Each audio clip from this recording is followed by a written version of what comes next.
We live chat. Yo, yo, yo, yo, yo, yo, yo.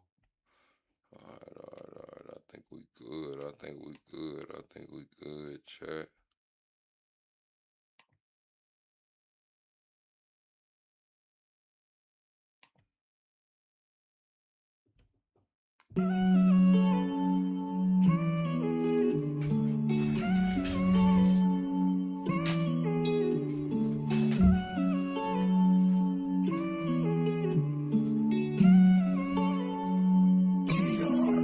No, we started with nothing in humble beginnings. They wanna fuck with me now cause I'm winning. Chasing this chicken cause I'm on a mission. I'm known for get money and standing on business. Chasing this chicken, I ran up a ticket. Chasing this chicken, I ran up a ticket. Chasing this chicken, I ran up a ticket. Keep that shit coming, they know how we living. Come from the struggle, got lost in the hustle. Straight out the mud, no, I compliment couples. Chasing big bills just to keep this shit subtle. You ain't on my team if you wasn't in the hustle.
Oh, my music stopped, chat?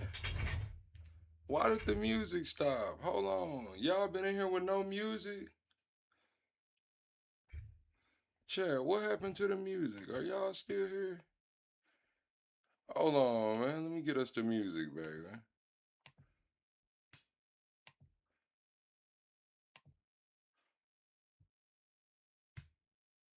Wow.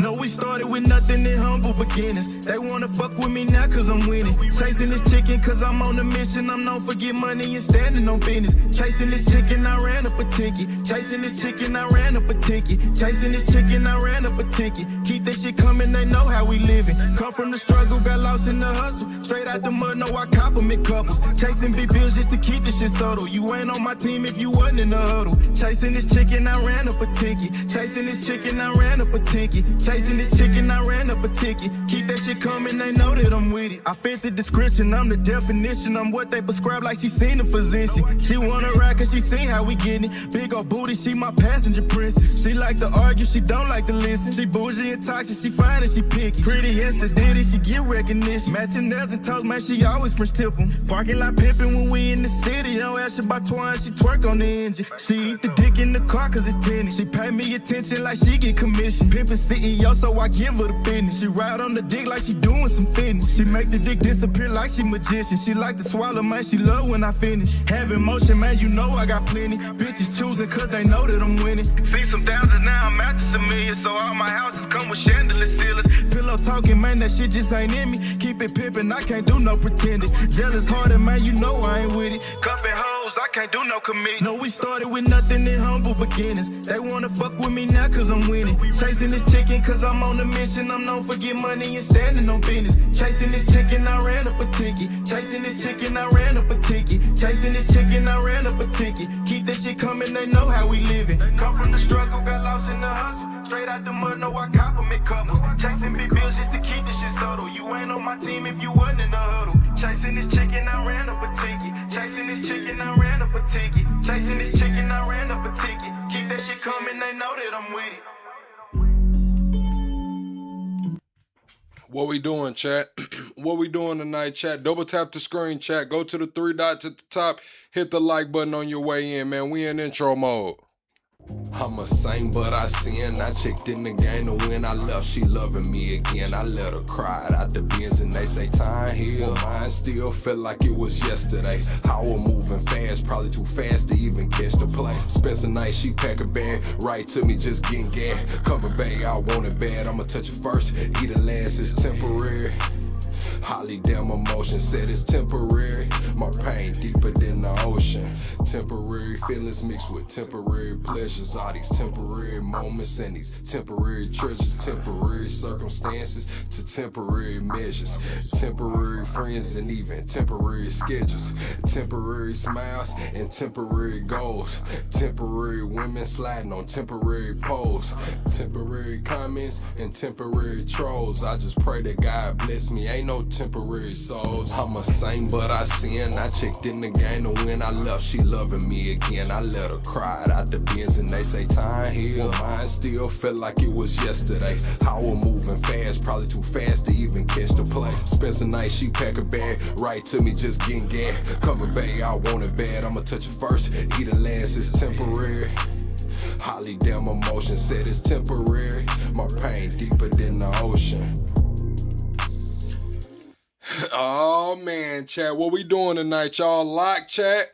Are y'all locked, man? Let me get some plugs down in the comments. Let me get some lock emojis down in the comments, chat. I need to know, are y'all locked? Hold on. Welcome to the greatest damn show on YouTube. Yeah, that sound about right. Hold on, chat.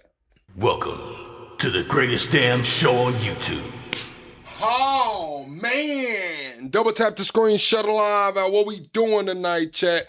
Double tap the screen, shut live out. What we doing tonight, chat? They saying Trump cosplays Jesus, mocking Christians. Netanyahu says JD Vance reports to him. And we got global tension, chat. Double tap the screen, shut live out. We got an action-packed episode. We got a miscellaneous clip. We got Austin McBroom, you know, when the YouTube couples and family channels were going big. We got him speaking out against his ex-wife. I believe they divorced, and it's a crazy situation. Also, we got Elon's baby mama, Miss St. Clair, coming out exposing how the Republican Party is pay to play for the influencers. She's gonna expose that. Then we got a kick streamer. I think his name is like, the hell is his name? Steve the Builder, something the Builder. Anyways, he goes around and he heckles black people and he calls them the N-word, and if they threaten to do something to him, he's like recording them and he threatens to shoot them. Like, oh, if you come up, I'll shoot you. So that's the clip that I have above. We'll check that out. Also, they're saying married Congressman Tony Gonzalez quits Congress after his affair with the staffer who set off self on fire is exposed. So he had an affair with the staffer. She ended up setting herself on fire and I believe passed away, and now he's stepping down from Congress. Also, billionaire Tom Steyer is now projected to win the California governor race after Swalwell. Yeah, after Swalwell dropped out, they're saying the billionaire guy, Tom Steyer, is now projected to win the California governor race with a 53% chance. How do y'all feel about California being ran by a billionaire, chat? How do y'all feel about California being ran by a billionaire? Also, TMZ is opening up a DC office to expose scandals. So TMZ is going from pop culture, from hip-hop culture, from even sports into politics, and they are running crazy. They're scared, chat. They're scared the TMZ is opening its DC office. They're saying multiple Congress people are projected to resign this week. They're going to be going into the financial scandals and all kind of shit. TMZ is. Also, they're saying that Israel has bombed the mausoleum of Simon Peter, an apostle of Christ, to ruins. They said the ancient shrine is believed to hold the burial place of Saint Peter, an apostle of Jesus Christ in southern Lebanon. This is the third time Israel has targeted the shrine, which dates back to, I believe, 1 BC or 1 AD. Let me make sure. 1st century CE. It dates back to 1st century CE. Yes, California is in trouble. They're saying Charles Schwab is leaving California after 50 years there. They're headed to Texas. That's $10 trillion in client assets. A financial powerhouse that helped millions of Americans invest is now leaving California, headed to Texas. That's another blow to Gavin Newsom. Yeah, we're going to get into Trump posing as Jesus, but I told y'all, chat, y'all didn't want to believe me when I talked about the Trump Bibles. Y'all said it was, you're overreaching. Trump Bible. I'm like, he made his own Bible, took out some amendment. It wasn't a big deal. He said he got up there in front of the, at that rally and said, I'm not a Christian. Christians, I need you. I'm not a Christian. Just one time and it'll be all good. It'll be done. It'll be over with. Finished. I'm not a Christian. I said that. Y'all didn't believe me, right? We talked about Gaza, rebuilding Gaza with the big ass gold Trump statues, the idols. Y'all didn't believe me. He got on that plane and he said, I probably will never make it to heaven. There's probably nothing I could do to make it to heaven. Y'all didn't believe me. Now, and when he puts himself as Jesus and talking about, he thought that was a doctor, y'all are gonna move the goalpost even further. He's just being Trump. He's just being funny. This shit is crazy, chat. The Trump Bibles, the I'm not a Christian in front of the Christians, that there's probably nothing that I can do to get me into heaven. And now he's mocking Jesus. It's crazy, chat. Watch somebody get in here and be like, it's not a big deal, bro. Chill out, bro. All right, moving on. We'll get into that later. 121 empty oil tankers are now headed to the United States as President Trump urges countries hit by the Strait of Hormuz disruption to come and buy American energy. Also, we'll get into Trump taking questions while he got the first DoorDash delivery to the White House. Piers Morgan also had a panel talking about Trump. Candace did an episode. If we have time, we'll get into that. Iran offers to pause nuclear activity for up to 5 years, the New York Times is reporting. So, chat, do you agree or disagree with Iran pausing all nuclear activity for up to 5 years? Do you agree or disagree? Let me know down in the comments. Chat, be sure to hit that like button. We have to get to 100 likes right here, right now. Double tap the screen, go to the top, hit the 3 dots. Also, they're saying days after a Molotov cocktail was hurled at his San Francisco mansion, Sam Altman dropped a 13-page manifesto, and he wants a 4-day work week at full pay, public wealth fund, handing out universal basic income. You know they shot his house up, so they're saying that they're bringing it to the oligarchs right now. They're bringing it to the technocrats, shooting up houses, throwing Molotov cocktails, and they got Sam Altman scurrying around making 13-page manifestos talking about a 4-day work week at full price. It's crazy, chat. We'll get into that as well. They're saying the IRGC is warning that it will reveal new weapons and military capabilities that the enemy, which I believe they're considering the United States and Israel, has no conception. Man, I hate when my damn shit does this, bro. That shit pisses me off, chat. I don't know why. It's not much more that pisses me off than when my gimbal gets to tripping, bro. All right, chat. But yeah, they're saying that the shit, y'all can't even see me, bro. The IRGC warns it will reveal weapons and military capabilities the enemy has no conception of if war resumes, chat. Do you think the IRGC is bluffing, chat? Do you think the IRGC really has weapons and military capabilities that America has no conception of? Do y'all believe that Iran will unveil some new shit to the world, chat? I don't know, man. I don't know, chat.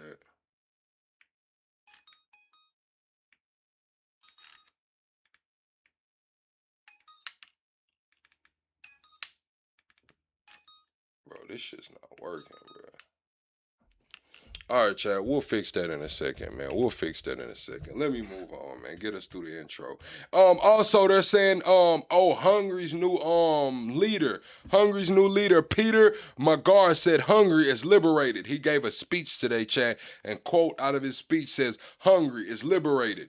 We have taken back our homeland. Hungary will again be a strong ally in the NATO. We have freed Hungary from the clutches of U.S. and Israel. Europe will be ruled by Europeans, not outsiders.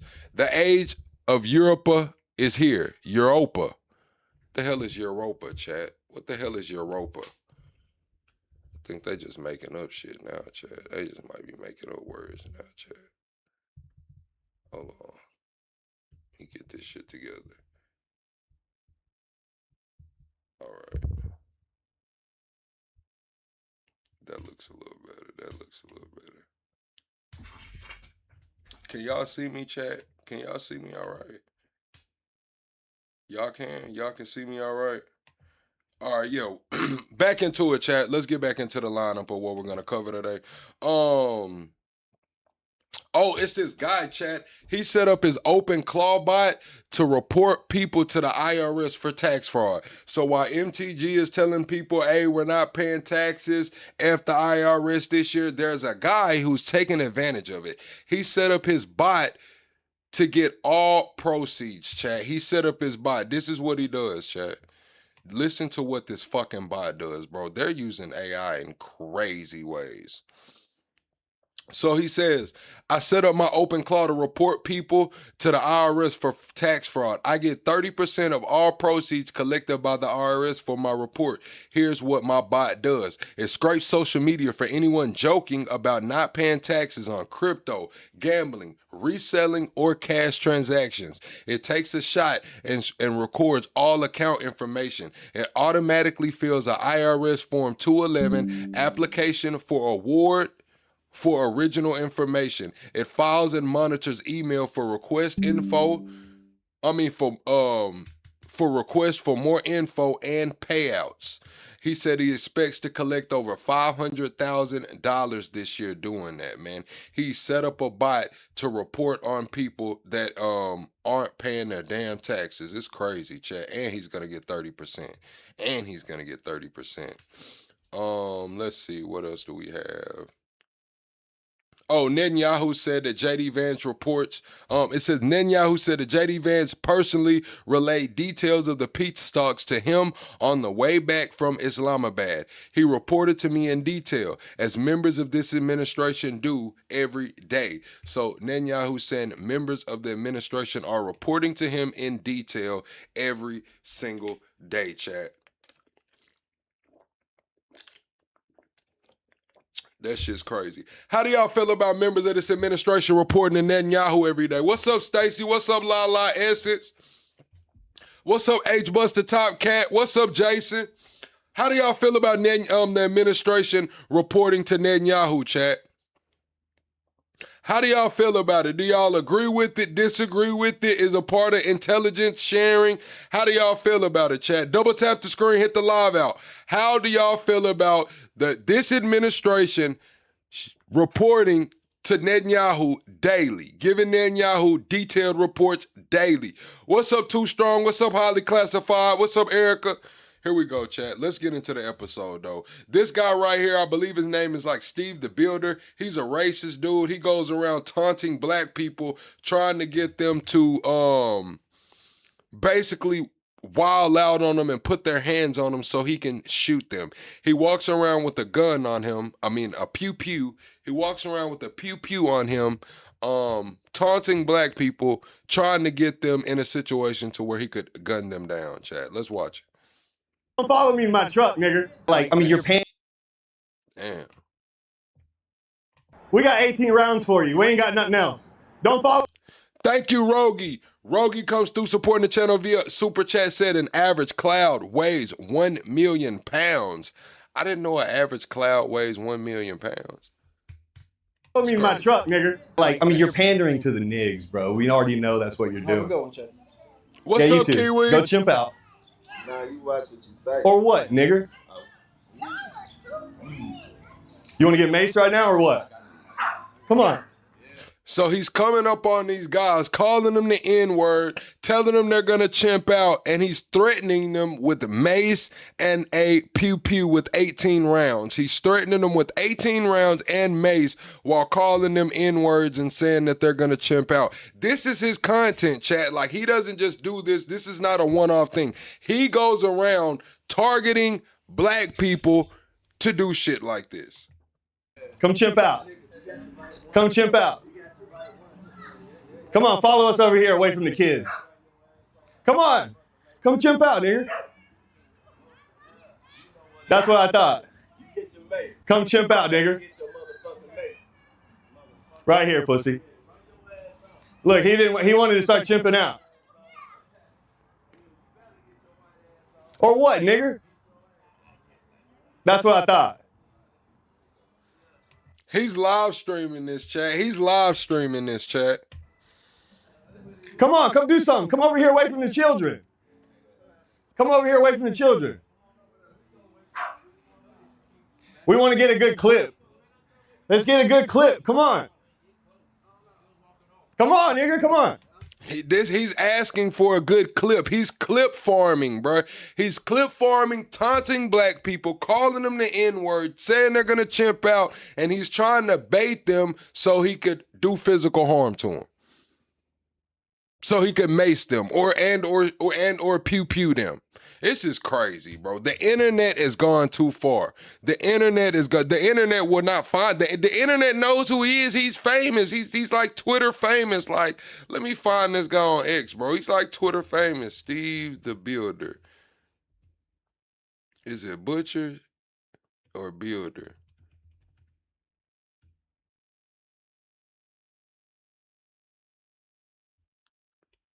I don't know, man. I don't know this guy's name, man. One of these, I forgot his name. Maybe his name isn't Steve the Builder. But I'm going to find out his name, chat. But this is his content. We're going to prove freedom of speech to a couple of nigs. Share it, yeah. Share the chat.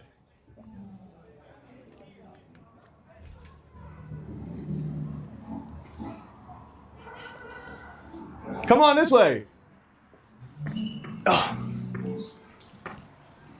It's not about just the words upsetting you violence. It's about this guy finds people who are just minding their own business, comes up disturbing their peace. It's not just about the language. It's about, bruh, like, you intentionally came over here fucking with me. At this point, it's like a respect thing. It's like, damn, mind your fucking business. You want to come over here messing with me, my family, calling us N-words, doing all that for a reaction. Fuck around, get the reaction you looking for. I hope you got a USCC lawyer on file, because you might have to pull it. You might have to do something with it. I hope you got some good money to bail out, bond out.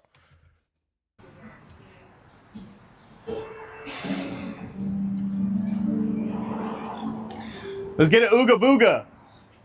You said, is this not a hate crime? Hate crimes only apply to the LGBTQ community and anti-Semitism. Hate crimes only apply when it's anti-Semitism or the LGBTQ, man. We know that shit.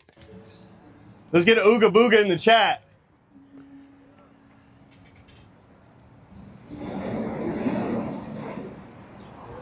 You gonna sneak up behind me like y'all like to do? Look at this nigga chimping out. Look at this nigga chimping out. That's the news team. Y'all know his name now. Isaiah Ware. Pussy ass fuck niggas. What do you mean that's not true? It is true. It is true. Let's be real, chat. Let's be honest. Civil rights is over. You know, the civil rights movement, it came and went, right? When was the last time? When was the last time some shit was a hate crime? when people were running around knocking Asians out, right?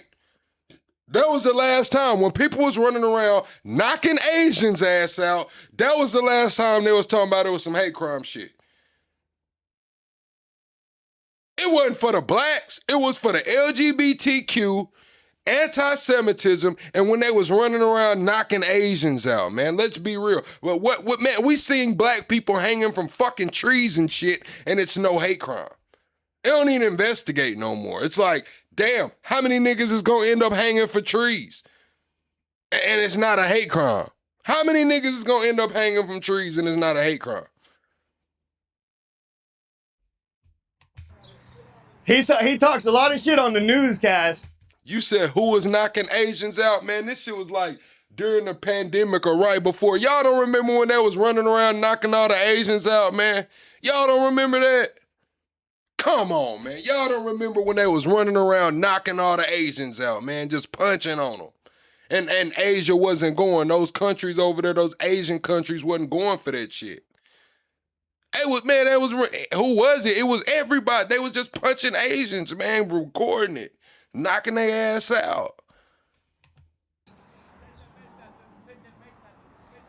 Come over here and chimp out. Come here and chimp out. Come on over here and chimp out. We tried to have a civil conversation. Y'all saw the whole thing. Y'all saw the whole thing. You following me to my truck now, nigger? We got 18 rounds for you. We ain't got nothing else. Don't follow me in my truck, nigger. I bet you won't follow me in my truck, nigger. Come on. Oh, you said who was knocking out the Asians? It really wasn't black people. It were white folks, really. I mean, for the most part, it really wasn't black people recording themselves knocking out Asians. See, black people was doing point them out, knock them out, right? But they weren't targeting the Asians. You know what I'm saying? The black people wasn't just targeting the Asians. They was knocking people out random. They was doing some fucked up shit, knocking out random people, but it wasn't targeting the Asians, you know? Look at him, ooga booga. Damn. Ooh, ah, ah. Ooh, ah, ah. Damn. Look at these niggas chimping out. My device. 931 Seville, they ain't shit. Look at these niggas chimping out. Damn. Hey, thanks for the new truck you bought me. Hey, make sure you get the truck.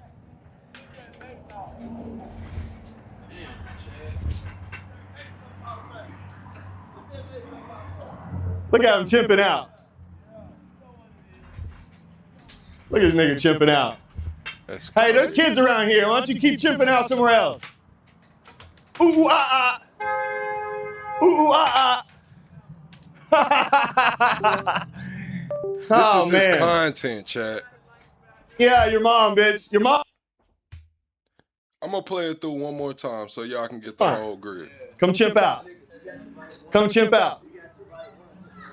Come on, follow us over here away from the kids. Come on. Come chimp out, nigga. That's what I thought. Come chimp out, nigga. Right here, pussy. Look, he wanted to start chimping out. Or what, nigger? That's what I thought. Come on, come do something. Come over here away from the children. Come over here away from the children. We want to get a good clip. Let's get a good clip. Come on.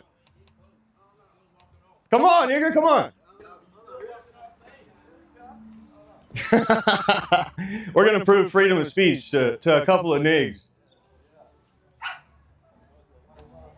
Share it, yeah. Share the chat.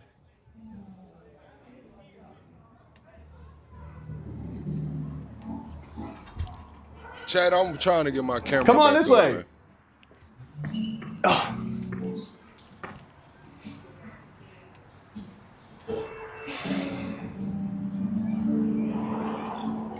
Let's get an ooga booga.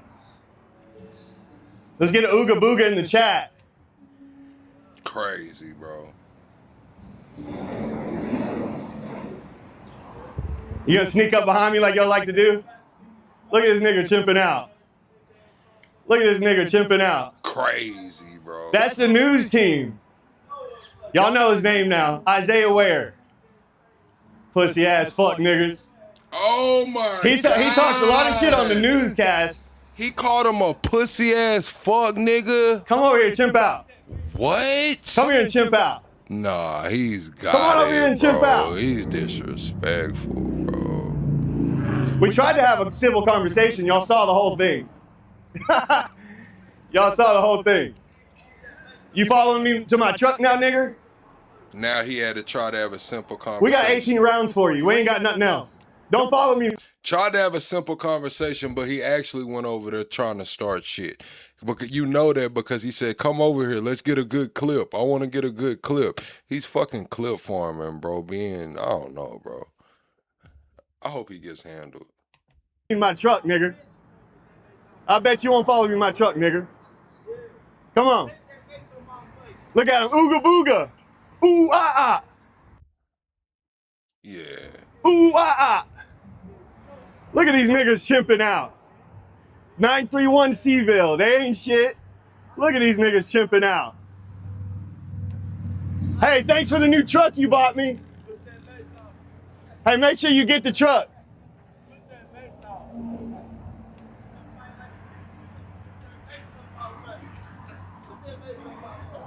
Look at him chimping out. Look at this nigga chimping out.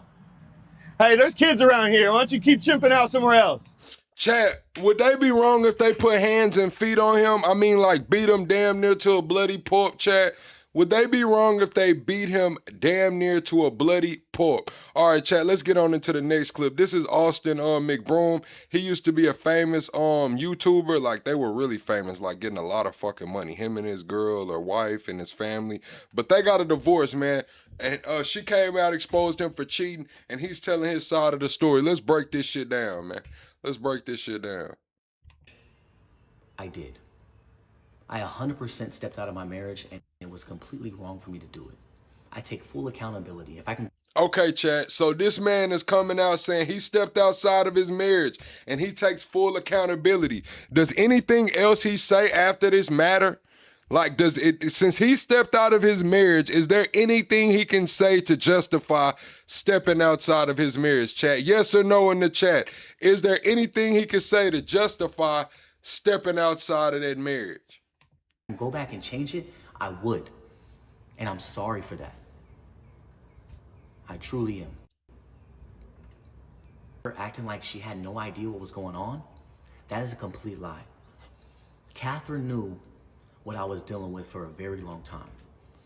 I would come to her and I would voice how I feel about how I felt like I was getting no affection from her. There was a year period where we had no sex, and I would vent to her telling her. So a year, he went a year with no sex, man. Chat, if your partner, your wife, your husband withheld sex for you for 1 year, would you stick it out, chat? Would you stick it out, man? A year sexless, man. What I needed. And her exact words verbatim, all my kids, she said, just don't make me look dumb. Don't embarrass me. I believe her. I believe him right here. When he says that he wasn't getting sex for a year and she told him, just don't embarrass me, I believe that she said that. They were YouTube famous. They were making a lot of money. The divorce, they got kids, they got assets to split. I believe at that point, she just wanted to, ride it out, be rich, keep being rich and not look stupid. I believe she told him that shit. Chat, do y'all believe she told him he could fuck off on her as long as she don't look stupid? And her exact words verbatim, all my kids, she said, just don't make me look dumb. Don't embarrass me. I don't know what that means to you guys, but to me, it sounds like, go do whatever you need to do. Is that what that means, chat? He said he don't know what that means to him, to you guys, but I'm gonna keep it real. When she say just don't embarrass me, that's a gray area, man. It could mean that she just was like, don't do too fucking much. It could mean a lot, chat. I don't know, man. It's a little crazy. It's a little crazy, chat. Look, We're 25 likes away from the next like goal. We have to hit 100 likes before the first hour, chat. Y'all know how we do over here. We hit the like goals, we stay live longer. We don't hit the like goals, plug, get the fuck off and go to sleep, man. I worked 10 hours today, 11 hours today. Straight up, hit the like button. Because I'm not capable of giving you what you need. So Catherine tells you guys that back in 2018, 2019, I basically ruined her life because I stepped out of our marriage and she had no idea, when that is not true at all. She knew exactly what I was doing and when I was doing it. So much to where she stayed with me another 5-6 years after that. When she first came to me and told me that she wanted to do ayahuasca, in my head, I was 100% against it. What is ayahuasca, chat? What is ayahuasca? The fuck is ayahuasca? Ayahuasca. The fuck is ayahuasca? Ayahuasca hilltop. Ayahuasca ritual bar. What the fuck is ayahuasca? Something that I do not believe in. I believe in God. But because I'm such a supporting husband, I wanted to support her as much as I could. And so... What does ayahuasca have to do with God? He said, I don't support ayahuasca because I believe in God. So if you take ayahuasca, you don't believe in God? Chat, hit the like button, man. We got to get the likes up, chat. 25 likes away. I let her seek that journey, and that's what she did. Through her ayahuasca journey, she was telling me how one moment she felt like she's a psychic. The next moment she felt like she was a healer. The next moment she turned me into a mermaid.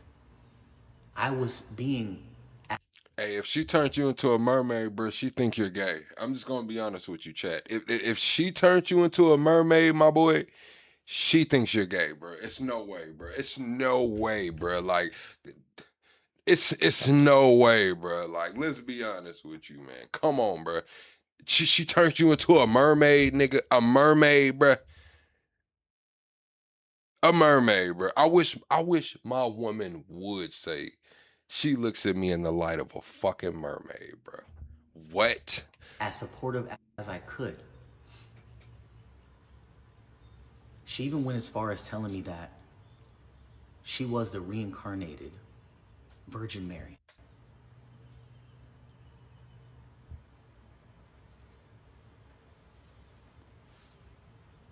And that she no longer wanted to have sex with me and she didn't want to use her body in that way.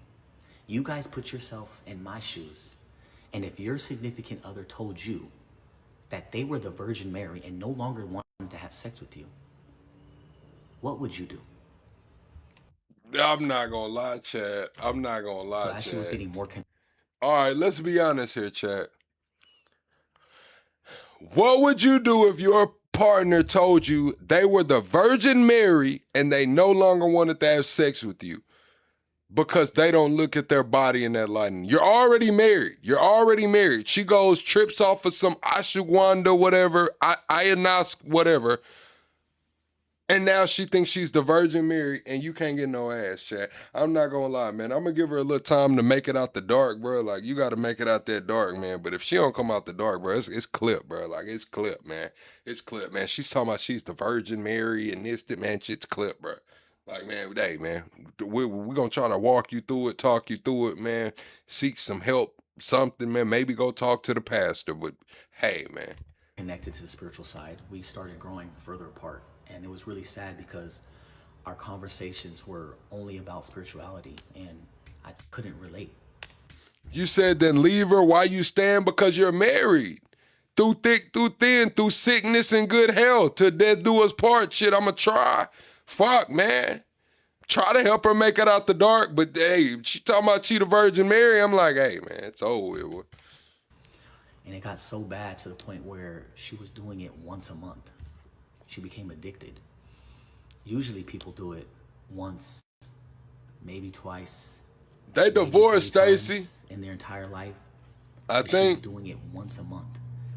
And this is where, during this process and her going out, traveling and going on retreats, she found somebody. They're the messages that I came across that I didn't know what to think of it. And that's why I took her word and believed her, because I had no idea what the fuck this meant. what type of language is that? And decided to do the ayahuasca ceremonies and her hosting them at her house, in her home where my kids lay their head.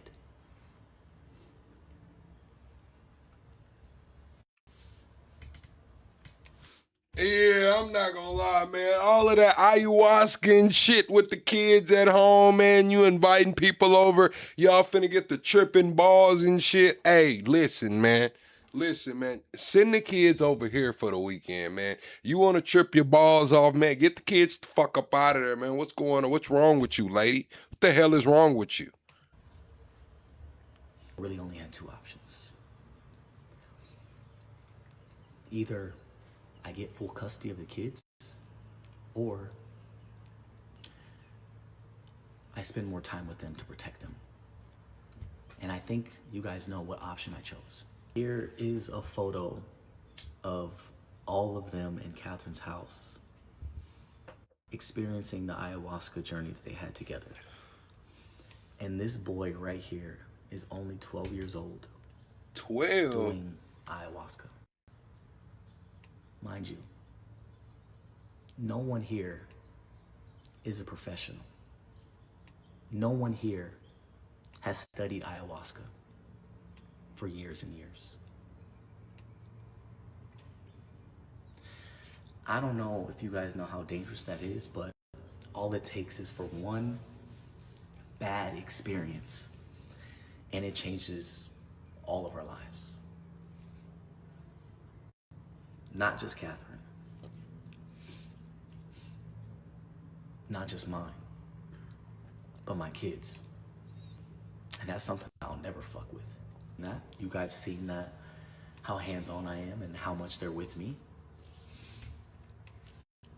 And I also believe that, Damn, Chad, that's damn near dealing with a, you know what I'm saying, like a pillhead baby mama or a crackhead baby mama.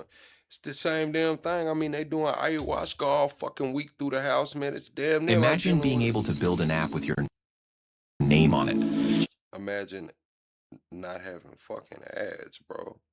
But yeah, man, dealing with an ayahuasca baby mama is damn near dealing like with a crackhead, bro. I'm not gonna lie, Chad. Real similar, man. Hold on. Hold on. Let's listen in here. The fuck is Trump doing, bro? Because the tax bill is over, the refund is the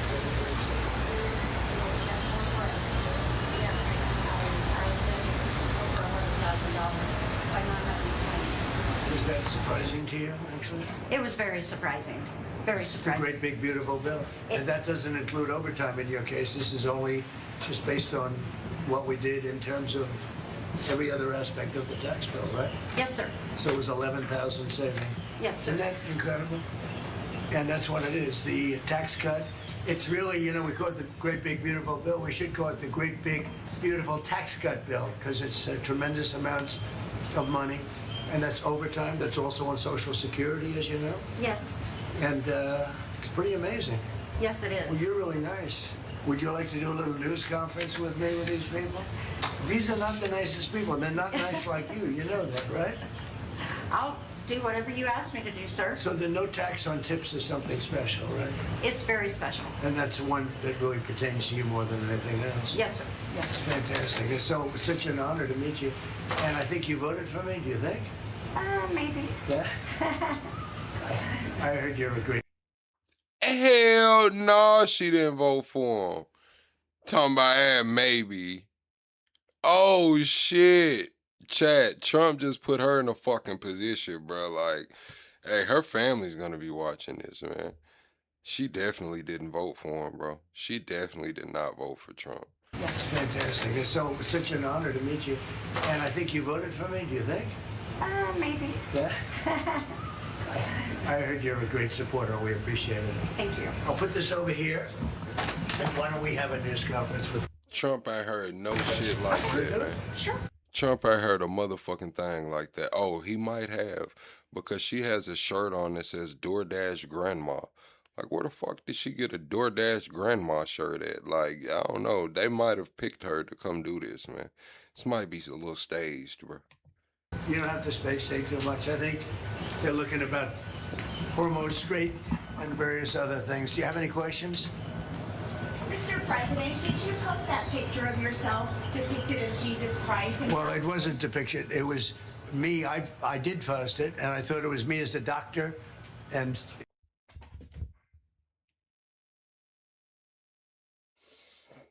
I thought, listen, chat, Trump is playing Jesus, cosplaying Jesus, and lying in our fucking face about it. Talking about, I thought it was a doctor. How, nigga? Where? What made you think it was a doctor, Trump? Like, chat, have y'all seen the picture? it had to do with Red Cross. There's a Red Cross worker there, which we support. And only the fake news could come up with that one. So I just heard about it, and I said, how did they come up with that?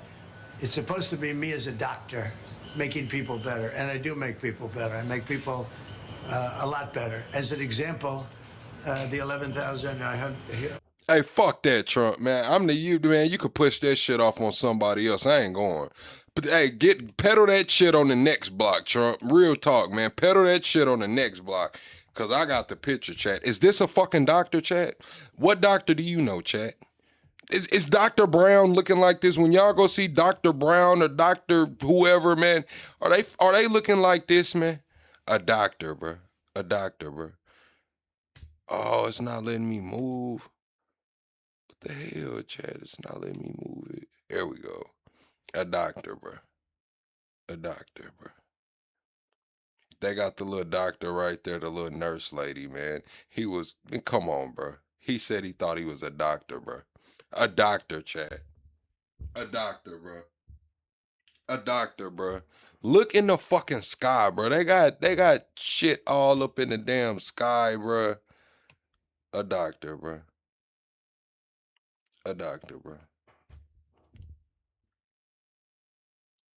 A doctor. Trump.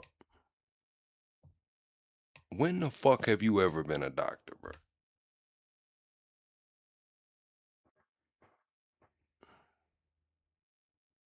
America has been sick for a long time. President Trump is healing this nation.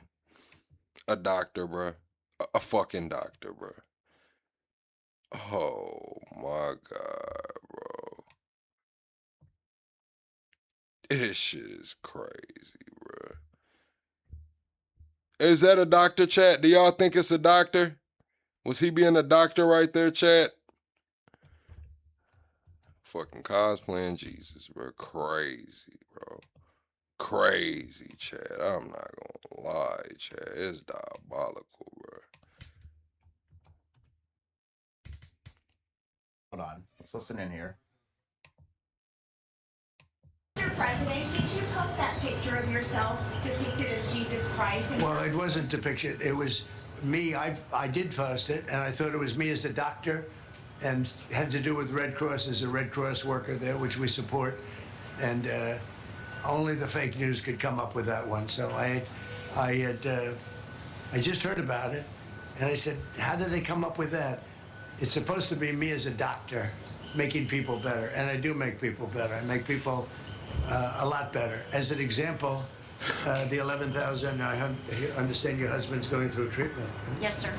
Yes, sir. He's He has going through cancer. some very serious cancer treatment, so Yes, sir. this goes a long way. Yes, sir. It sure does. Mr. President, are another round of talks planned with Iran? This is what I'm trying to get y'all to understand, chat. Like, this dude got a lot going on. And if so, will you send Vice President J.D. Vance with? Well, he's done a good job, and Steve and Jared, they've all done a very good job. And I can tell you that we've been called by the other side. They'd like to make a deal very badly, very badly. What was the sticking point over? You said it was over nuclear. It was over nuclear, very similar, yeah, very good. I guess you're listening. It's over the fact that they will never have a nuclear weapon. Iran, you marking it down? Iran. Let's be honest, chat. If anybody other than Trump didn't put their hand on the Bible, we would have a problem. If any other president came up here and said, yeah, I'm probably not heaven bound and there's nothing I could do to get into heaven. There's probably nothing I could do to get into heaven. renderings of gold statues, hundreds of feet tall, planned for Gaza. Statues in the presidential library. Concepts. Now he's acting like he's Jesus. Dropped the Trump Bible. Told all the Christians, I'm not a Christian. I don't know, Chad. Iran will not have a nuclear weapon. And we agreed to a lot of things, but they didn't agree to that. And I think they... Now y'all saying Trump is the best troll ever? No, this is not a fucking troll. This shit is not okay, bro. This shit is not okay. Trump is the best troll ever. No, it's not okay. It's not trolling at this point. He's fucking lying. He's flip-flopping and changing the damn side, man. He's playing on your fucking emotions, man. They're talking about he's the anointed one to lead us into this final battle called Armageddon, but he's not even putting his hand on the damn Bible. He's dropping his own versions of the Bible. He's telling folks there's nothing he could do to make it into heaven. And now he's putting his face out there like he's fucking Jesus, man.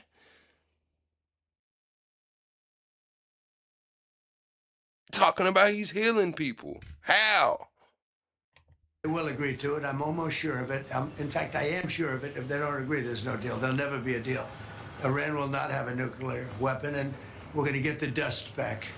We'll get it back either. We'll get it back from them or we'll take it. Mr. President, as far as the... See, this is the thing. This is what's wrong with us as a Western society right now. Like, that's how we normalize shit. We joke about it. We call it dark humor. We call it trolling. We say, oh, it doesn't really mean that until it's fucking normalized. Until it's fucking normalized, right? It was all of that playing grab ass and being all funny. Now we have a whole generation of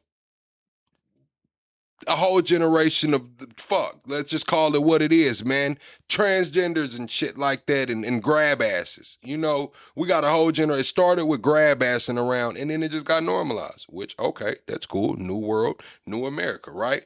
Now we get to the PDF shit. They're trying to normalize the PDF shit. They got MAPS. What the fuck is MAPS? Minor attracted persons. Why is that a fucking term?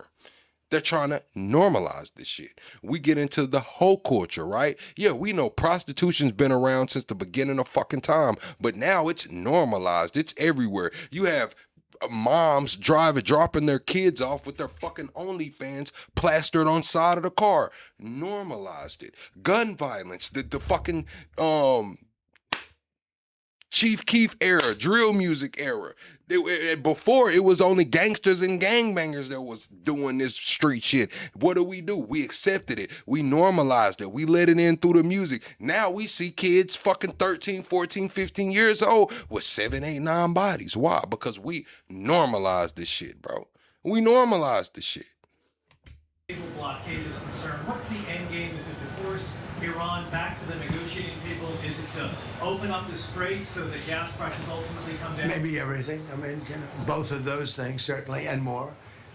We can't let a country blackmail or extort the world, because that's what they're doing. They're really blackmailing the world. We're not going to let that happen. And, you know, the amazing thing is we don't, can you believe this? We don't use the strait. We don't need the strait. We have our own oil and gas, much more than we need. We have more oil and gas than Saudi Arabia. Think of this. We produce more. Saudi Arabia and add Russia to it. Substantially more. And by next year, we'll have double that amount. So we don't need it, but the world needs it. And many ships are heading to our country right now as we speak to load up with the best. Really, I guess you could say, somebody said the best and sweetest. I don't know exactly what sweet. You talking about what does trans have to do with normalizing and it's sex, period, man, for the kids. Like, nobody forced to have sex in school, in the schools until the trans shit became an issue. Let's be honest, Eric.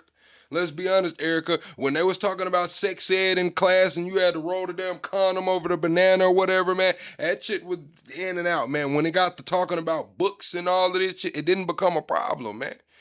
At one point, it was letting kids be kids, right? That's what it is when I mean normalizing it. It's not just specifically because of transgenders. The shit didn't become normalized with this young of an age group until this shit happened. When I was in school, that shit wasn't like that, bro. I'm just being honest. This is anecdotal evidence. When I was in school, that shit was like we was playing with fucking toys and shit. Out at recess throwing footballs and shit, man. We weren't worried about chopping our Johnsons off. We just weren't. We weren't worried about cutting that bad boy off. We wasn't. Shit, we was trying to fucking play recess and throw for 5 touchdowns and rush for 10. We weren't worried about cutting our Johnson off. But when it relates to oil, it's a good thing. But they're coming to our country right now. There are many boats coming to our country. Now, it could very well be this is going to be settled before that. We've been called this morning by the right people, the appropriate people, and they want to work a deal. They would like to work a deal. Is it your anticipation, Mr. President, that other countries will assist in this effort to blockade Iran and those? Yeah, other countries are going to also. Which countries, sir? We don't need other countries, frankly, but they've offered the services. We'll let it be known probably tomorrow. Has the blockade started, sir? Yeah, started 10 o'clock. Bishop Robert Barron supports you and your policies and praises you for defending religious freedom. Yeah. He now says you owe Pope Leo an apology. Will you apologize? No, I don't, because Pope Leo said things that are wrong. He was very much against what I'm doing with regard to Iran, and you cannot have a nuclear Iran. Pope Leo would. This is the thing, though, Erica. What I'm saying is this: whether a kid has a phone or not, they go to school. This can be a topic of conversation. I'm just saying, like, when I was in school, it wasn't a topic of conversation. It just kind of was what it was, you know. Shit, I was worried about trying to get my first kiss, not trying to keep my balls. That's the difference. I was worried about trying to get a damn peck on the lips, not keep my balls, man. Not be happy with the end result. You have hundreds of millions of people dead, and it's not going to happen. So I can't. I think he's very weak on crime and other things. So I'm not. I mean, he went public. I'm just responding to Pope Leo. And you know, his brother is a big MAGA person, and he's a great guy, Louis. And I said I like Louis better than I like the Pope. No, you have to have law and order in our country, and that's what we have now. We have the lowest crime numbers we've had in a long time, despite the fact that many criminals were allowed into our country, but we've gotten a lot of them out. We've done a great job on crime. So we have the lowest murder rate in 125 years since. That's the thing. We have like high-ranking officials, Chinese officials, saying that he had, what did he say? He had 21 surrogate kids, American surrogate kids, and he hopes that one day one of them can become the president of the United States. We got Trump. It's kind of like we're just shifting it out. They didn't want the Latinos in here, so they're just switching it out, chat. Let's be honest. They didn't want the Latino community here, so they're getting them all the fuck out, right? Get all the Latinos out. That's what this administration wanted to do, but they just substituted. They're bringing in, what did Trump say, 600,000 Chinese students. We just heard the guy say he got 21 surrogate kids. Hopefully they could be president one day. We see the war in Iran going on. All of these cities and towns being leveled and bombed. They're going to get refugee status. Where the fuck do you think they're going to come, chat? Where do you think they're going to go? They're going to be right here. They're going to be your neighbors, man. Your fucking neighbors, man. If Trump levels Iran, cuts off all the power and infrastructure and shit, where do you think those people are going to go?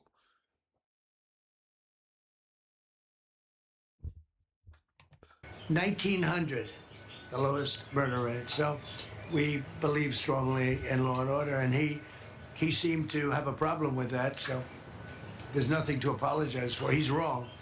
The other thing is he didn't like what we're doing with respect to Iran, but Iran is wants to be a nuclear nation. Y'all are saying not here. Who's going to stop him from coming here? Who's going to stop him, chat? Trump. What, 2028, Trump out the way. Who's going to stop him from coming? J.D. Vance is the most unfavorable president to this point in the term. Who's going to stop him from coming? They're going to be your fucking neighbors, and they're going to be mad. I'm here to tell you the truth, man. Who's going to stop him? so they can exterminate the world. Not going to happen. And Mr. President, on Iran, if the deal is not reached by the end of the ceasefire, does your threat from before still stand? Yeah, I don't want to comment on that, but it won't be pleasant for them. Let me put it that way. Do you still plan to charge a toll to use restraining order, sir? Has your timetable changed in any way in terms of ending this conflict? No, I would just. Hey, somebody get Dirk out of my chat. I don't even have time for Dirk to come in here. He's talking about, but instead you're my neighbor. No, I'm not your fucking neighbor, Dirk. You have Diddler in your name. I don't fucking trust you, man. Like, let's be honest, man. You probably ride your bike without the seat on it. I'm just gonna be honest. No, you're not my fucking neighbor. It's going on. Just right now, there's no fighting. Right now, we have a blockade. They're doing no business. I didn't like seeing boats come out if they were doing business with Iran, but if they weren't, no boats came out. So now Iran is doing absolutely no business, and we're going to keep it that way very easily. Don't forget, their Navy is gone, their Air Force is gone, their anti-aircraft is gone, their radar is gone, and their leaders are gone. That's a lot. Do you still want to charge? Look at words by Asti. Unfortunately, this channel is with the host who appears to have a personal, emotional issue against the president. So conversation and feedback and resources would be unfair. Next channel. Get the fuck out, words by Asti. Nobody called for you. Nobody said, hey, get words by Asti in here so we can see what he thinks about this shit. Nobody fucking asked you, words. Nobody came to see you, Otis. Fuck wrong with these people, Chad? Crazy. Coming from predominantly going to China, Mr. President, has Xi Jinping reached out? I know you're going to be... No, but we have a very good relationship with China. He would like to see this ended also. He certainly wants it ended. Everyone, I want to see it ended too, but... That's the thing, bro. People swipe up in this live, bro, and they have so much ego and feel so fucking entitled on your live stream. Fire your own shit up. Create you a channel. You already got one because you're commenting. Press live, nigga. Press live, nigga, and you can dictate whatever you want, man. Why do you want to come in here and feel so entitled in my shit? You didn't even take your fucking shoes off before you came in here. Take your fucking shoes off and sit down somewhere. And you will be served. What the fuck wrong with these people? We can't give a nuclear weapon to a group of people that have caused nothing but havoc for 47 years. Look, I'm the president that's done something about it. This should have been, and many other presidents regret that they didn't. You know, so I'm doing something about it. Ukraine impeachment documents that were just declassified show that Eric Charanella not only submitted false information, but that he had no direct knowledge of the alleged conversations. All hearsay. Do you feel vindicated by those? Yeah, I do. They're a bunch of crooked people. You're talking about with respect to all of the things that they put against me? Yeah. Well, it's come out that in so many different ways. Thank you very much for that question. I appreciate it. But in so many different ways, the election was rigged. The 2020 election was rigged. We found that out. What you just said is just a piece of that. It's a big piece. Thanks, but Hugh. Minor, relatively speaking, compared to what they did. They cheated on the election. They cheated on the vote. Okay, chat, honest poll right here. Do you think the 2020 election was stolen? Stolen or fair in the chat? Stolen or fair in the chat? Was the 2020 election stolen, man? Live poll right here, right now, chat. Double tap the screen. We're 25 likes away from the next like goal, chat. We're 20 subscribers away from the next sub goal. Was the 2020 election stolen? Cheated in every way possible, and it's the only way we got an incompetent man to be a president. And he was an incompetent man. Many of the things that we're talking about, even including this would have been settled a long time ago, not now. And it should have been settled by other presidents. But the election was a rigged election. We can't let that happen to our country. It's concealment of exculpatory information. What should happen? Well, it's a very serious charge against them and the Democrats. They cheat. They can't get elected with their policy. So their policy's no good. They want to have, open borders. They want to have men playing in women's sport. Do you think that men... Chat, we have to hit the next like goal. I need everybody to double tap the screen, go to the top, hit the 3 dots, make sure this video is liked. We are 25 subscribers away from the next sub goal. We go live every single night over here. I see a lot of you saying that the election was stolen. Not as many as saying that the election was fair. So, chat, are you for or against voter ID? For or against voter ID? Men should play in women's sports? I really don't have an opinion on that. You don't, I'll bet you do. No, I'm here about no Pizza. tax on tips. Yeah. Okay. Your name that you delivered to the White House before? Yeah, go ahead, please. Thank you, Mr. President. Is it your understanding that during this period of time, while the U.S. has instituted this naval blockade, that oil companies will be able to send their oil tankers through the strait, get more oil out from this area? Yeah, I think they're going to be doing very well there, and I think they're doing very well here. You know, a lot of tankers are coming up here. They're coming in empty and out full. And we have a great capacity to take care of that business. Ma'am, may we know your name, please? Have you delivered to the White House before? I have not. My name is Sharon Simmons. And are the White House good tippers? Do you know? Wait. What's up, AJ? Yes, very. Mr. President, can I ask you something? That's good. Thank you. You reminded me. Mr. President, one on Cuba, sir. What's up, You Drew? previously said that you had no problem with countries sending fuel to Cuba after previous. Hey, chat, y'all want to know what's funny? I think it was you last night, OMG. You was talking crazy, talking about how you was going to unsubscribe and you weren't going to come back. I paused the show kind of like I'm doing now, and I told you, man, you was going to be back. Welcome back, OMG. Welcome back. I hope you're having a great night. Promising to tariff them. What happened? What changed? Well, we're going to see with Cuba. Cuba's another story. Cuba's been a terribly run country for a long time. It's got a bad system. It's been very oppressive, as you know. And we have a lot of great Cuban Americans, all of whom just about voted for me. And they were treated very badly. In many cases, family members have been killed. They've been beaten up and mugged, and like terrible things happen in Cuba. And Cuba's a failing nation. And we're going to... You said you going to unsubscribe, Nick. Unsubscribe, motherfucker. That's the thing, man. I'm your addiction, Chad. Let's just be honest. You know what I'm saying? Everybody who says they're going to unsubscribe and they'll never be back, they always come back. They always come back. You know why, Chad? Because this shit is addicting. I'm your addiction. You like hearing me talk. You like hearing me cuss people out. You like hearing my opinions. You like hearing the intro. You like hanging out. You know what I'm saying? But something in you just pisses you off in that moment, and you lash out at me in the chat. You just lash out at me. But it's okay. Now, everybody give Rogie some flames for the 5 gifted subs. Thank you, Rogie, for supporting the channel. Thank you, Rogie, for supporting the channel with the 5 gifted subs. Do this, and we may stop by Cuba after we're finished with this. But Cuba is a nation that was just been horribly run for many years by Castro. You said may stop by regulator Bill Pulte. Regarding those 2 recent referrals for Letitia James for insurance fraud, do you know if federal prosecutors have evidence to charge? Well, I don't know. I know she's a very corrupt person.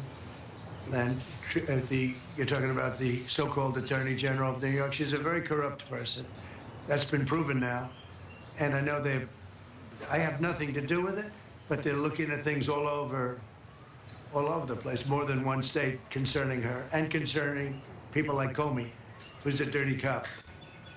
Comey's a dirty cop, and dirty cops are bad. Nobody likes the police more than me, the law enforcement more than me, but Comey's a totally dirty cop, and we're not gonna stand for it. Yeah.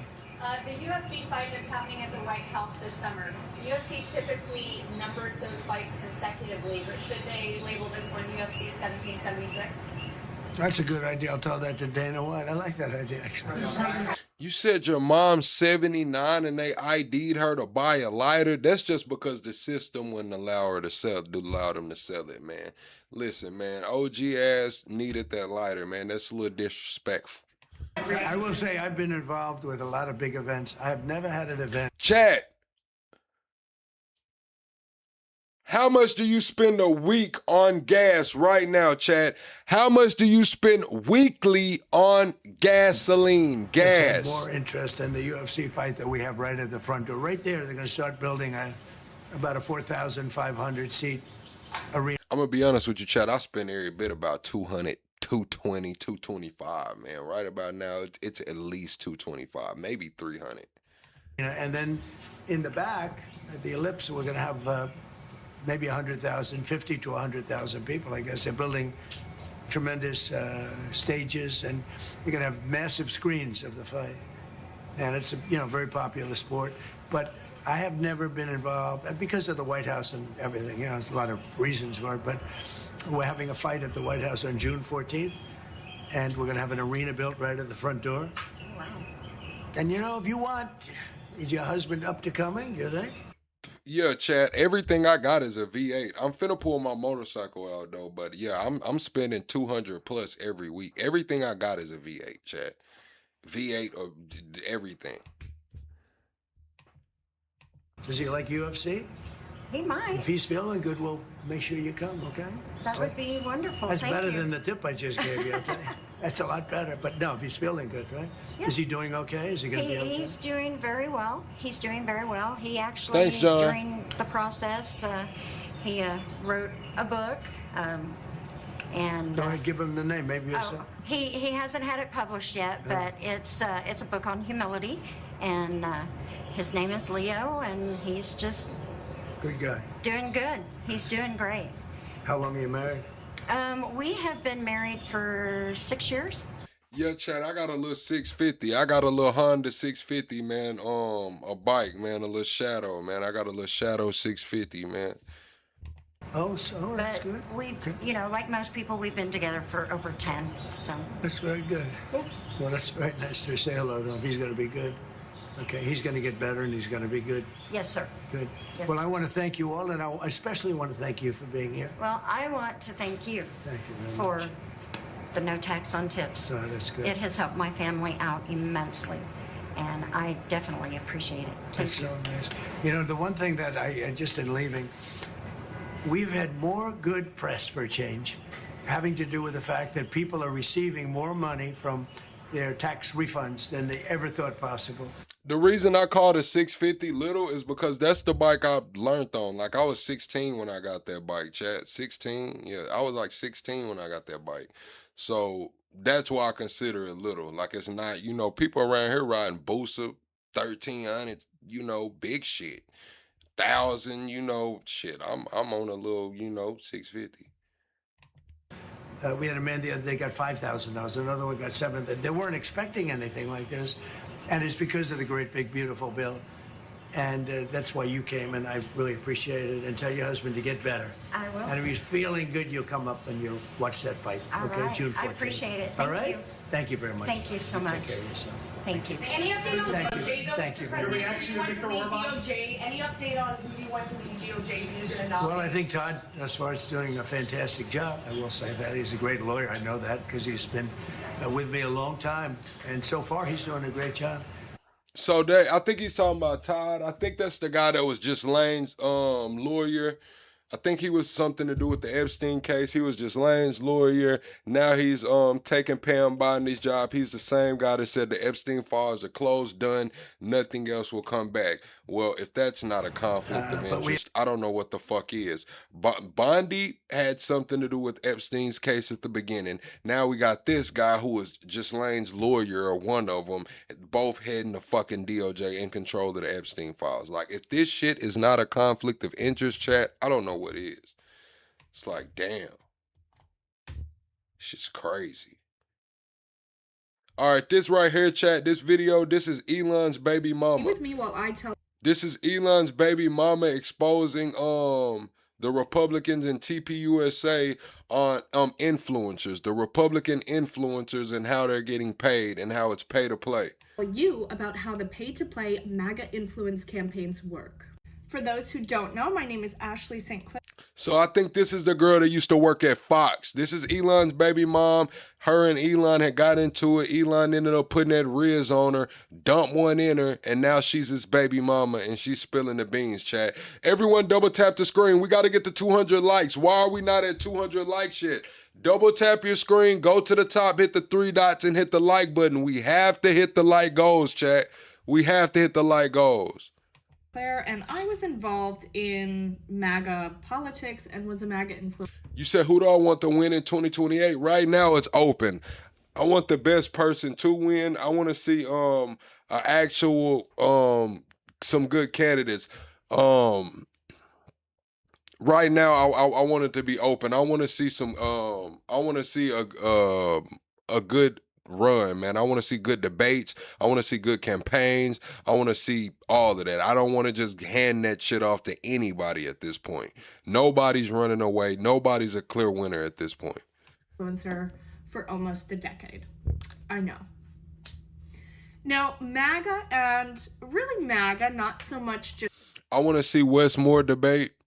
I want to see how they're gonna tear into Gavin Newsom, JD Vance, Rubio, and I don't know. I'm not really. I'm looking forward to seeing if Kamala has gotten better, if she's not gonna babble anymore. I want to see AOC. She'll be fired up. Yeah, I want to see JB Pritzker and just GOP messaging is incredibly coordinated, and I was. Hey, look, y'all. Tellium says, "Top talking. Geez, play the video. Shut the fuck up." How about that, Tellum? This is the Plug Nation channel, chat. We all plugs in here, chat. Drop the plugs in the comments, man. If you a plug, man, if you a OG new subscriber, drop the plugs in the comments. He gonna tell me to stop talking, play the video. Man, listen, Tellurium, man. You get the fuck out. How about that, man? Was initiated into this very young, about 19 years old, when I was first brought on to Turning Point. That was when I was invited to my first Turning Point event and was really thrust into this MAGA influencer ecosystem. In 2015-2016, MAGA and their operators realized how important and consequential social media was for politics. This really started during the Obama years when they harnessed. Somebody said AOC, are you kidding me? Yeah, I want to see a debate. AOC's actually one of the top contenders right now. Newsom's been sliding, AOC's been going up right now, and it has a lot to do with that PAC money. AOC says she's not going to take PAC money, and a lot of people aren't committing to not taking PAC money. Do I think AOC reneges and takes PAC money? Yes, but right now her message is being pretty clear that she's not going to take PAC money, and that's why she's shooting up right now in ratings. The internet and email campaign messaging, and then MAGA took it to the next level with things like Cambridge Analytica and coordinated messaging on sites like Twitter. Their main avenues for this influence are group chats, paid influence campaigns, and parties. Now, for the group chats, they operate with large influencers, particularly on Twitter. That is their primary mode of communication, is Twitter. And they will have these giant group chats that make influencers and individuals feel important because they are in group chats with members of the administration, people on the Trump team, in which they coordinate these messaging tactics. They also have coordinated calls with these campaigns and with these politicians, so you feel that you are important. What I really want to focus on, what was that? What I really want to focus on, though, is the paid campaigns, because this is able to fester through many loopholes within our own regulations and laws. Here we go. Because since what they're promoting is messaging or petitions or campaigns and not a service or a product, they do not have to disclose that they are paid for this on social media. So they have these Republican operatives, some of which were former White House, who build out these platforms that these right-wing influencers can log onto and see active campaigns and sign up for and get paid for promoting certain messaging, certain initiatives. And chat, I'm not gonna lie, chat. What she's saying is true. What she's saying is true.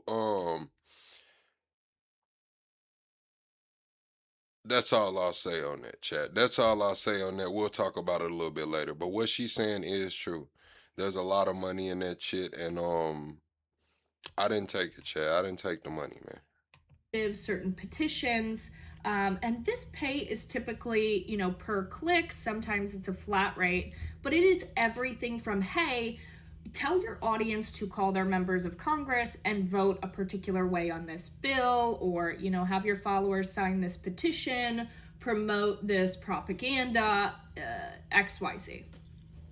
And the structure is indistinguishable from ad campaigns that you would do for a traditional company. So if you take, Tarte, for example, or a cosmetic brand or what have you, typically when they get influencers, they will also have a company copy or things that they should say, a script. And so do these right-wing influencers. They are given a script, they are paid, and they post it. And the only difference is that they do not have to disclose that it's an ad because of our current laws and regulations do not require them to do so, since it is not a good or a product. Now, some of these consulting firms that pay for this stuff, they will show up on FEC records because, the campaign or the PAC or the candidate pays them. But once they pay this consulting firm, it's gone. There is no further disclosures required by the consulting firms or anything like that. So this is a good way for them to hide exactly who they're paying for messaging, because it just goes through these firms that do not require any additional reporting to the FEC. And again, they also have these group chats with members of the administration. See, I see y'all saying that y'all remember when the Democrats did it. I mean, both sides do it. I haven't taken money from either side, chat, honestly.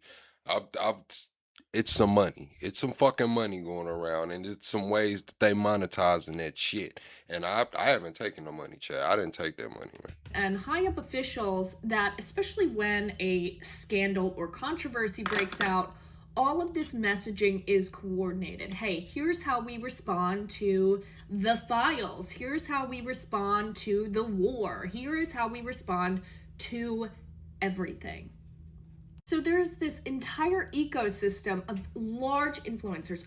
All of the largest influencers that you have seen in the right wing, 99% of them are paid or compensated or having their back scratched in one way or another.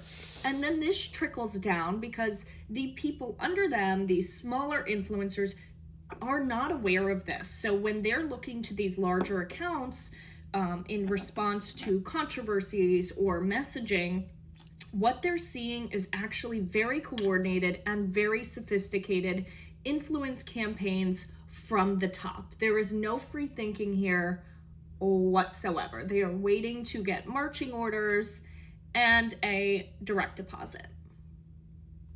This also works on a smaller scale for influence campaigns because there are private, very wealthy donors that will pay independent journalists to do certain projects or videos, and that never has to get reported to the FEC because it's between two private individuals, even though the messaging and the influence is for political purposes.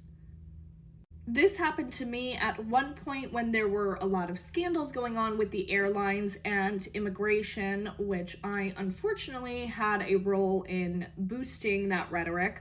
I had a very wealthy billionaire who reached out to me because he had personal beef with Southwest, so he wanted me to do a sting operation on Southwest to see if they were flying migrants around the country. I did not do that. To obfuscate things even more, this happens between private companies as well. So some of the biggest private companies within the right, particularly the right-wing media, they will be reached out to by people who want particular messaging. I was aware of this several times in regards to Israel, where Republican companies, right-wing companies, private media companies were offered millions of dollars to promote pro-Israel messaging and just sprinkle in things. So they're also doing this very covertly when they're making these asks. They're saying, let's just sprinkle it in here and there for a larger scale. Hey, chat, we're 6 likes away from 200. The next 6 people to like the live stream, let us know in the comments, and my mods will show you some love, man. Mods, show the next 6 people to like the video some love, man. A long-term influence campaign. And issues like this with money in politics really began around the 70s, late 70s. And there's a particular case that I've been fascinated by, which is Buckley v. Vallejo, and other subsequent precedents that basically solidify money as speech. And what you do, this happened like right on the heels of the civil rights era, right? And all of these individuals are now able to participate in democracy, at least on paper, in the same way as everyone else. Well, a lot of people, particularly very wealthy corporate men, were not happy about this. So they got right to work saying, well, we need to differentiate ourselves. And they basically complained to the courts and complained that corporations were basically political minorities and that they should be able to participate in politics and that money is speech. And our court affirmed this. The Supreme Court has affirmed many times that money is free speech. So by definition, there are a lot of people in this country who have more free speech than others. And our current system is incredibly archaic in the sense that it does not account for the internet and that these influencers do not have to disclose when they're paid, in the sense that basically money can be hidden in politics through these consulting firms, and I have seen it time and time again. They throw money around for everything. At one point, I was offered a lot of money to promote Rick Grinnell for Secretary of State when the Trump administration admin picks were happening. And I can guarantee you, he was not the only one in this pay-to-play scheme. And at the other end of almost all of these payments are also confidentiality agreements, meaning that even if these individuals involved had a change of heart and realized that they are participating in great evil, that they cannot speak up about it or they will get sued into oblivion. So not only have the wealthy created a system in which their political influence means far more than yours, but they've also been the architects of a system in which they have these manufactured reputations and narratives, and they manufacture silence through these incredibly asymmetric contracts in which people could lose their livelihoods and reputations for speaking.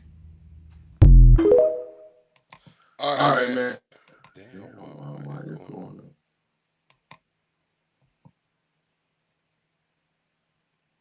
I just started recording.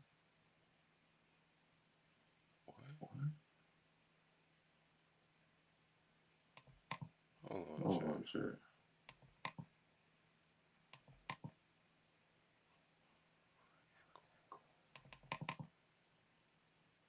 That shit's gonna piss me off. Yo.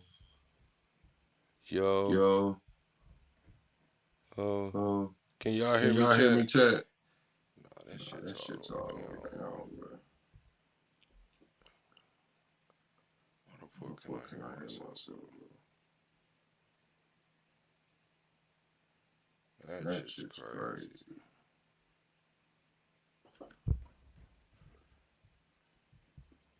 Yo. That shit is crazy, man. Why is it doing that? It just wasn't doing that, chat. Alright, let's get into the other video. Boom. Alright, let's try like this again. Hold on. Yo.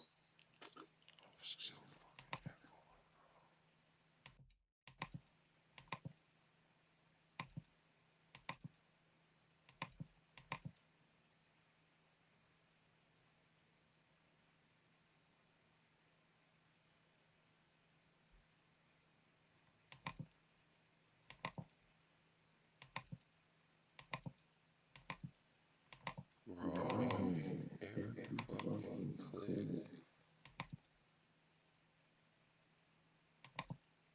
Bro, this is gonna bother.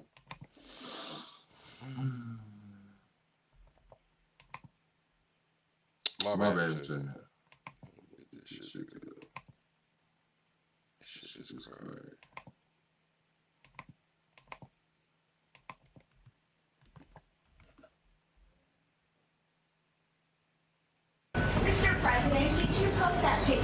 yourself depicted? Well, it wasn't depicted. I did post it, and I thought it was me as the doctor.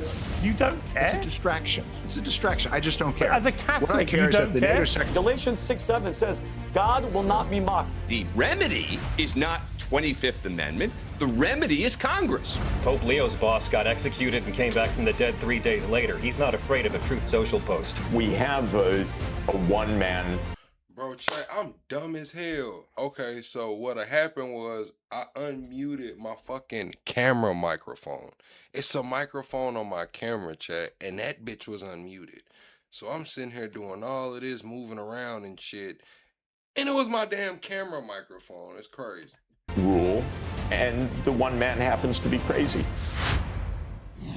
You block my ships and I'll block yours. That's the upshot of the US president's latest Iran war gambit. A US naval blockade of the Strait of Hormuz is now in force. It will not reduce the global cost of oil and gas. In fact, quite the opposite.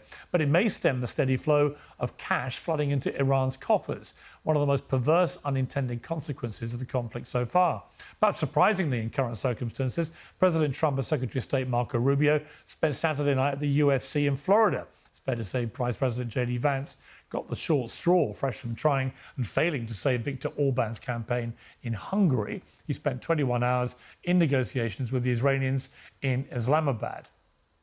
The bad news is that we have not reached an agreement, and I think that's bad news for Iran much more than it's bad news for the United States of America. So we go back to the United States having not come to an agreement. We've made very clear what our red lines are, what things we're willing to accommodate them on, and what things we're not willing to accommodate them on. And we've made that as clear as we possibly could, and they have chosen not to accept our terms. Well, the biggest red line is Iran's uranium stockpile. 6 weeks and $30 billion worth of war have not changed Iran's nuclear potential. There's also no agreement on toll-free access to the Strait of Hormuz and on funding proxies like Hezbollah, without which it's extremely hard to argue the US has achieved anything much at all. Meanwhile, President Trump has added several new fronts in his war of words. Tucker Carlson, Megyn Kelly, Candace Owens and Alex Jones were all savaged as low IQ losers. So reports are coming out today that Iran has offered to end its nuclear activity for up to 5 years, chat. Is that valid, chat? Do you think that is a good start? Do you think the America should accept that? Yes or no? Accept or deny in the chat. Accept or deny. Iran has said that they will pause nuclear activity for up to 5 years. The New York Times is reporting. In a Truth Social rant against his supporters turned critics, Carlson responded in a BBC interview. I feel sorry for him, as I do for all slaves. He is not free in this moment at all to do what he thinks is best for himself or his country. What do you mean? No, he's not free. And we learned that yesterday when Donald Trump announced a ceasefire, clearly with relief, and made its terms or most of its terms public. And then that ceasefire ended within 2 hours because Israel intentionally violated the terms. Well, last night, Trump turned his attention on an even bigger target, the Pope. Chris said you can't believe anything from them. The time is up. No, it's not, Chris. Trump put a 2-week extension. It's supposed to go to the 27th. Trump issued a 2-week extension on Iran today. So it's supposed to go into the 27th. So time is not up. His Holiness has taken a not unreasonable position on the Iran war, namely that threatening to destroy civilization is unacceptable and that God doesn't like war. The president responded by saying that he doesn't like the Pope. And then a move that angered even some of his most loyal supporters, Trump posted this image of himself as Jesus Christ. Now, plenty of people have been pointing out to the president that the religious fanatics... Bro, look at this shit, bro. Trump talking about he thought he was a doctor. What doctor is dressed like that, man? Come on, man. He got on a dashiki, man. What are we talking about? He's in a dashiki, man. With a damn red shawl over him, chat. Like, look at the light. He's got the light in his hand. You got a woman praying behind him. The nurse is right there looking up at you.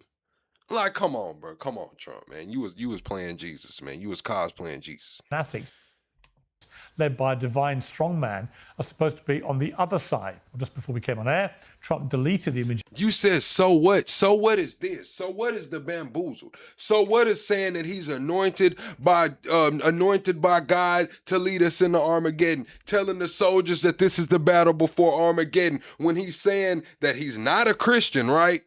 Said he's not a Christian, didn't put his hand on the Bible, rewrote his own Bible, got on Air Force One and told the world that I'll probably never make it to heaven and there's nothing I can do for heaven. And you're saying, why does it fucking matter?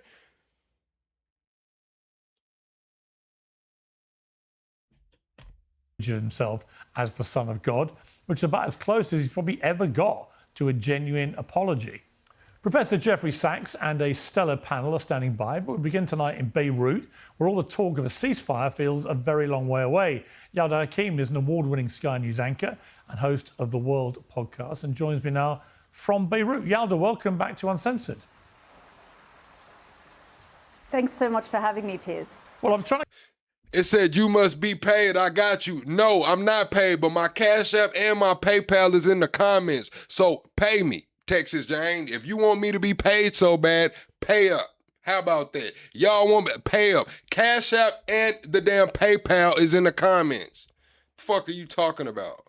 I get my own not quite so massive brain around all this and struggling a bit. So I thought, who better to ask than the reigning Royal Television Society Network Presenter of the Year, which brings with it an assumption that you're going to give me some answers. What is going on with this war? Because I cannot make head nor tail of it.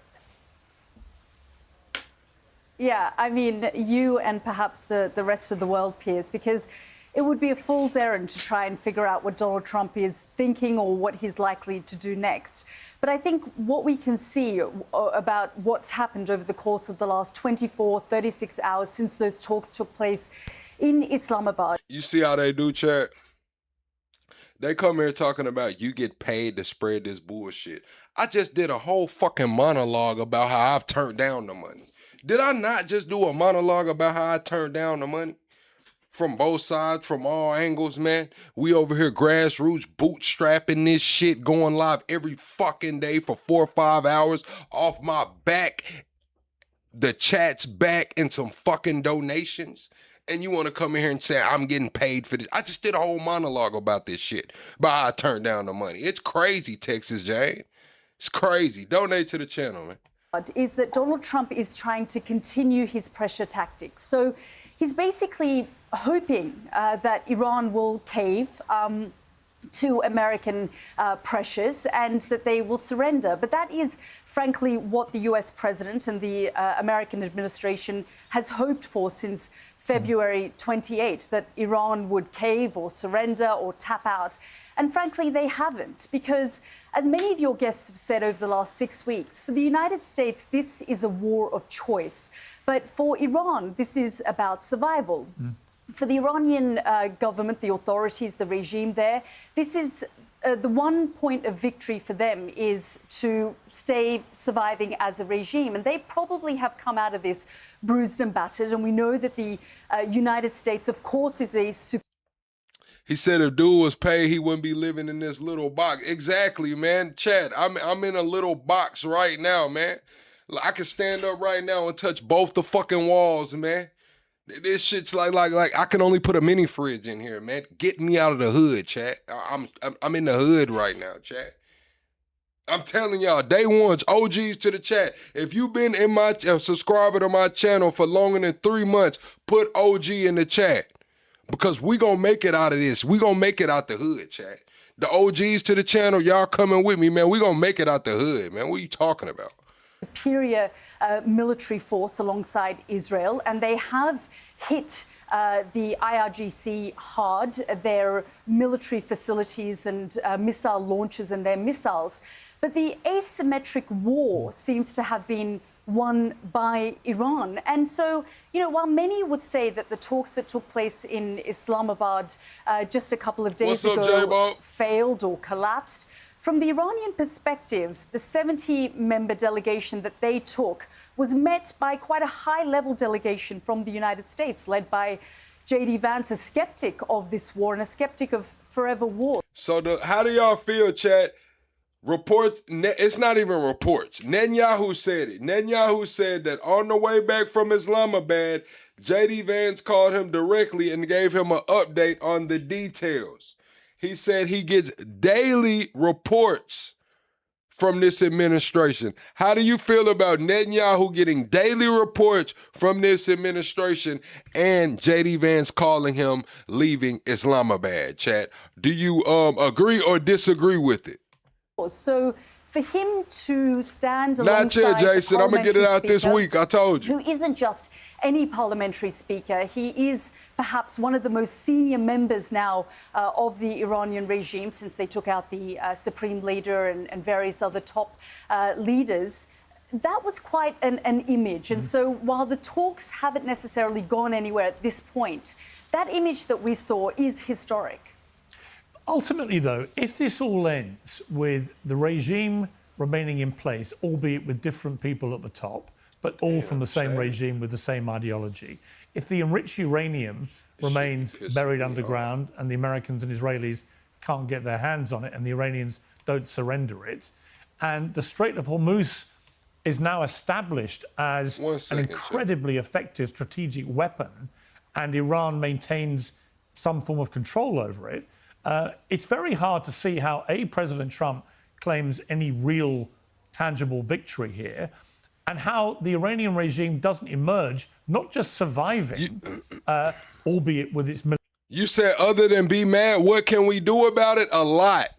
A lot. Alpha, I'm going to pull up the video back in a second. We can do a lot about it other than be mad. We can vote about it. We can talk to our representatives about it. We can say that, hey, if this is what's going on, then no. J.D. Vance is not going to be the next president of the United States. We could say shit like that, man. If you're on this type of train and this is what's going on, then shit, we just don't want it to go on. It is what it is. No harm, no foul. Just watch the fuck out. Somebody else can do it. That's what I'm trying to tell y'all. Somebody else can do it. That's the point. We're a country of 500 million people. Somebody else can fucking do it. I promise you. Somebody else can do it. Everybody looks at these people like celebrities and larger than life and, oh my God, I promise you. Somebody else can fucking do it. Military smashed up a bit, which it clearly has been, but actually possibly emboldened by all this. Yeah, I mean, Piers, we now live in a world where if the Americans and the Israelis do something that Iran doesn't like, it'll just close down the Strait of Hormuz again, you know, and this was not the case 6 weeks ago when this war began. So they do now have something that's a huge leverage that's basically put huge pressure on the global economy. And so in many ways... Rogi comes through supporting the channel via Super Chat with the alien. Thank you, Rogi.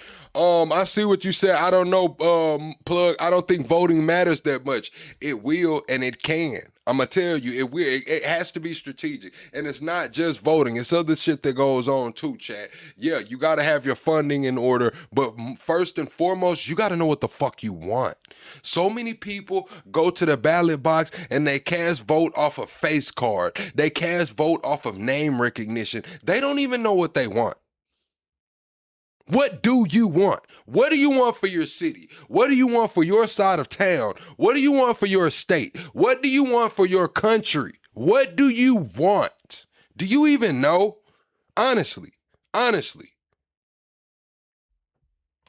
They are already emboldened by what's happened. If you think about the negotiations that took place 6 weeks ago before this war began, and don't forget, the Iranians and the Americans were talking. They were in nuclear talks 6 weeks ago. And then, of course, they say they were attacked, and they were attacked by America and Israel in the middle of those negotiations. They've now come out of this, like you say, smashed. But in many ways, they have the kind of leverage that Donald Trump is, frankly, pulling his hair out, saying, open the damn Strait of Hormuz. So what we saw in those negotiations that took place in Islamabad was, although J.D. Vance came out and said it was about their nuclear program, they basically talked about money, ships and the uranium, because these are now the big talking points for the Americans. So they're trying to put pressure on the Iranians. But the Iranians, frankly, have all the time in the world. They're in no hurry here. Right, and then you've got, as part of this asymmetric war, you've got the attacks the Iranians have made on their neighbouring Gulf states, which I think the scale of it has come as a massive shock to those Gulf states. I've spent a lot of time in the last couple of years, as have you, travelling around the Middle East, Saudi Arabia, Qatar, UAE. There was a real sense of dynamism about the region, a real conviction that they were moving inexorably from an economy based around oil, which is obviously slowly running out, to an economy based around tourism and sport and entertainment and all these things. And the big sales pitch was, come to all these states. We have to have a culture shift in America as well, chat. And it's happening right now. We're in the thick of it. I tell y'all this, we're in the middle of the greatest rug pull in world history. The middle. We're in the thick of the greatest rug pull in world history. And we have to get out of this consumerism mindset. We have to get out of this consumerism mindset, because that's where we get bought and sold. That's where we get bought and sold. That's where our politicians get bought and sold. That's where people make decisions not based on morals or principles, but based on position and standing. They're trying to get a leg up. They're trying to get a leg ahead, and they'll do anything because of it, for it. And that's because that's a societal thing. That's culture here. That's consumerism. Because it's safe, it's sunny, you're going to see great sport, great entertainment. We're letting tourists come and live here. And many people were. But in the last 6 weeks, you've seen this slam shut as a business model that's working right now. You see many people, expats who've gone to live there, leaving. Who knows if they go back? Tourism is pretty well collapsing. Real concerns, I would imagine, for the Gulf states about what this means for their economies going forward. But what does that also mean for the sort of geopolitical? That's what I'm saying, chat. Like, we have to understand, like, what does freedom mean to us? What does financial freedom mean to us? Huh? What does financial freedom mean to you? Does it mean a yacht? Does it mean 2 or 3 boats? Does it mean a big real estate portfolio? Or does it mean being able to spend a weekend with your kids? What does freedom mean to you? Not what it means to the neighbor, not what it means to society, not what Instagram tells you. What does freedom mean to you, chat? Honestly. Relationships between them all and Iran and the United States going forward. Could it, for example, could it propel states like Saudi Arabia to join the Abraham Accords or not? Well, I think, Piers, I've also spent the last 6 weeks traveling across the region. I was in Jerusalem. I then traveled to Saudi Arabia. Look, chat, we're getting flooded, man. This is what I want y'all to do. Chat, y'all see what's going on right now? Y'all see this coordinated effort? Like, it's like 5 people coming in my chat right now talking about, watch Liberal Hive Mind if you want to get real info, or watch this, your chat is this, you need to go watch that. I need y'all doing that shit for me and other people's chat. I'm not gonna lie. I need y'all spreading that fucking message. Whoever this liberal guy is, liberal, whoever, man, it's people out here on one. I need y'all in other chats like that about this plug nation, plugsation shit, man. I went to Qatar. I did an exclusive interview with the Qatari Prime Minister, who described the attacks from Iran as betrayal. Because don't forget, Qatar is one of the few countries on the planet that had good relations with Iran, that had an open dialogue with Iran, in many ways was acting as a mediator between the Americans and the Iranians. The Iranians were leaning on them to send messages to the You said, listen, man, you already a clown. Look at L coming here pulling on my damn nuts, chat. It's always somebody like this. Listen, L coming here on a fucking burner account trying to promote some shit. I give him a pass. I let him promote the shit, right? Chill out. Actually congratulated the nigga. Like, you know what? That's what my chat needs to be doing. Then he wants to proceed to talk shit. So you know what I call that, chat? Holding my fucking nuts. And I'm gonna need you to unhand that shit, L. I'm gonna need you to unhand my shit, L. The US president at different points. So they felt a sense of betrayal. And we know that the Qatari Prime Minister has spoken to the Iranian Foreign Minister about those ongoing attacks. And if this ceasefire that is supposed to last 2 weeks collapses, what does that mean for these Gulf states? Because as you say, they've been priding themselves over the course of the last couple of decades of being some of the safest places on the planet, being a tax haven, for example, bringing in all sorts of entertainment and sport into the country. Hey, chat, man, this is what we gonna do, chat. Everybody keep your fucking eyes on L. And if L move wrong, mods, get him out of here. And we gonna sing him a song. What's that?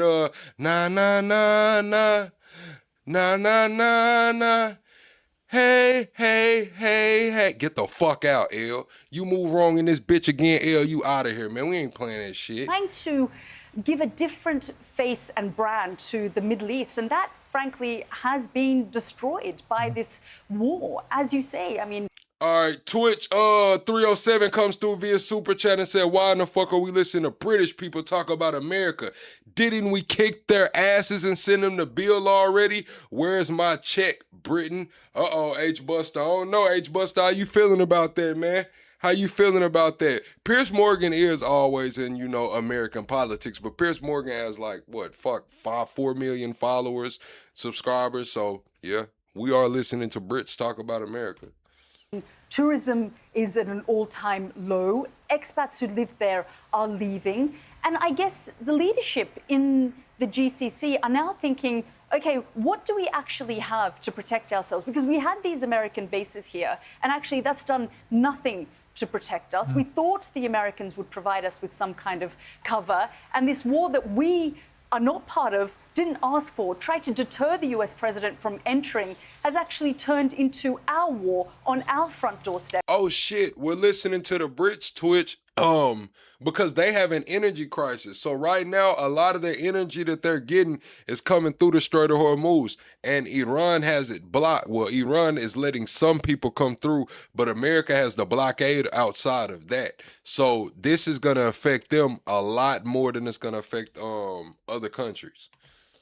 Battering our economies as well. So I'm not sure, frankly, if Saudi Arabia will join the Abraham Accords. There is still a lot of ill feeling from Saudi Arabia towards Israel about the war in Gaza, for example. And so they still have that card on the table where they say, well, hey, chat, drop some flames in the chat for Grinding for Rio. That's my partner right there. He Twitch famous. He don't like when I tell people that. But that's my IRL partner, Grinding for Rio. He Twitch famous again. He don't like when I tell people that. Thank you for stopping by, Rio. I'll call you when I get off stream.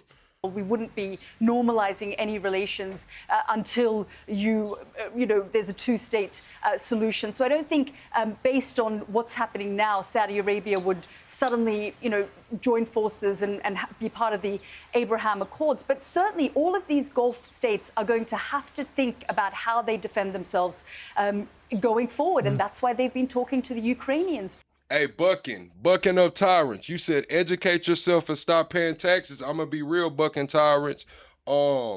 There are people out here right now that are deploying AI bots that are looking for comments and posts like that about people that are saying that they're not going to pay taxes, and they're going to have their AI bot to watch your account, and the AI bot automatically files the IRS report to where they get 30% of all the taxes that they collect for telling on you. So there's a guy who's saying he's going to make $500,000 this year just off of his one bot doing that. So watch out when you telling folks you ain't finna pay them damn taxes, man. You might want to keep that shit to yourself. For example, because, it's not just interceptors that they need these drone interceptors, which the Ukrainians have been... Oh, shit. Drip dropped 20 subs. Drip dropped 20 gifted memberships. Drip, where the fuck was I at, man? Hold on, chat. Y'all put some flames in the chat for Drip, man, with 20 gifted memberships, man. What the hell is going on, Drip? I didn't even see that. Thank you, Drip, for always supporting the channel, man. Thank you, Drip. Been extraordinary at being able to create in their factories to take their war on with Russia. It's fascinating. Let's just end by talking about Lebanon, because you're there in Beirut. I interviewed Danny Danon, the Israeli ambassador to the UN, the other day, and he posted something on his X account, kind of gloating that he clarified to me in the interview that Israel is not bombing Lebanon. It is bombing very specifically Hezbollah, but a bit like the bombing campaign in Gaza, in the process of, in their eyes, going after Hamas, they also managed to kill an enormous number of civilians and cause enormous structural damage to vast swathes of Gaza, 70, 80% of it virtually razed to the ground. And we're seeing not quite the same scale in Lebanon, but you're seeing over 1 million people displaced. We're now seeing the death toll is over 2,000, 7,000 wounded. Many of these are civilians, women, children, and Chat, I want to know how y'all feel about Apple removing the names of the villages in South Lebanon. South Lebanon has been leveled. It's gone. They hit the Apostle Peter's burial site today. Just the other day, they hit where Jesus performed his first miracle. It's a parking lot. Not only is it a parking lot, they have, on Apple Maps, they have removed the names of those villages. Some of those villages are 2,000 and 3,000 years old. Is that justified or is it unjust, chat? Just or unjust in the chat for Apple removing the names of those villages in South Lebanon? others. You know, like I say, it follows a familiar looking pattern to what happened in Gaza. What is your sense about what is happening there? And that's what I tell y'all, Chad. I've been saying this. New borders are being created. New alliances are being made. New borders are being created. Every day we wake up, new borders are being created. Every day we wake up, new alliances are being made. This is a new world. Everybody's always been talking about the new world order, globally, all of that shit. Man, listen, it's here. It's now. It's taking shape right now. When the dust settles, we'll figure out where everything lands. But right now, the world is being changed. Trump, Netanyahu, Zelensky, Putin, Xi, Macron, Keir Starmer, Mark Carney, all of these people are shaping the world right now. You know, Piers, the humanitarian crisis in this country is gut-wrenching. When you say over 1 million people displaced, many of them from southern Lebanon, tens of thousands of homes have been destroyed there. People who had nothing to do with Hezbollah didn't have military installations or facilities in their homes. Homes that have been there for decades, sometimes for 100 years, have been destroyed. I've spoken to people who had holiday homes in the south of the country that no longer... No, we have to mention Zelensky because Zelensky has the sauce right now, chat. That's what people aren't realizing. Zelensky and Putin have the sauce. They have been engaged in modern warfare for the last 3 years, using drones, testing drones, putting the fiber optic cables on it, testing water drones, testing ground drones. They've been in modern warfare for the last 3 years. Zelensky has the fucking sauce. Putin has the fucking sauce. And it's a lot of shit that they're probably not disclosing to the world right now when it comes to different forms of modern warfare and different tactics.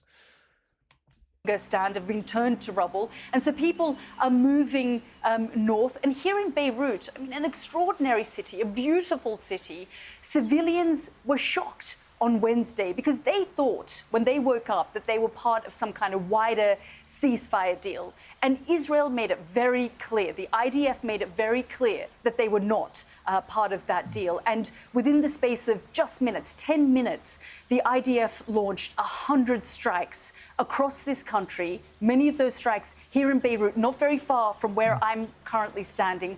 I interviewed a young girl, a 13-year-old girl, who was just mucking about. Relentlessly, brutally. Donald Trump has said things in the last few days that of a shocking nature that no president in American history has ever come close to uttering. And he's now... Policy Institute, and John Fugelsang, author of the book Separation of Church and Hate. Well, welcome to all of you, all with slightly different perspectives, I think, on this. Let me start with you, Dan. Oh, shit, that's that dude off Patrick Bet-David. What's his name, chat? What's that dude off the PBD podcast, man? He's always going to fuck off. Abrams, if I can. I mean, there's so much going on. Almost 98%. You said how and why are they doing this, plug? What are they doing, Jason? Which question, Jason? How are they doing what specifically? Angry Patriot, that is his name. Of it, driven by what comes out of Donald Trump's mouth or his social media posts in the last 6 weeks. I can't get my head round any consistent strategy or logic to pretty much any of this. And I've really reached the conclusion. Ceaseless says, shut up. Kiss my ass, Ceaseless. Sit the fuck down somewhere. Friars come through via Super Chat and says, Slava, Ukraine, congratulations to Tiza Party in Hungary. Impeach Donald Trump and JD Vance. Thank you, Friars, for supporting the channel. Chat, I know a lot of y'all disagree with that, chat. Should Trump and JD Vance be impeached? Yes or no? Yes or no? Should Trump or JD Vance be impeached? Conclusion that he got into something, almost certainly at the enthusiastic behest of Israel. He's got into something that he now wishes he could get out of, but he's no idea how to get out of it. Am I wrong? Y'all got to understand what y'all asking for. If y'all asking for Trump and JD Vance to be impeached, y'all know Mike Johnson going to be running the country, right? It's a line of succession. So are y'all ready for Mike Johnson to be running the country?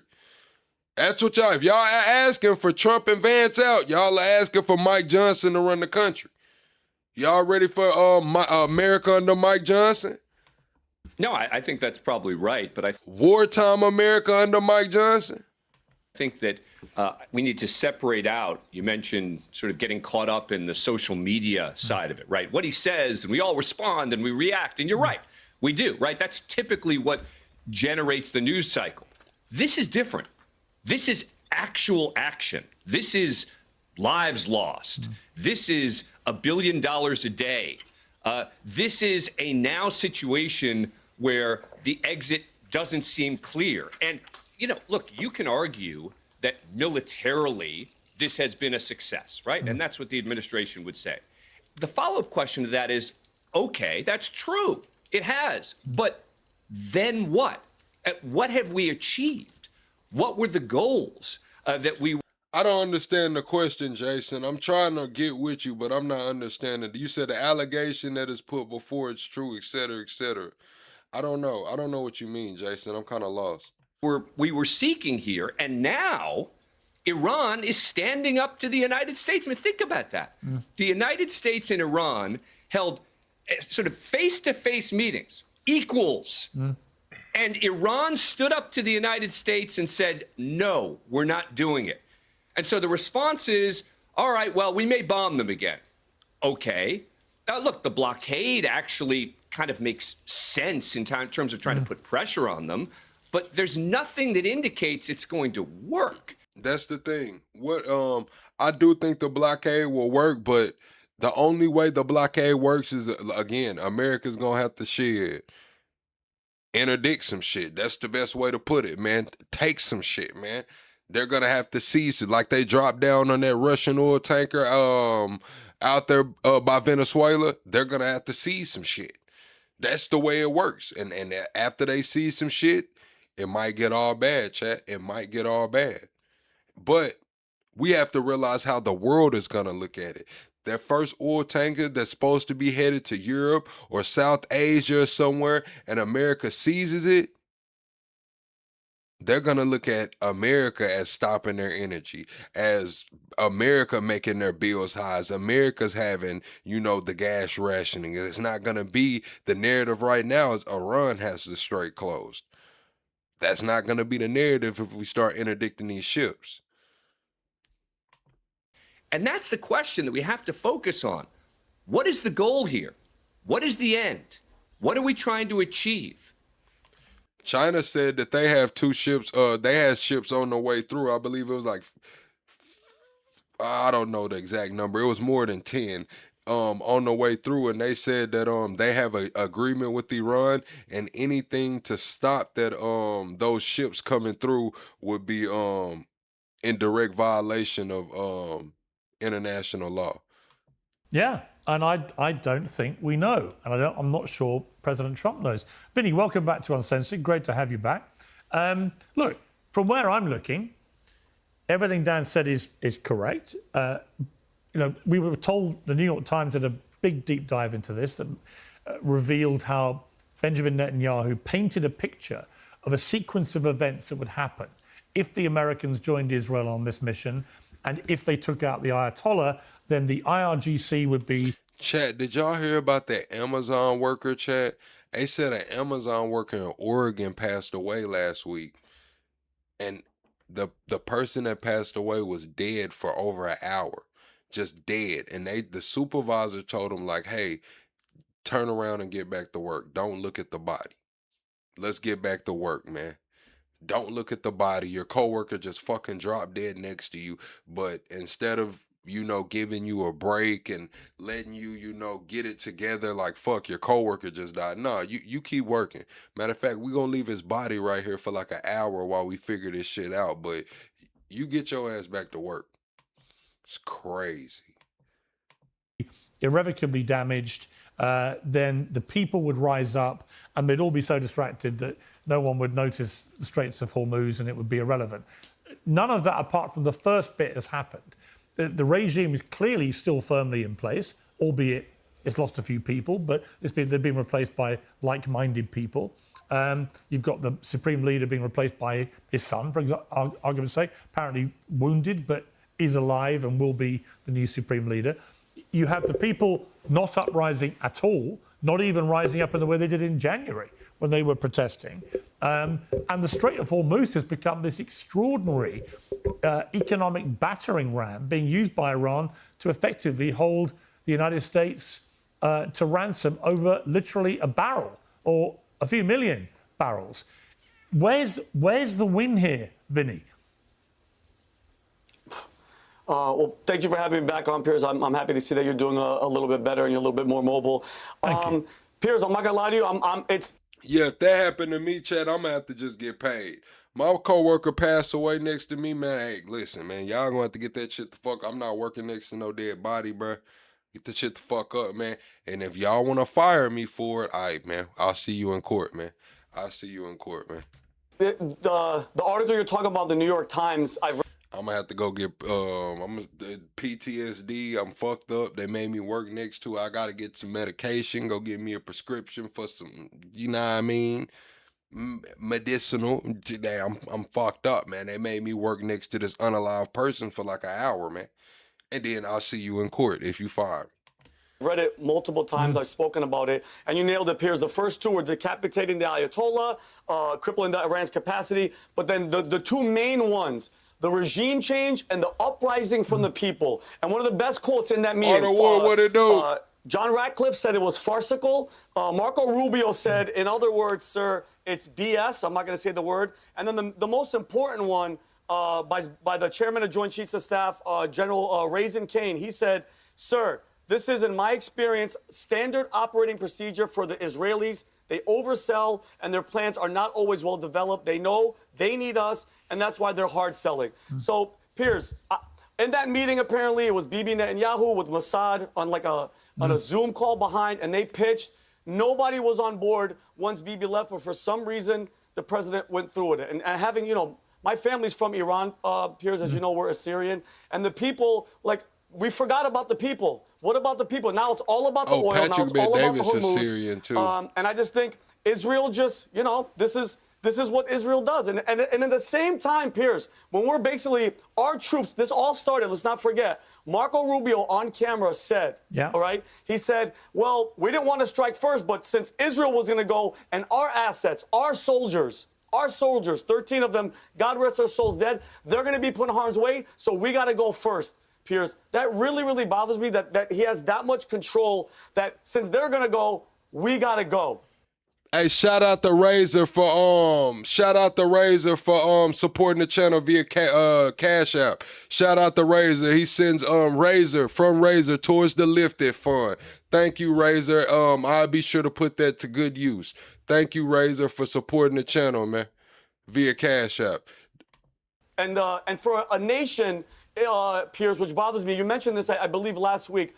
a nation that we all know has nuclear weapons, but we all have to play this game like we don't know that they have nukes. Do you know how dangerous that is? The Non-Proliferation Treaty, they're not in it, Piers. If God forbid they use a nuke, we can't even point and say, hey, it was Israel, because technically they don't have it, Piers. I think the people in the president's ear, they're not giving them good information. They're kind of swaying them that they want to. And Jared Kushner is over there with Steve Witkoff. Jared Kushner, does he even have security clearance, Piers? He's married to Trump's daughter, and he's known Bibi Netanyahu, Jared Kushner's family. Charles Kushner has known him since he was a child. So that's a little conflict of interest for me, Piers. And again, when there's American soldiers and our troops are at risk, I'm not a fan of it at all, Piers. It gets very real very, very quickly.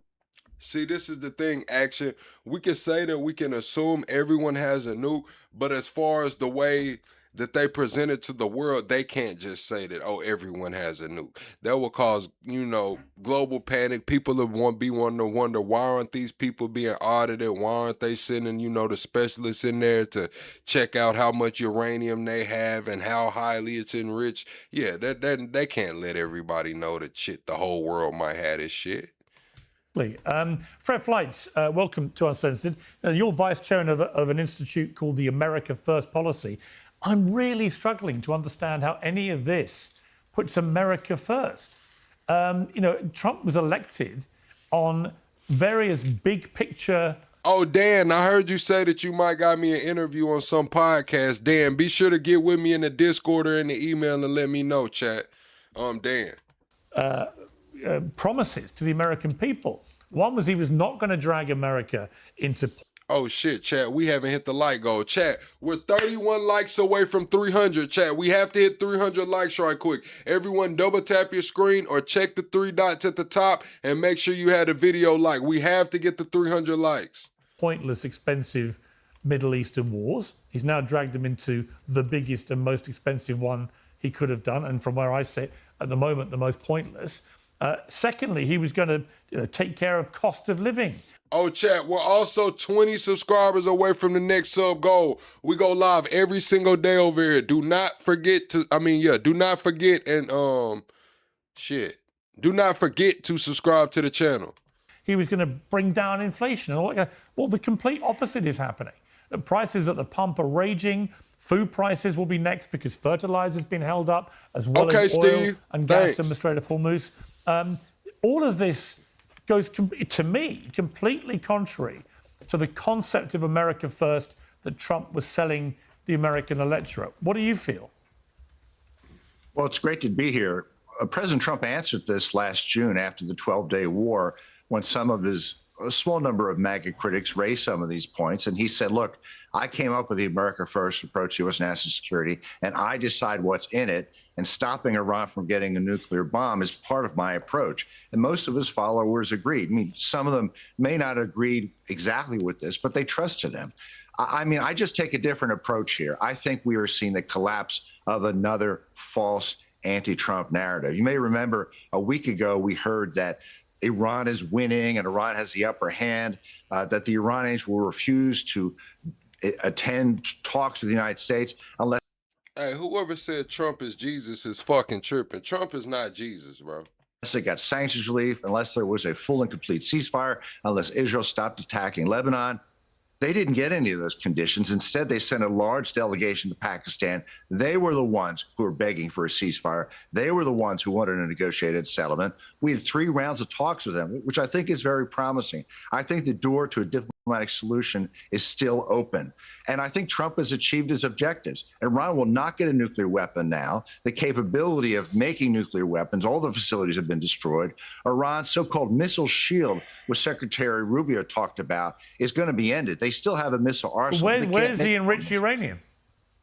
You know what? I have a big difference on that. I've studied this very closely. There may be 9 to 11 weapons worth of uranium hexafluoride that, if further processed, could fuel nuclear weapons. I'm happy to leave that stuff in the ground. Trump has said he's bombed the heck out of it. It's being watched by satellites. I know there's people going on Fox News and saying you have to dig that stuff up and get it out. That's absolutely wrong. We really don't need to do that. We can leave it there. I don't think the Iranians could process it, even if they could dig it out. Well, that's a massive leap of faith, isn't it? Given that they've indicated the complete opposite. But also, this, last summer, The 12-day war, when it ended, we were told, that's it. They have no way now of developing nuclear weapons. We've ended that threat. Then 8 months later, the United States is launching a full-on war with Iran precisely to do what they said had been neutralized 8 months earlier. And now you're proposing that the way this ends is the Iranians keep all their enriched uranium, which is 60% enriched and well on the way to becoming maybe 10, 11 nuclear weapons. None of this makes sense to me. I don't think I'm a particularly stupid individual. After the 12-day war, we were hoping with this ceasefire, Iran would stop its pursuit of nuclear weapons and stop building its missile program. There was a massive increase of its missile program, which the president decided to deal with in January. We started to negotiate. So, chat, if we leave Iran with their military decimated, but the uranium still in the ground and the Strait of Hormuz still under Iranian control, is that a victory, chat? If it's a victory, put victory. If it's a loss, put loss. If Iran keeps the enriched uranium and control the Strait of Hormuz, but all of their factories and military is decimated, is that victory or loss, chat? We're 11 likes away from the next like goal, chat. Be sure to hit the like button, double tap that screen, hit the 3 dots at the top. Negotiations. The Iranians didn't want a deal. Then the attack began on February 28th. And according to Rubio, if we let them continue this missile program, by the end of the year, there'd be nothing we could do to stop their pursuit of nuclear weapons. They were rebuilding the nuclear weapons program, too. Frankly, this all makes sense if you look at what Iran did between... You said helping your enemy used to be called treason. Now it's called being a Democrat.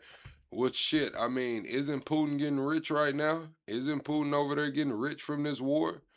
Like, shit, isn't he making, like, exorbitant amounts of money right now because of the Strait of Hormuz being shut down? June of last year and January of this year. And your solution is you leave them with all their enriched uranium so they could just do it all over again. I don't think people understand what this enriched uranium is. It's in the form of uranium hexafluoride. It has to be further processed in uranium metal. Then it has to be put into unfinished and unfueled nuclear devices that probably have been destroyed also. This enriched uranium is poisonous. If you go near it, you need hazmat suits. Fred, with all due respect. What's that? A lot of use of the word probably there. You said who is really making money? It's USA. Is your quality of life getting better?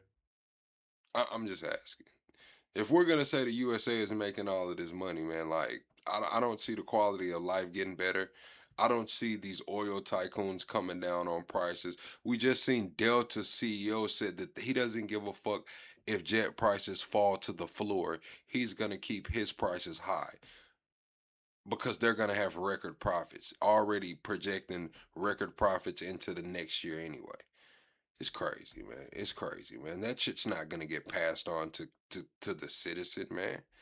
The USA is getting rich, man. What do I keep telling y'all? No, the USA is not getting rich. A select few people are getting rich. This is the fucking greatest rug pull in world history, man. This is the greatest rug pull in world history, man. Everybody wants to admit the dollar's collapsing, right? Everybody wants to say, oh, the dollar's collapsing, you know, bricks, and you got cryptocurrency in their trade. Do you not realize what the fuck happens when currencies collapse, man?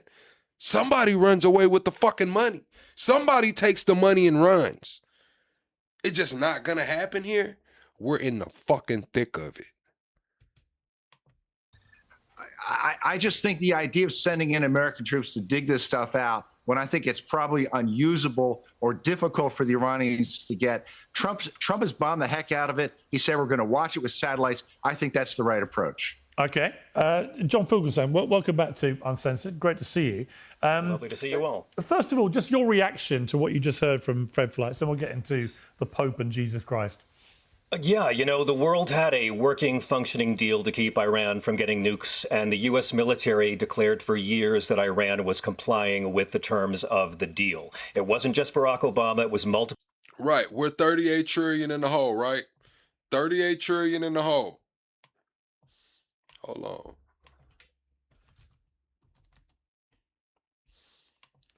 38 trillion, right? This is why they don't care about the 38 trillion.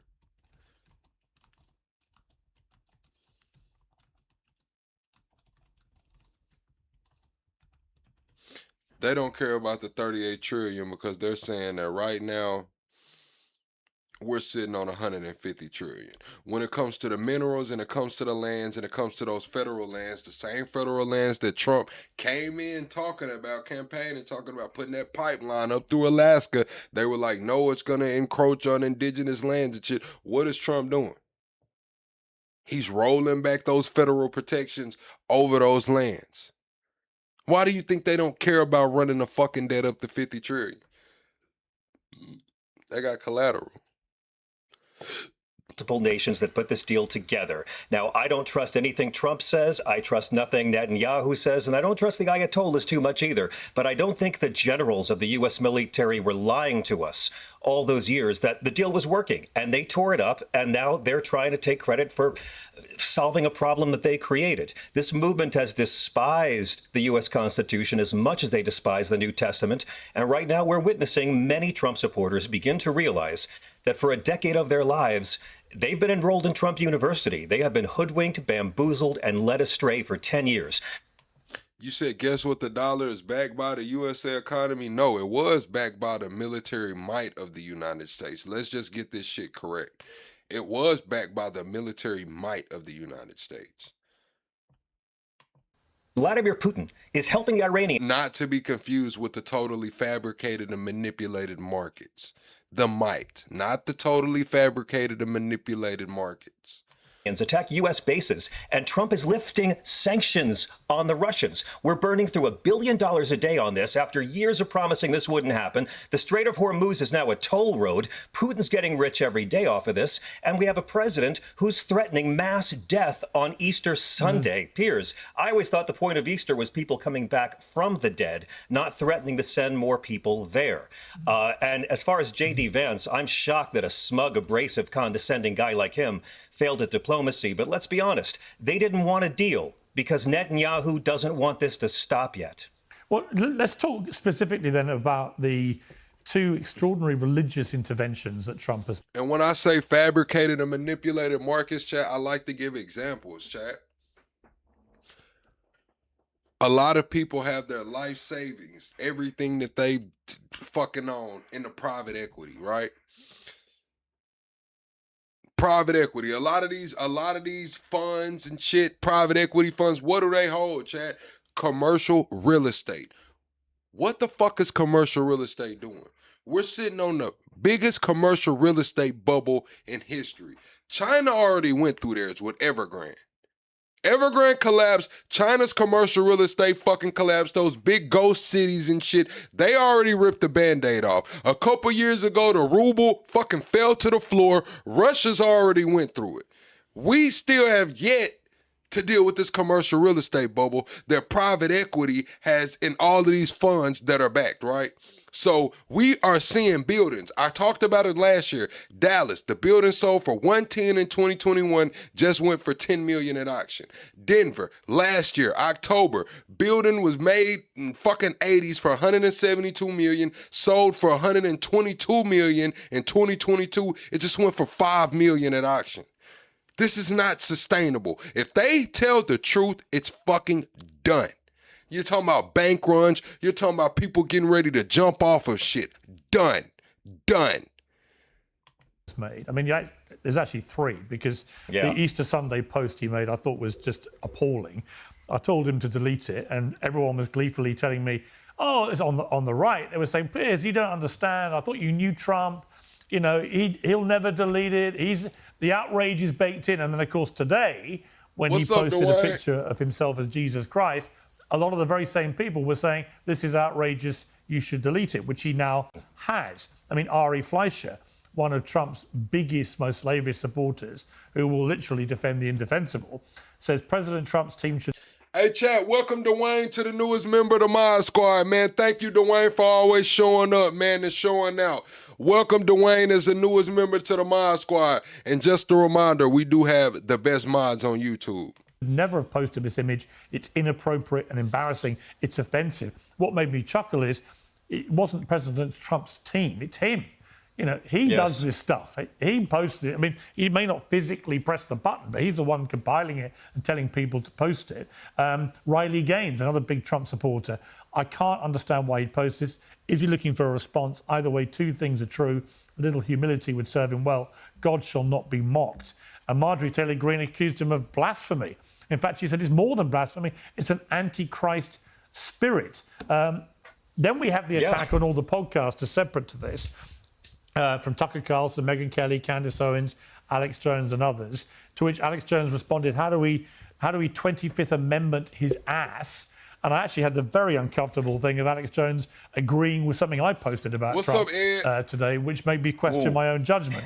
Thoughts and prayers, Piers. Thoughts and prayers. But let's come to the attack also in the context of it on the Pope, because Trump on Air Force One, as you're about to board it, said this. You said, yo, then what do I tell my mom to do that has her life savings in the bank and has lost over and is over 70, but will she lose everything? Is there anything that can be done? I'm not the professional. I'm not the guy to talk to about what can be done, but we have seen this before in 2008. And that time, it was mainly single family residences. This time it's the commercial real estate market. The only fathomable thing that I can think of that can save this situation is a mass conversion. It's a mass conversion. They have to turn all of these office buildings into apartments. Nobody's going back to the office. COVID killed the office. Hybrid work, work from home, remote work. Now AI is replacing it. Remember they tried to get everybody back in the office. It didn't fucking work. Now AI is here to take that job. That's done. The only way commercial real estate survives is if they turn it into office buildings. It's the only way that I see it happening, chat. Honestly, I don't know what to tell your mom. She's 70. I don't know what to tell her. She needs to talk to somebody who knows what's going on. Because think about this, chat. Those are two examples I gave. 90% decreases. 90%. Lost 90% in fucking 3 to 4 years, chat. Who's holding the bag? It's commercial real estate we're talking about here. They probably put 20% down. They probably put 20% down, paid on that shit for a couple years. It went into foreclosure. They sold it for $5 fucking million. Who's left holding the bag? Now think about this across the board, nationwide. Office buildings are empty everywhere. Everywhere. In Little Rock, in Dallas, in Austin, in Los Angeles, in Philly, in Washington, in Denver. In Florida. Office buildings are empty fucking everywhere. But they haven't updated the balance sheets to reflect that. And boy, let me tell you, if they do, it's going to be wild. Fucking wild. We don't like a pope that's going to say that it's okay to have a nuclear weapon. We don't want a pope that says crime is okay in our cities. I don't like it. I'm not a big fan of Pope Leo. He's a very liberal person, and he's a man that doesn't believe in stopping crime.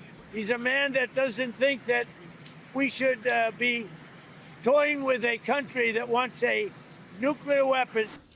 I mean, he added a few other things. He said, I don't want a pope who criticises the President of the United States because I'm doing exactly what I was elected. I mean, as we've just discussed, I'm not sure he is. If I wasn't in the White House, Leo wouldn't be in the Vatican, etc. Now, Pope Leo, interesting. You said how much do those office buildings cost? I just seen a building in Denver specifically. Skyscraper, built in like the 70s or 80s for $172 million. It sold in 2022 for $122 million. It just went at auction last October for $5 million. They just got a $122 million office building for $5 million.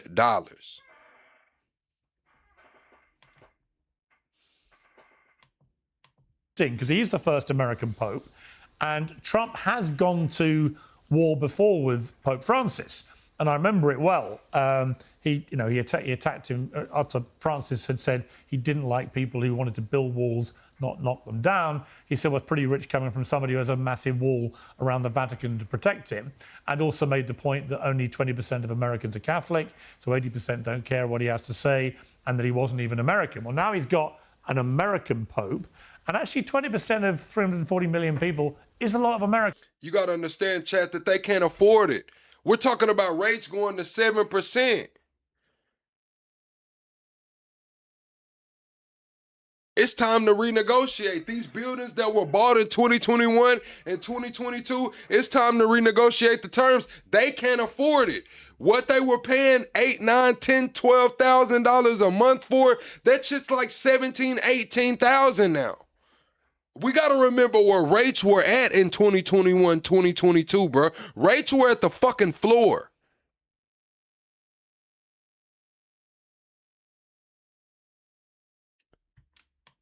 Americans, many of whom may have voted for Trump. The Pope, interestingly, decided, I'm not having this, and said this. I have no fear on neither the Trump administration nor speaking out loudly about the message of the gospel. And that's what I believe I am called to do, what the church is called to do. If we're not politicians, we're not looking to make foreign policy, as he calls it, with the same perspective that he might understand it. But I do believe with the message of the gospel, blessed are the peacemakers, is a message that the world needs to hear. John Fugelsang, he also said, I thought really significantly, I'm not afraid of the Trump administration. It was a real statement of, you can abuse me all you want, but you're not going to knock me off my message, which is one of peace, and that wars are bad and you shouldn't be killing people. Yeah, I mean, look, Pope Leo's boss got executed and came back from the dead 3 days later. He's not afraid of a Truth Social post. And what we see here are one man who's quoting Jesus and one man who can't stop. Yeah, that's what I'm saying. Don't just, it's normally like 3 to 5 years. It's like 3 to 5 years. And now it's time for renegotiation. Didn't have that balloon payment, probably time for renegotiation, which is typically standard. Nobody expected that. They're talking about shit might hit 7%, man. Fucking 7%. What is the bank gonna have to put on that, man? What the fuck is the bank gonna have to put on that, man? Then you gotta put 20% down. These people just put 20% down on a $120 million building, bro. And it sold at auction for $5. Shit's crazy. Fighting with Jesus. The Pope is saying, don't bomb civilians. And somehow that's become controversial. You know, there's two kinds of Christianity, and there always has been since Rome took over Jesus's operation. There are the... Hey, Paul, quit yelling in my chat. Quit yelling in my chat. See, that's what I be talking about. Y'all come here with them fucking ego problems, man. You typing in the chat, nobody's responding to you. Now you want to start typing in all caps because you got a fucking ego. Nobody came to see you, Paul. Fire up your own damn live, man. Quit yelling in my house. The Christ followers who actually believe in following the words and commandments of Jesus Christ, humility, caring for the less fortunate, welcoming the stranger. Individuals and nations have to care for the poor and the sick and put away your sword. And then you've got the Christian nationalist strain that's existed since Rome took over, where they believe they own God, they own Jesus, and they work for us. And anything we do is okay because God likes us better. And Donald Trump has harnessed that energy quite well for quite a long time. Paul, you yelling this motherfucker again, we're gonna sit your ass down for a minute, Paul. We ain't gonna kick you, but we gonna time your ass out, man. Ice Cream, you just told me to stop. Paul asked to stop yelling. Now you wanna come in here yelling. Y'all ain't got no fucking home training, man. I invited y'all in here, man. You didn't take your shoes off. You typing in all caps, yelling and shit. Where the fuck is the home training, chat? Where the fuck is the home training, man? Paul, you yelling here again, I'm gonna time your ass out. And now he's overshot the mark. Patty Jones said, quit cussing up a storm if you want any real respect. I don't need respect. I need consistency. Just like my consistent ass gonna show up every night and fire up a live stream, I need y'all consistently in here. This is a late night show, Patty. If you don't like my cursing and it's too much for you, I have a sailor's mouth, I'm sorry. I'm sorry. When I go live during the daytime in the morning, I don't have a potty mouth. But right now it's the time to put the damn kids up, man. It's grown folks talking. Put them damn kids up, man. All Leo is doing is literally Christianity 101. And Donald Trump seems to think that's political. Starting a war, threatening genocide, bragging about it online. I mean, like Leo's not the one launching missiles. He's the only guy in this argument who hasn't killed anybody yet. And so I loved Leo's response. And all he's doing is modeling what the gospel actually says, which infuriates Christian nationalists. Right. Dan Abrams, we've got to an extraordinary place. I mean, there's so many extraordinary things that have happened in the last 6 weeks, but the new Iranian president, Masoud Pezeshkian, posted today, His Holiness Pope Leo, I condemn the insult to your excellency on behalf of the great nation of Iran and This the thing, Chad. I'm one of the streamers that I see all the messages. I might not read all the messages out loud. I might not respond to all the messages. If you send a super chat, I will respond. You know, you send a cash app, let me know, I will respond. But I'm reading all of that shit, and I'm actually a streamer that responds to the chat. Like, I'm here with y'all. We hanging out. We kicking it. You don't gotta yell, man. Sometimes I'm gonna read your chat and answer you. Sometimes I'm just not. Sometimes the chat's gonna read your question and answer you. Sometimes they're not. It just is what it is. It's part of the game. declare that the desecration of Jesus, the prophet of peace and brotherhood, is not acceptable to any free person. I wish you glory by Allah. I mean, when the Iranian president is racing to support an American pope, the first American pope, against an onslaught from the American president, who is the head of a party which historically has more Christian voters than any other in America, what is happening? Well, the question becomes why, right? Why would he do this? Right. And look, you'll have some people on the right who will say, well, we disagree with what the Pope says. Well, we support the president's actions and the Pope doesn't. Okay.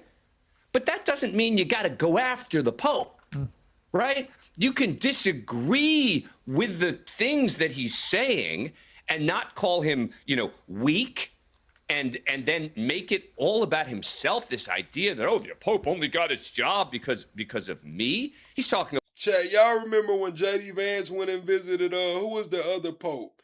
Remember J.D. Vance went and visited the Pope and he fucking died, bro. Like, J.D. Vance went and visited him and then he fucking died, bro. Like, how long after J.D. Vance visited the Pope did he die? How long did that take, Chad? J.D. Vance visits Pope. When was this?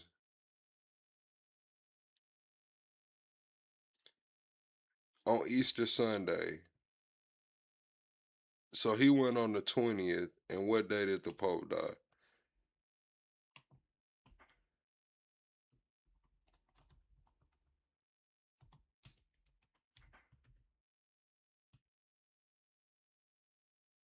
On the 21st, bro. The next day, bro. J.D. Vance went and seen the Pope, and he's fucking dead the next day. About the stock market in this response? Shit. That's not a bad omen. Nigga, J.D. Vance came and visited you dead the next day, bro. It's crazy. To the Pope, you have to ask yourself, what is the goal? It's sort of similar to what we were talking about with regard to Iran. What is the goal? What are you trying to achieve? Why are you doing it? You can disagree, you can be mad at him, you can be upset. There's a way to deal with it. And putting aside all of the religious side that John has talked about, even from a human and political perspective, you have to ask yourself, why is he doing it? Right, so I've known Trump 20 years. It was 20 years ago I took part in his Celebrity Apprentice show. We've been good friends over the years. We had a couple of wobbles. Piers Morgan was on The Apprentice, man. Oh my God, Chad. This is the Truman Show for real. This is the fucking Truman Show, Chad. This is the Truman Show. But largely good friends. I've spoken to him maybe a dozen times since he won second time round. So no, I've known him well and a long time. I just think his behaviour is the most erratic I've ever seen. I don't think you can hide behind, well, he's always like this, he likes to... It's more than that. It's almost like he's on some weird frenzied mission now to just piss off as many people as he can humanly do for reasons that I don't... When you put it in totality, it's like, as you said, what is the end game? It does raise a spectre, which, of course, the Democrats are gleefully putting forward because, of course, it was raised about Joe Biden. But Hillary Clinton posted today, Trump has become fully unhinged. What's up, we Joe? We should talk about it. On MS Now this morning, she elaborated, I read these posts like the majority of Americans, shaking my head and really just feeling sick that we had a president who is such a disgrace. What do you think, Dan? I mean, you've obviously observed Trump for a very long time too. Is he showing signs of behaviour so erratic that there should be legitimate questions asked about his cognitive abilities? Right. So you got to separate out unhinged from, quote, mentally ill, right? I see a lot of people publicly diagnosing Trump as if everyone's sort of a doctor, right? Oh, he's mentally ill. I don't know. I do know that the posts and the responses are a bit unhinged. So I think when people start saying things like, oh, we got to deal with the 25th Amendment now, that's not productive, right? There is going to be no 25th Amendment that is going to action that the cabinet is going to take to remove Donald Trump, right? The 25th Amendment was based. Now I see why Trump is saying that he's going to do everything he can to keep boomers, keep the home prices high. That's why he's floating a 50-year mortgage. And he's talking about keeping residential home prices high. He's blocking BlackRock and these other private equity from buying single-family homes because the commercial real estate market is shit. We just seen Charles Schwab move from California to Texas for like the 0.98 tax from the 7%. It's about to be a fucking buyout, Chad. It's about to be a wealth transfer. The commercial real estate, everybody that went all in 2020, in 2021, and 2022, they're about to get bought the fuck out for pennies on the fucking dollar, bro. We thought that this private equity can't come in and buy single family homes. They don't fucking need to. They don't fucking need to. They're gonna be the ones to convert these office buildings into apartments. They don't fucking need to. Basically enacted to deal with a president who's comatose, okay? It's not going to apply. But that doesn't mean you can't talk about what he's saying and how unhinged it seems. The remedy is not 25th Amendment. The remedy is Congress, right? Congress is supposed to be the one in a system of checks and balances saying you can or can't do this, and in the worst cases, impeachment. But at the very least, you would think when it comes to Iran, based on what we've seen, that Congress would be able to pass some sort of legislation to say, you got to go through us first. It can't just be the president who's doing it. And it seems up to this point, Congress can't even do that. Yeah. Vinny, if I was Donald Trump, and Thank you for the constructive criticism. Sally says, name one child or teenager plug station that you wouldn't want to smoke or swear. All of them. I think kids should be kids. Daughter, niece, and nephew. It's 7 a.m. in the UK. Good morning, Sally. Love your challenge to the narrative. Thank you, Sally. Please don't smoke. I have my vices, Sally. Thank you for supporting the channel, Sally. I'm a little rough around the edges, man, but this is how I run my show. It's a niche, it's a pocket. It's not for everybody, but I do appreciate your support. Please like the video. If you can't share this video out far and wide, if you can't listen to me out loud, you got to put me in the headphones. I am sorry. We will get a little more polished along the way. Bear with me, chat. Bear with me. Very thankful I'm not. I'm sure he is too.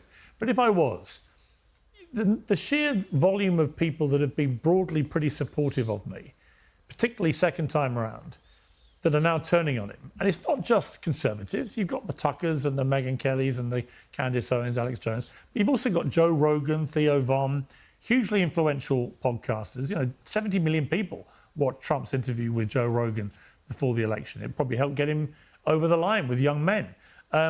People like me, that like I say, I've always got on well with Trump. I try to always be fair-minded with him, criticise him when I don't agree, praise him when I do.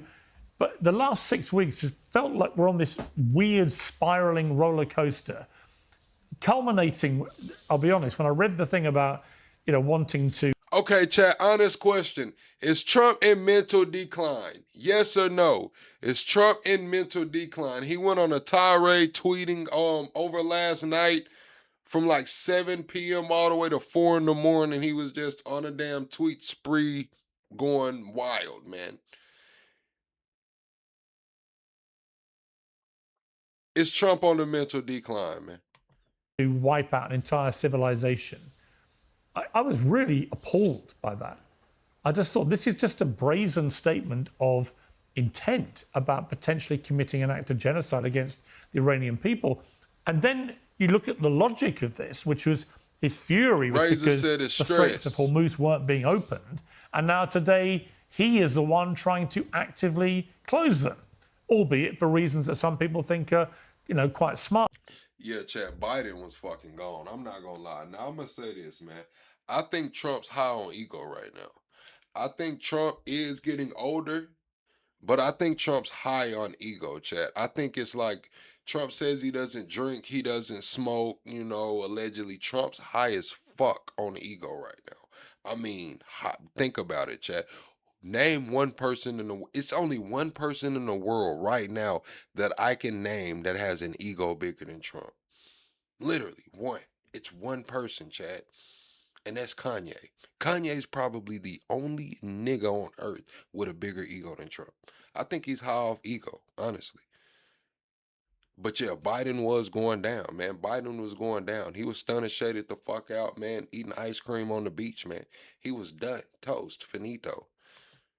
Potentially strategically, but none of it makes sense, Vinny. But there's a growing number of people that were pro-Trump who are now turning on him, and a lot of it is being driven by this whole Iran war and his behavior surrounding him.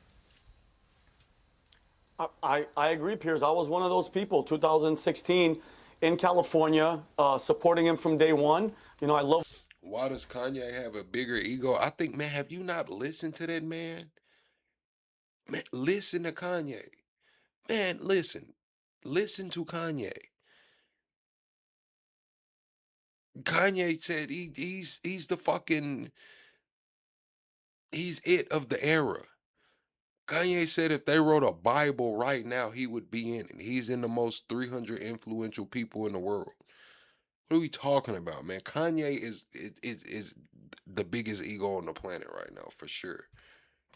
What he did, he came and mixed up the whole system. I got punched in the head in California for wearing a red hat that wasn't even a Make America Great Again hat. So I was there with them from the beginning. But again, a lot of people... I told you. Kanye crazy, bro. Kanye is wild. Piers trying to say, no, you guys are all MAGA, you never change your mind. I'll openly say that what's happening right now is unlike him. It's almost like he has like an evil force around him. I don't know if it's the Paula Whites, these evangelical Christians in his ear. But I love what John said, Piers, about, the sad thing is, I'm not surprised about his, I don't agree with it. These tweets about the Pope and Christianity, and by the way, and I'm pretty sure John knows this, Galatians 6:7 says, God will not be mocked. But I'm not surprised. He said he's not a Christian, Piers. When he got sworn in, he didn't put his hand on the Bible this time. He said on Air Force One he's not going to heaven. I just don't, it's supposed to be America first, Piers. It's supposed to be America number one, okay? And it just seems like there's outside influences, Piers, that are more about them. Chat, do y'all think Trump will make it to heaven, chat? I know it's not your judgment, man, but do y'all think Trump will make it to heaven, man? Less about us. And it's a really, really messed up thing because, Piers, look around the corner. Midterms look like it's going to be a bloodbath. And then think about 2028 presidential, who the front runner, technically right now, is Marco Rubio. This war does not seem like it's going to end, Piers, anytime soon, period. There's no uprising. We dropped weapons off to the Kurds. The Kurds took the guns. The Kurds stole the weapons. There's no uprising. And I know I said at the beginning, Piers, this was told, it was for the people. The Iranians, after 47 years, took the... Man, Trump said himself he ain't going to heaven, man. He said he don't think he can make it. He don't think there's nothing he could do to make it to heaven. Shit, bro. Like, woo. Damn, Chad. Like, that's some shit, you know, people say when they've done some crazy shit. I'm just gonna be honest with you, man. Like, damn, it's no hope for you, nigga? None? Like, I mean, even serial killers go to prison and find God and, you know, like, damn, nothing, nigga? Nothing? The streets, and they were like, we need help.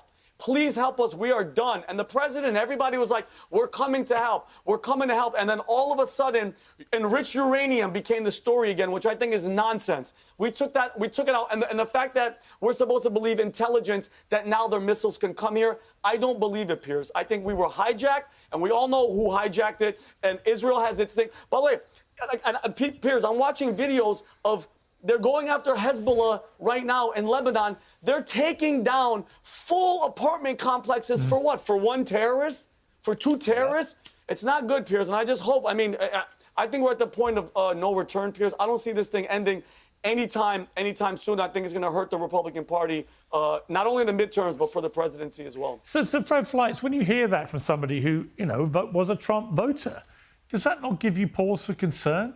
And when you hear the same from so many people that were supportive of Trump.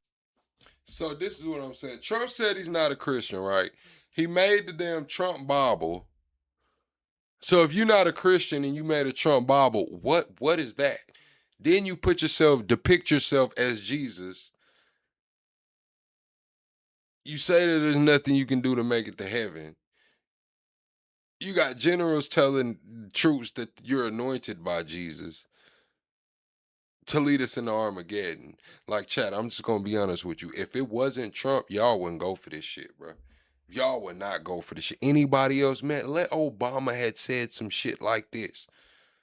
I know y'all talk about Obama dropping the drones and using drone strike. He did that shit. I know y'all talk about Obama deport. He did that shit, yeah. But let Obama had not put his hand on that shit, man. Said he's not this and that, man. Like, wow, that's crazy, bro. I'm not gonna lie. Think about Biden getting up there saying that shit, bro. Think about Biden getting up there saying it, bro. Think about Biden putting himself as Jesus, bro. Trump that voted for him in the last election, turning on him so rapidly in such large numbers now. Does that not worry you? I don't think they're turning on him in large numbers, but I want to add that I'm Catholic. I like Pope Leo. I don't agree with him. He's a little too liberal for me, but I expect popes to advocate for peace and against war. And I would advise the president to keep that in mind. This is what popes do. It's a good thing. But I just look at what the NATO Secretary General said. Would you criticize Donald Trump for his attack on the Pope? You know, this the thing, though, Amber. You said he does have a Christian advisor. Well, his first advisor just got caught messing with a girl that wasn't even a teenager. Spiritual advisor, all in the fucking White House, man, just got caught with a girl that wasn't even a teenager. He did 6 months in jail.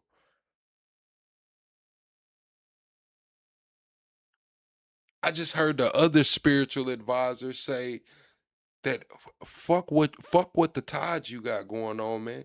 You need to put your tithes and send them to Israel right now.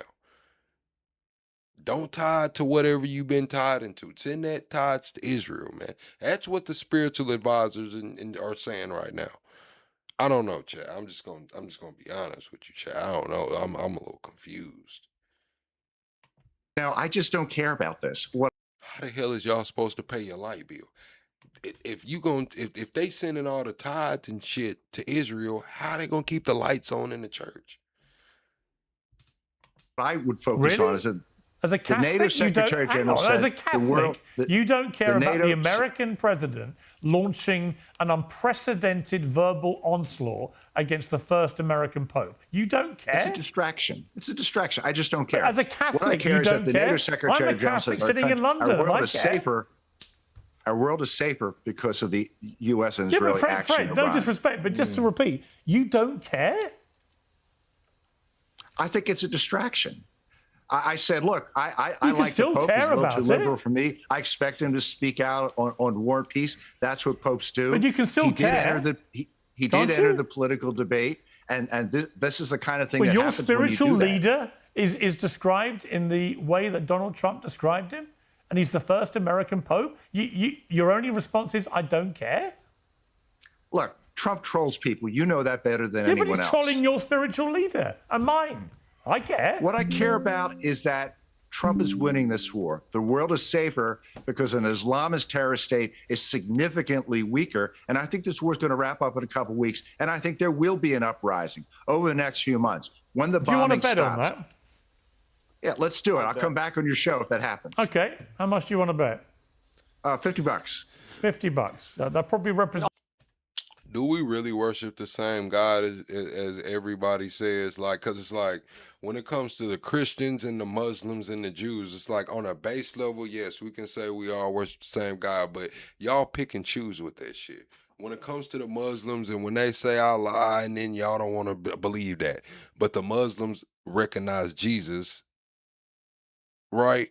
Then when it comes to the Jews, it's like, y'all say that we worship the same God, but then it's like it's a select group of people that might go into some other shit. So are we all worshiping the same God and we just all have different views on Jesus? Is that what we saying? The Jews and the Christians and the Muslims have different views on Jesus. And why the fuck do the Muslims get so much hate? Why do y'all hate the Muslims so bad? If we all worshiping the same God, why do y'all hate the Muslims so bad? Probably represents your confidence in winning this bet. John Fugel saying, I mean, look, as a Catholic sitting here in London at the moment, I care. I absolutely bloody well care because this was an unprecedented attack. And it's the first American Pope. And it's like, at the very, this is my problem with what Donald Trump does in these things. It's like when people he doesn't like die. Whether it's Colin Powell or John McCain or Rob Ryan or whoever it may be. It's like, my mother always says to me, nothing good to say about someone when they die. Say nothing. Just at least respect life and death. Say nothing. Most men have the game to not do that. But again, we have to remember, this man can't stop lying. There is no Jesus-based argument for Trump support. There is no gospel teaching or commandment of Jesus that he has fought for. Hey, look at Jeffrey Trustin coming here. We do not worship the same God, you idiot. Now I gotta be an idiot. What's up with the ad hominems, Lil Jeff? Lil Jeff, you tired, man? You tired? You took your melatonin tonight, Lil Jeff? I think you might need to go to bed, man. You might be a little tired, Jeff, a little angry, man. You might need to fluff that pillow, man. On a policy level, you have to throw Jesus out. And if you think this Pope is too liberal, you're going to really hate Jesus when you get to the gospel parts of the Bible. I mean, this is a man who began his political career off a racist lie that the first black president wasn't one of us. He lied to every American you care and love about during a plague. He had cops beaten for a lie on the Capitol steps and then pardoned all those terrorists after he got in the second time. And he launched that campaign off a lie, another racist lie about Haitian migrants being illegals eating pets. You cannot believe anything he says. And again, you can't believe Netanyahu or the Ayatollahs either. If anything, this shows us that it's not the moderate and liberal religious people causing all the problems. It is the fundamentalist wings of all the world's great religions, the fundamentalist extreme right, Muslims, Christians, and Jews, who are causing the violence, oppressing the women, hating the gays, and turning millions of young people off to the concept of religion. Dan Abrams, just very quickly. Let me just add something there about Israel, right? is we've been talking sort of broadly about Israel as if it's a monolith, right? And I think John makes a good point, which is if you look at support for Netanyahu right now in Israel, it's at about 40%, right? Yep. Similar to what Trump has here in the United States. And when we talk about Trump's actions, right? It's crazy y'all care more about people eating pets than children being unalive. That always behooves me, bro. Like, it's crazy. It's like y'all care more about a motherfucker eating an animal, a pet. You know, maybe it was their pet duck or their pet whatever the fuck it was. Y'all care more about someone eating the damn what's that show called, Chad?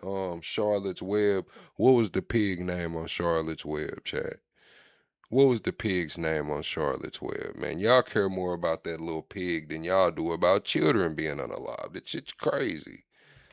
Here in the United States, we separate Trump from the United States. And I think we have to do the same thing with Israel. Which is we have to identify Netanyahu as the one who is pursuing. Yeah, Wilbur. Yeah, little Wilbur, man. Y'all get upset. Motherfucker get ready to put Wilbur on the grill, man. Y'all more mad at Wilbur, you know, feeding the family than kids being unalive. It's crazy. This. It doesn't mean Israel No, this, Israel that. Listen, I totally agree. What I would say to that, I completely agree. I've become increasingly critical of the Israeli government because I believe there are some absolute right-wing headbangers on that government. Ben Gvir, Smotrich. You know, the spectacle of Ben Gvir last week, cracking champagne open in the Knesset and wearing noose lapel badges because he just celebrated a law which will only execute Palestinians if they determine a terrorist, but not. See, I was waiting on that. You see, Muslims, you said Muslims don't eat Wilbur. That's why I used that as an example. You know what I'm saying? You see what I'm saying, Chad? As you see, Chad, like it's levels to this shit, Chad. I'm just gonna say that. It's levels to this shit. Israelis who did the same. I thought it was one of the most revolting things I've seen. So I think that you can criticise the Israeli government without, as some are always keen to do, being branded anti-Semitic. It's got nothing to do with the country, actually, or nothing to do with the people, and certainly nothing to do with Jewish people. But, and it's a big but, I think I'm right in saying that although the polling on Netanyahu is at that level, the polling on Israeli support within Israel for the war is very high. Very high. So Netanyahu knows that. And you said, what the fuck that have to do with anything? You're talking about a group of people eating pets, which I knew you meant dogs, cats, or something, right? But us as Americans, we eat pork, we eat pigs. People have pigs as pets. People have animals that we actually eat as pets. Little squirrels and pet deer and shit. We eat that shit. We eat fucking pets too, nigga. We just don't eat the kind of pets you think about, nigga. We eat pets too, nigga. Fuck. He also knows the longer he can keep the sort of war part of his reign, as I use that word deliberately, going, the longer he avoids a criminal corruption trial. Yep. Right. I think that's true. All of that is true. And I will just add one other piece here, which is this sense, and this goes back to the New York Times article, et cetera, this idea that, oh, Trump got convinced into this and his team was, I mean, again, we talk about it as if Trump is like a child, right? It's like, oh, well, you know, he got convinced by Netanyahu and Netanyahu snookered him. It's like, what other president would we talk about this way? This is a decision that Donald Trump made. Blaming it all on Netanyahu. That's the thing. It's perception versus perspective. Now, I'm not just the biggest culture person, right? I stick to what the fuck I know. But I can use analytical skills and fucking think, right? And if I grew up in this region of the world where cows are sacred, right? They don't fucking eat the cows. Cows are sacred. So for us, we'll eat the fucking cow. Some people have pet cows. They're championship bred cows. Cows that do this, they don't fucking eat the cows. They're sacred. So to them, us eating a cow is just like, to us, how we look at them eating dogs and cats. We look at our pets, our dogs and our cats as sacred. This is my emotional support animal. This is a man's best friend and shit. Well, that's the way they look at their fucking cows. It's perception and perspective. Netanyahu this and Israel that. Yes. Is that a piece of it? Sure. But in the end, this is Donald Trump's decision. He's now owning it. He's the one telling us it wasn't Netanyahu who convinced him. He's the one telling us it was his decision. So I just think it's a deflection for people who say, oh, well, you know, Netanyahu. And I'm just going to be honest with you, Chad. I'm from the country, so I'm on some apocalypse shit. If shit get all bad, man, I'm at the zoo with it, man. Anything can get it, bruh. Listen, Chad, if it all go bad, I'm at the fucking zoo with it, man. I'm talking about exotic, bruh. You talking about, man? I'm going to survive, man. Or Israel or this convinced Trump of this or that. He made this decision and now he's got to live with it. Well, talking of deflections, just very quickly, hang on, Vinny, I will give you one word, but Dan, just very quickly, I'm about to interview somebody who was an advisor to Melania Trump. She suddenly popped up out of nowhere last week to make this, again, unprecedented statement about Jeffrey Epstein. Let's take a look. I am not Epstein's victim. Epstein did not introduce me to Donald Trump. I met my husband by chance at a New York City party in 1998. This initial encounter with my husband is documented in detail in my book, Melania. Dan, very quickly, before I talk to Mark Beckman, who is a current advisor to Melania Trump, what was your take on that? Why do you think she did that? You have to believe. She did it because that girl. So there's a girl that was friends with Melania for over 20 years. There are alleged photos floating around of the girl, Melania, and Ghislaine together. She's saying that Melania knew about a lot of stuff and they attacked her. They came at her. They put a false lawsuit on her about some cosmetic fraud business. She also got deported. Now she's about to do a tell-all. She was supposed to do it a couple of days ago on a network in Spain. Now we see Spain going at it, right? Who is Spain going at it with? Israel. They're condemning Israel. What else is going on? The leader of Spain's wife just got investigated today too. They're investigating her today. So all of this geopolitical shit is going hand in hand alongside. I'm not going to say it's intertwined, but it's going alongside this Melania shit. The girl's gonna do the interview on Spanish media, and she's supposed to be exposing the connections between Melania and Ghislaine and how deep the rabbit hole goes. And everybody was wondering why Melania came out with this statement, but the girl is on Twitter going crazy. I have some of the tweets. She's been tweeting up a storm, and she's booked an interview on Spanish media. I don't know if it's released yet and if it will be in English or not. She did that because there's some upcoming story. I mean, because if there isn't, it makes no sense, right? I mean, if she literally just got up and decided, you know what, I'm now getting tired of this, and resurrects the Epstein story, it doesn't make any sense. The only thing that I can think of is her office was getting calls about some bigger story that's being done about her contact with Glenn Maxwell. Okay, you said it is out. Is it in English? Is it in English, Max? Maxwell and with Jeffrey Epstein, and she decided to get ahead of the story because otherwise it's inexplicable. Yeah. Final word to you, Vinny, very quickly, because I know you wanted to say something.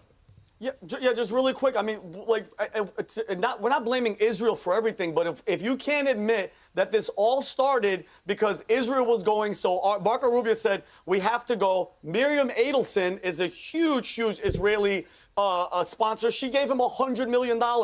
And name one leader from another country that has visited the White House 7 times in 1 year. And when it comes to Congress, he has 100. I'm sorry. He's not doing that. He's not blaming the Jews. I'm not blaming. He is not. It's so tiresome to hear this. Don't play that game. Please, please don't play the blame the Jews game. It's like blaming all Christians for the KKK. He's not blaming Jews. Unfortunately, when somebody, Fred, all due respect, Fred, but when you say blame the Jews, at no stage has anybody blamed the Jews, right? We have specifically just made it clear that we are criticizing the Israeli government.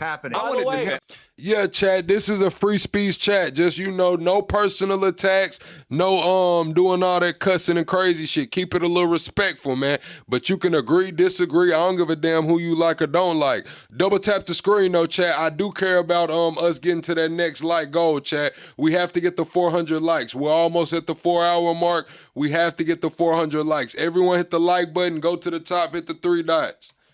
Miriam Adelson. Hold on. Sorry, hold on. So you mean to tell me if somebody gives you $100 million, you're not going to lean to what they want? Are you crazy? And by the way, I'm a Semite, Piers. What's I'm up, Najee? Assyrian. So don't play this whole anti-Semite. That argument is done, and people have woken up to it. Don't play that game with me, please. Yeah, look. Don't go down that route. Look, it's undeniable the influence. Blame, but again, the blame the whoever, right? Come on. Blame Miriam Adelson. Whatever Miriam Adelson is nonsense. This idea that, she's the real reason, right? And I think that's sort of the point that Fred is making, putting aside whether you blame the Jews, not to blame. The reality of blaming this Miriam Adelson or these pro-Israel supporters who have access to Trump, again, the idea that it's their fault. Yeah, no, I agree. Right? I agree. If you're the president, if you are the most powerful commander-in-chief in the world and the most powerful world leader, ultimately, and you go to war, the buck stops with you. It is certainly true from what Rubio initially said and from the New York Times piece that Trump was put under an enormous amount of pressure by Netanyahu and the Israeli government because they painted a picture of a sequence of events that simply hasn't materialized. But ultimately, you're quite right, Dan, if you're the president of the United States, it's on you. It's on you where you take American military. I've got to leave it there. A fascinating debate. Thank you all very much. Thank you. Be here. Thank you, Piers. Well, thanks to my panel. All right, chat. That's enough of that, man. I got 2 more long form clips, man. I got 2 more.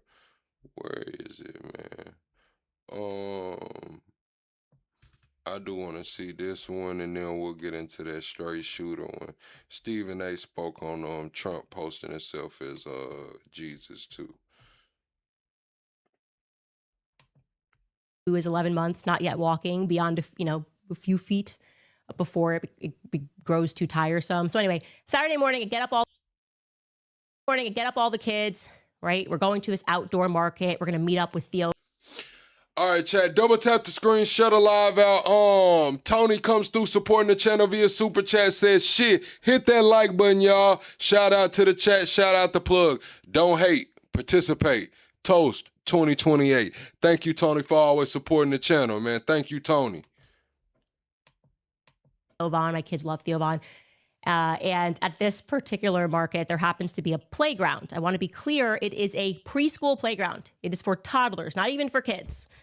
So I buy what I need to buy at this market, and my husband is with me, and he's holding the 11-month-old because I can't hold him. And it's already, not the best Saturday morning because I had only just learned the day before via a presidential statement that Brigitte Macron is way better looking than me. I actually learned that it's not even close. It's not even close. I'm kind of ashamed to show my face in public. I'm wearing my big sunglasses. Anyway, so I got what I needed for dinner, and I was then heading to the toddler playground right next to the market. So the kids could run around for a bit, and about 40 feet away from the little gate that opens the playground, my husband notices that there's an older woman that's laid out on the concrete in the middle of the parking lot. There's 2 men standing above her. There's obviously something going on. I instantly know what that means. My husband is that kind of guy who is always going to go try to help in every scenario. You said this girl is paid to say what she's saying. I'm gonna be honest. That's what I think. Like, you have certain people that will push narratives. So I don't think Candace is getting a bug dropped in her ear like, hey, you need to say this. Hey, you need to say that. I honestly don't. I think what's going on is she's saying what the fuck she wants to say, and there are a lot of people, and especially people in powerful positions, that echo that message or that may agree with the way she leans. Even when it came to her talking about niggas all day, there was a certain group of people that loved her talking about niggas all day. So they supported her, they pushed her, they raised her to the top because she would, talk about niggas all day. Now we're at a point to where the narrative is changed and she's talking about some other shit. So yes, I do believe that there are certain people that want that message pushed that she's talking about right now. And they're putting money behind it. They're donating, they're watching it, they're sharing it, running it up. But that goes with anything. Any creator, whether you have your own opinions, or you have a shared opinion, there's gonna be someone who has that sentiment. Once you get to that level, like 1 million subscribers, 2 million, 3 million, yeah, motherfuckers is gonna be pushing that. I call it flipping the switch, chat. Like, you have industry plants who are actually placed in that position to be a plant. Then you have flipping the switch. And flipping the switch is someone who's grassroots, but they have a message that might go good with the direction you're trying to push things, or it may go good with the initiatives that you have. So instead of buying ads, targeting ads to try to, get what you want off the ground, you pour into this person because they're saying what you want to say anyway, the message. That's what I believe is going on. Scenario, and he's like, well, I have a medical kit in the car. Let me just see if she's okay. And I'm like, mildly being like with Nick Shirley. Like Nick Shirley he was doing this thing, you know what I'm saying? A lot of people think Nick Shirley's a plant. I don't think Nick Shirley's a plant. I think they flipped the switch on Nick Shirley. I think Nick Shirley was doing his thing, growing his channel, and then over the course of maybe 3 or 4 months, he had a run. And during that run, they flipped the light. They cut the lights on for him. Now he has the largest video ever watched on X with the Somali fraud. They cut the lights on for him. Let's be honest. Was that Somali fraud video really that fucking crazy? I mean, it was kind of wild, and it had a viral moment, Quality Learning Center, but was it that crazy? Like, let's be honest. No. They flipped the lights on. They flipped the switch for him. Put that battery on his back. a little selfish because I'm realizing I'm going to have to hold the bag and I have to hold the baby. And I'm like, there's already guys over there. But I'm like, okay, no, obviously you should go and you should try to help and see if they've called 911. So I just want to put that in your mind. Me, boot, like a medical boot, walking with a limp, holding a grocery. This is the thing. Y'all are talking about the amount of Somali fraud was crazy. But you have a lady that was head of HUD. She was over HUD during the Clinton administration and the Bush administration. She came out and told the world that 20 trillion of our debt has went to black funds building infrastructure under the ground, saying audit them. She's been trying to audit for years, been getting blocked. She came out and told us 20 trillion of our $38 trillion debt and where it's at. And nobody said shit. Nobody gave a fuck. But Nick Shirley comes out and talks about some fucking Somalis, and it's the biggest story ever. 20 trillion. Nobody gave a fuck. 20 trillion. Grocery bag on my left shoulder and a very tall, off the charts tall 11-month-old. Just want you to know that in this moment, I'm obviously a victim. It's also like 85 degrees, boiling on top of that. And I make the 40 feet journey. And as soon as I get onto the playground at this preschool, I see Cabot Phillips, okay?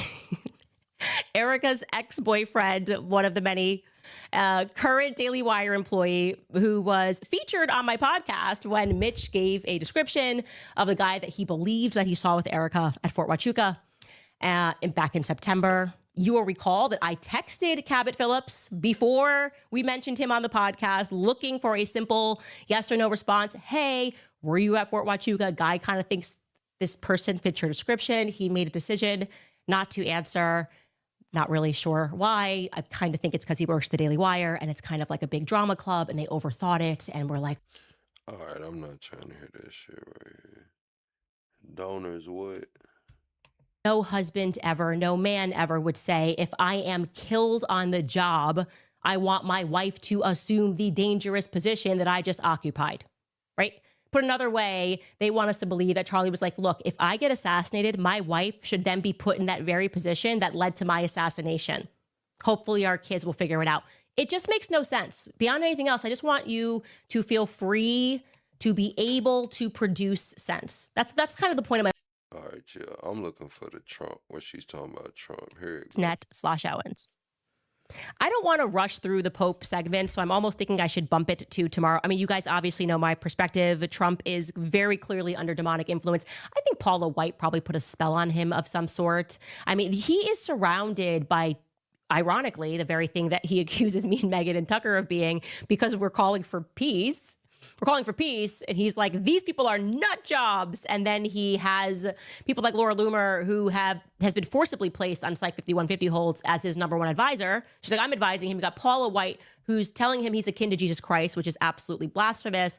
And he thinks these people are totally sane. Again, very scary to be that far in the cave. He is so in the cave. That's who y'all talking about. You said he does have Christian spiritual advisors.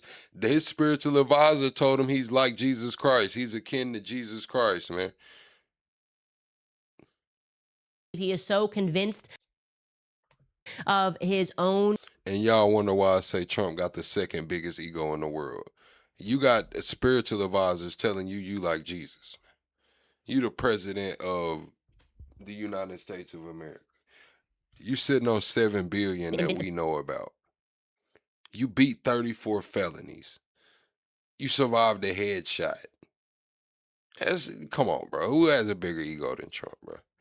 It is completely unhinged that he was deeply upset by the Pope telling him the truth. The Catholic perspective is that this is an unjust war, because it is, obviously. Okay, you can't just decide that you want to take things from Iran, or rather not decide, but Bibi tells you you're going to take things from Iran, and then you just do it and you put American lives at risk. It's unjust. Even honestly, if you remove Catholicism, it's just unjust in general. It's morally contemptible what you are doing in the Middle East. Okay, and forget the part that you went against every single one of your promises, betrayed your base, betrayed the people that were out there trying to get votes for you, betrayed the Charlie Kirk, you betrayed Megyn Kelly, you betrayed Tucker Carlson, you betrayed me. I just, so you know, could not care less. I am very happy to die with my soul intact. And now you have him just swinging at the Pope. This is what he said on X, and his excuse is amazing. He said, Pope Leo is weak on crime. Like, this is not a tweet. We're not talking about Hillary Clinton, okay? He's talking about the Pope. He's not running against the Pope. Pope Leo is weak on crime, terrible for foreign policy. He talks about fear of the Trump administration, but doesn't mention the fear that the Catholic Church and all other Christian organizations had during COVID. What? When they were arresting priests, ministers, and everybody else. Why would he talk about that? That's not happening right now. What? He wants him to get into a time machine and talk about what's going on in 2021. Okay. He goes on. I like his brother Louis much better than I like him. Oh, okay. You said the fact she casually said, I think this person cast a spell on another person, and nobody was like, oh, psych ward. I'm from the South, Amber. I ain't gonna lie. I don't eat red sauce. I don't let motherfuckers get around my underwear and shit. Listen, Chad, I'm from the South, man. Motherfuckers will try you. Because Louis is all MAGA. He gets it, and Leo doesn't. I don't want a pope who thinks it's okay for Iran to have a nuclear weapon. Kyle says, you guys made me racist. I was born normal. Who the fuck made you racist, Kyle? And who are you racist against, Kyle? Who made you racist, and who are you racist against, Kyle? For the last 25 years, according to Bibi Netanyahu. I don't want a pope who thinks it's terrible that America attacked Venezuela. Who is you, Kyle? Who is you? I need you to be specific.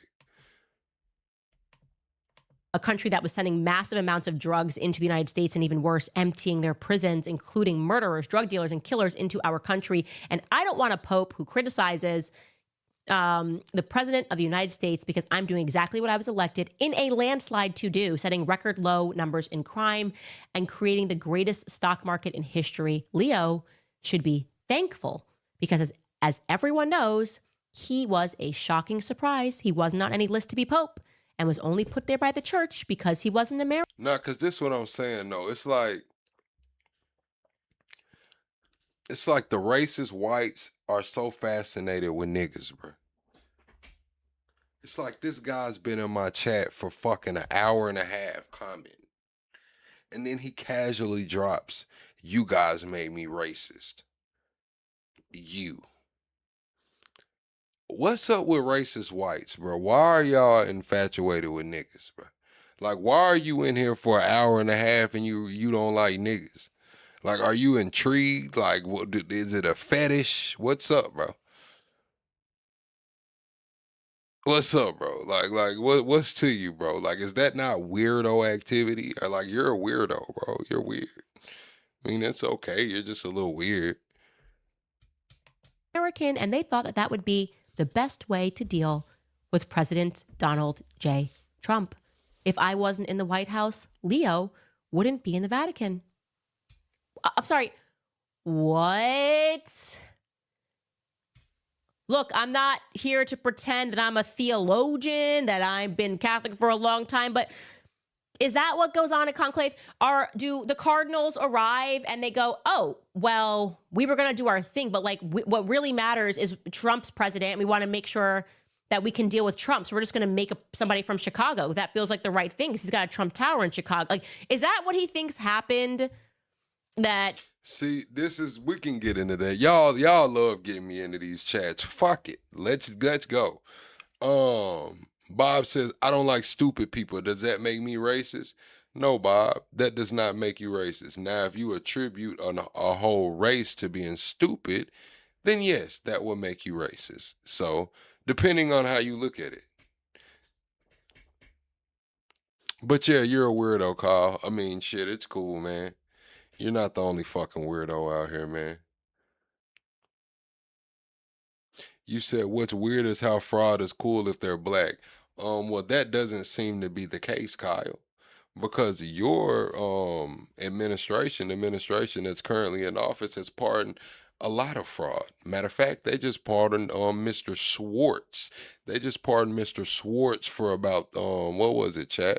133 million in fraud. Didn't I just post on my story that Trump pardoned over 2 billion of fraud in the last year? Just in the last year, one guy did 1.2 billion in Medicare fraud. 1.2 billion in Medicare fraud. He's pardoned. But you say fraud is okay if it's a certain group of people. No, it seems to be that the tale of the tape is fraud is definitely okay in this country if it's a certain group of people. It's definitely okay. We see insider trading. We see the markets being manipulated. We see people trying to buy stocks of defense contractors right before we go into war. We see municipal fraud, all of the funds being stolen. We see horses being bought, championship horses, ranch, big boats and shit. Fraud, people don't care about fraud when it's a certain color of people. I just don't think you have the right color of people, Kyle. People definitely don't care about fraud when it comes to certain groups of people.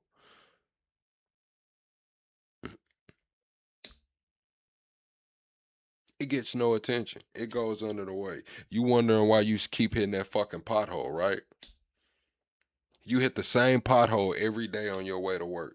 You have to dodge the same pothole every time you get ready to take your kids to the park.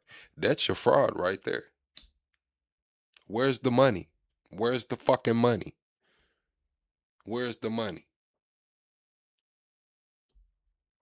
He had all of these cardinals arrive, and this was the discussion as people waited for white smoke outside, that is what was happening on the inside. You cannot be that narcissistic. Can you? Can you? I think he is. I think that's what Laura Loomer said to him.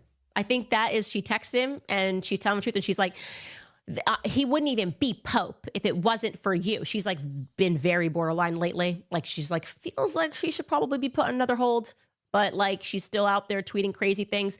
And I feel like that's what Paula White said to him, like in a couple of her blasphemous prayers of like, she's like, the Catholic Church should thank you for Pope Leo the 14th. What? Is everybody okay? No one around him is okay. Look at Kyle says, I don't have it, but I see all your rapper buddies got it. Kyle's one of those people that hate niggas with money. I hope every time you see a nigga with money, Kyle, your stomach turns. Every time you see a nigga riding in some drop top foreign, every time you see a nigga sitting courtside, every time you see a nigga standing in front of you in line and he pull out a big bankroll full of hundreds, I hope that makes your stomach turn, Kyle, because you are a fucking hater, man. You're a hater. You hate seeing niggas with money. You just don't understand how it happens.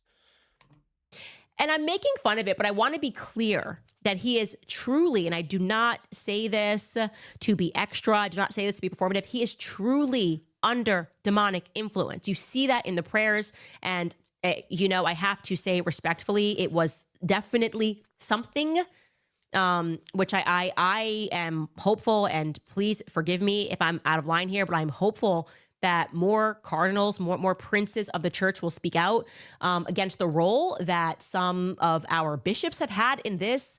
I think some of them have gone too political. Bishop Barron standing beside Paula White during that prayer, and his excuse is, well, I was there. Well, then you should make a statement after and say, this is wrong. This is wrong. But no, the reason Kyle specifically don't like niggas with money, because he said your rapper buddies got it. I don't have it, but your rapper buddies got it. So that tells me that Kyle is looking at himself like, what the fuck did I do in life? I did everything right. These guys are gangbangers and they're this and that, and they have more than me. And they're black on top of that. That's the kind of person Kyle is. You know what we would tell Kyle, Chad? Pick yourself up by the bootstraps, Kyle. Nobody's coming to save you, Kyle. They got it out the mud, Kyle. They woke up every day and went and did something to pursue their career. Pick yourself up by the fucking bootstraps, Kyle. I didn't mean to be, I didn't know what she was going to say when she prayed, but what she said was wrong and it was blasphemous. And no, Trump, this is Easter and Trump has nothing to do. He is nothing like Jesus Christ. In fact, Trump is not even a Christian. And so there is a role here that I think the Catholic Church needs to step in a really big way. I think there are too many TV bishops, too many TV pastors, too many people that have turned what it means to be a Christian into reality TV. Frankly, you can wear the clerical robes and be presenting yourself as something totally different. There needs to be and there has been thus far, a very severe reaction. That's the difference between me and you, Kyle. Like, when you see black rappers and they have their jewelry and their cars and they're flashing money and shit, it pisses you off. Because you said, I don't have the money. You said it, Kyle. That's why I said pick yourself up by the bootstraps, man. Do something. I'm on here trying to build a brand. I'm trying to do something. But the thing about it is like, when I see a white guy and he has a nice fucking truck, you know what I'm saying? Big boat hooked up to it, nice looking wife, girl with him, I don't hate. I'm like, damn, that's a nice truck. I'm gonna get me one of them bitches one day and I'll do it like this. Damn, that's a nice boat. Well, shit, I don't even really like getting out there, but if I get enough money, I might buy me a fucking boat, man. Fuck it. When I see Middle Easterners or Somalis in fucking Mercedes Benzes and BMWs and shit, I think like, damn, they do live a different lifestyle. They do live a lot into one house and shit where they have a different dynamic. How are they saving money? Oh shit, they don't gotta pay for daycare. They don't gotta do that. So that would justify it. I wouldn't automatically assume, oh, every one of them doing fraud. My mind just doesn't work on some hating ass shit like yours does.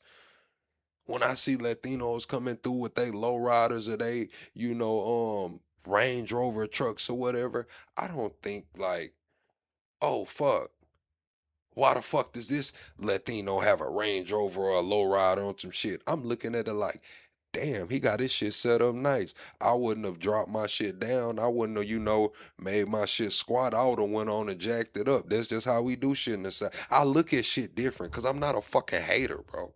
I'm not a hater. Just all across the faith, everybody, every Catholic bishop, every Catholic cardinal, but Catholics in general, you can't support Trump. You cannot support Trump in this moment. And I have to say, His Holiness was very precise in how he responded to the attacks. If we could just pull up that video of what he had to say, take a listen.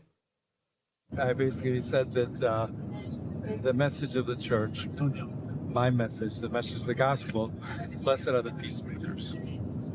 I do not look at my role as being politician. I don't want to get into a debate with him. I don't think that the message of the gospel is meant to be abused in the way that some people are doing. And I will continue to speak out loudly against war, looking to promote peace, promoting dialogue and multilateral relationships among the states, to look for just solutions to problems. Too many people are suffering in the world today. Too many innocent people are being killed. And I think someone has to stand up and say, there's a better way to do this. Now let's cut to what Trump had to say when he was asked about why he attacked the Pope. Take a listen. Why did you attack Pope Leo on Truth Social? Trump is wild. I don't think he's doing a very good job. He likes crime, I guess. He hit us. Think of it. He's worried about fear. What about the fear when the ministers and the priests and all of those great people that were arrested during COVID, and in many cases they're outside 10 feet apart, and they were arrested. So we don't like it. We don't like a pope that's going to say that it's okay to have a nuclear weapon. We don't want a pope that says crime is okay in our cities. I don't like it. I'm not a big fan of Pope Leo. He's a very liberal person, and he's a man that doesn't believe in stopping crime. He's a man that doesn't think that we should be toying with a country that wants a nuclear weapon so they can blow up the world. I'm not a fan of Pope Leo.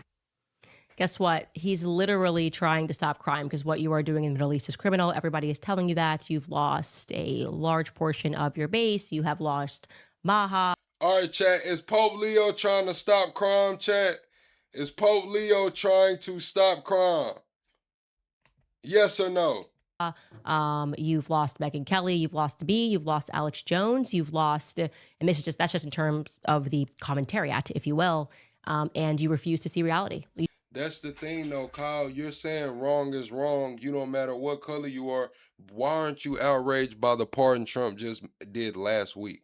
He just pardoned a Jewish guy with like $30-something million in fraud. I think it might have been $133 million in fraud.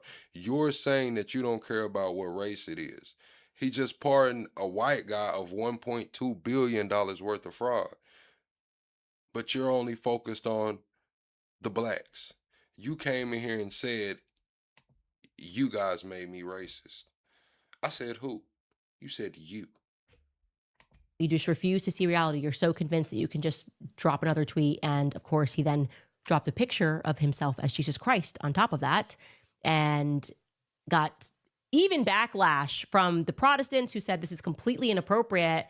And you said Jewish isn't white, though, so that is racist. That's why I gave multiple examples, and I said he only cared about the black people and the Somali fraud. He spoke about the Somali fraud, and he said, you guys made me racist, and that's why I was like, shit, who is you?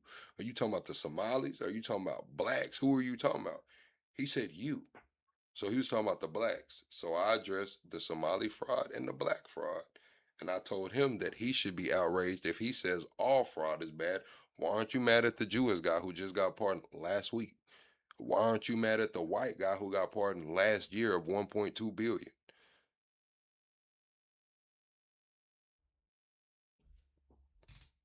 Do y'all see a pattern here? His response, this is the image, by the way, if you have not seen it, obviously, healing the sick. No, Chad, I'm not gonna boot them because these are the conversations that need to be had. We have to call this shit out for what it is. If we don't call this shit out for what it is, it's gonna continue to happen. A lot of people in here that's not commenting right now. It's a lot of people that's just in here. They share Kyle's opinion. They think that they blame them being racist on blacks and how blacks act. And they see the world through that lens. I've lived in the deep south my whole life, Chad. I've been the black friend before. I've been the guy, oh, I'm not racist. Plug's my friend. I've been that guy before, Chad. What are we talking about? And his response to dropping that was that he didn't realize that that was supposed to be Jesus, and that he thought that the AI image was suggesting that he is a healer and a doctor, because he is a doctor in his own mind. So that's his excuse for just continuing to be so disrespectful to Christians. He offered, as opposed to just saying, I'm sorry, this AI image was not appropriate. It went out. People were not thinking, thought it was funny, poor taste. He came out with an excuse that he thought he was a doctor. Take a listen.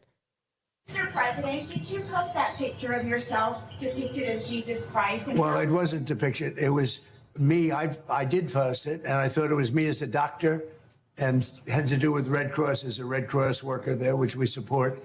And only the fake news could come up with that one. So I just heard about it, and I said, how did they come up with that? It's supposed to be me as a doctor making people better, and I do make people better. I make people a lot better.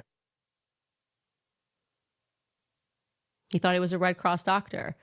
So that's why he posted it, because like obviously he was what year was that, Ashley, that he was a doctor, Skylar? Lying, bro. I'm sorry, I just need to produce a note. Can we ask Charlie GPT? When did he, wow, where it's not coming up for us that Trump was ever a doctor. So I don't know why he would feel that the image was relating to him as a doctor for Red Cross healing the sick. That seems, Man, and wearing that particular getup doesn't feel to me like he was a Red Cross doctor. But that's the slop we're getting. It's been a sloppy year, my friends. It's been a Fetty sloppy year. And so we're just going to keep getting it. We're just going to keep getting it. Anyways, let's get to some comments before I leave. We have Kimberly Wood. These are the top comments from last episode. Kimberly Wood writes, Charlie died free. You will die a slave. Quoting me. That hit hard, man. It is the reality. Slavery is a choice. What's up, Asha? People laughed when Kanye said that, but I hope people aren't laughing anymore, because to have those restrictions, to do those things, and to be made a mockery, what is all the wealth and buildings and names when people have this perception of you as unable to just make your own day-to-day decisions? The next person wrote, Candace has presented more evidence that Brigitte is a man than Trump has presented that Iran is a threat to the USA. Think about that. Yeah, it's actually crazy that you keep saying. All right, chat. Everybody hit the like button, chat. We're 12 likes away from 400. Let's get the 400 likes right quick. Double tap that screen. Go to the top. Hit the 3 dots. Make sure you have liked the video. We finna get into this straight shooter episode. Let me go grab my drink. Iran is a threat to the USA. You presented no evidence. I have done almost 2 seasons producing. Xavier Boussard spent 8 years in that book. Maybe you should read it. But whatever. Everyone's allowed to have a type, and your type is Brigitte Macron. It's fine. If you think you can make fetch happen, Gretchen, you go for it. Also remind you guys, best way to support our show, we have new merch on the website, fun merch on the website. I'm really loving the new, it really says Make America Christian Again hat, but it looks like it says MAGA because we have the crucifix there, which is, I love the green color too. It's really beautiful. A nice Christmas green. And I also love our mug. Actually, to me, the First Lady of France is far more beautiful woman than Candace. A foreign policy statement. Can I get one of those? That's the mug that I would like to drink my water out of on the show. And if you just would like to get a bumper. All right, yeah, she's showing this shit. Let's get into this straight shooter episode, chat. Everybody hit the like button for me. Where we at on the sub goal, chat? Where we at on the sub goal? Oh, we still We're 13 subscribers away from the next sub goal, chat. We need 13 subscribers. We go live every single night over here talking politics, entertainment, and current events, man. Do not gatekeep this channel. Make sure you tell everybody, man. Do not gatekeep this channel. See what the fuck Stephen A. talking about, man. I thought I saw it all. I thought I've seen it all. Welcome, ladies and gentlemen, to the latest edition of Straight Shooter with yours truly, Stephen A. Usually I'm coming at you every Wednesday night over the airwaves of SiriusXM, POTUS Radio, channel 124, doing my political show. But obviously a couple of times during the week, I show up on YouTube to touch about things that are pertinent in the news and, you know, just talking about it. Our president is a nightmare. There's just no way to slice it. I mean, you know, what has transpired over the last 24 hours, as far as I'm concerned, is almost reminiscent when he came down those escalators in 2015 announcing his presidency and subsequently spent the first 10 minutes insulting 50% of the American population. And just when you thought that there was no lower depths to which he could reach, we see what we just saw. And he's not the only one. I mean, he's not the only one with problems anyway, in terms of his image and what have you. Eric Swalwell, representative out of California, is having his troubles as well. I'll get into that in just a second. But the first order of business is the President of the United States. For those of you who didn't know, he lashed out at Pope Leo the 14th following the pontiff's public condemnation of the war in Iraq just days ago, accusing the leader of the Catholic Church of being weak on crime and catering to liberals. I'm reading from an article in the Wall Street Journal because I want to make sure that I don't miss anything. I want to quote it accurately. It says here, Trump's comments, along with an AI-generated image the president posted online that appeared to depict himself as a Jesus-like figure, prompted condemnation from some on the Christian right. The image was later deleted. The quote that the president put forth there, and you see the imagery right there. I'll get into that in a second. But the quote that Trump was seen as giving was talking about how Leo should get his act together as Pope, use common sense, stop catering to the radical left, and focus on being a great Pope, not a politician. This is what Trump wrote on his Truth social media post. He said it's hurting him badly, and more importantly, it's hurting the Catholic Church, etc., etc. Needless to say, the Pope himself had his... Bro, what the fuck is that noise? Do y'all hear that little, doom sound?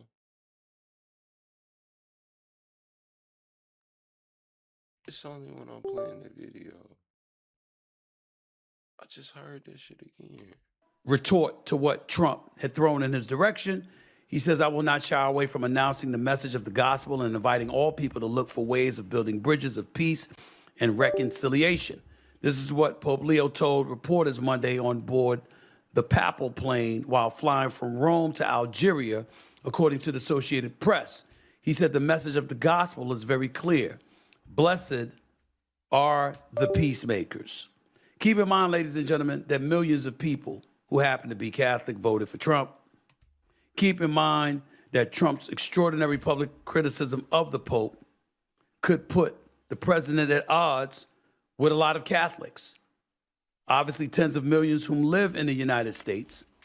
According to the report in the Wall Street Journal, several Trump administration officials, including Vice President J.D. Vance, are practicing Catholics. Practicing Catholics.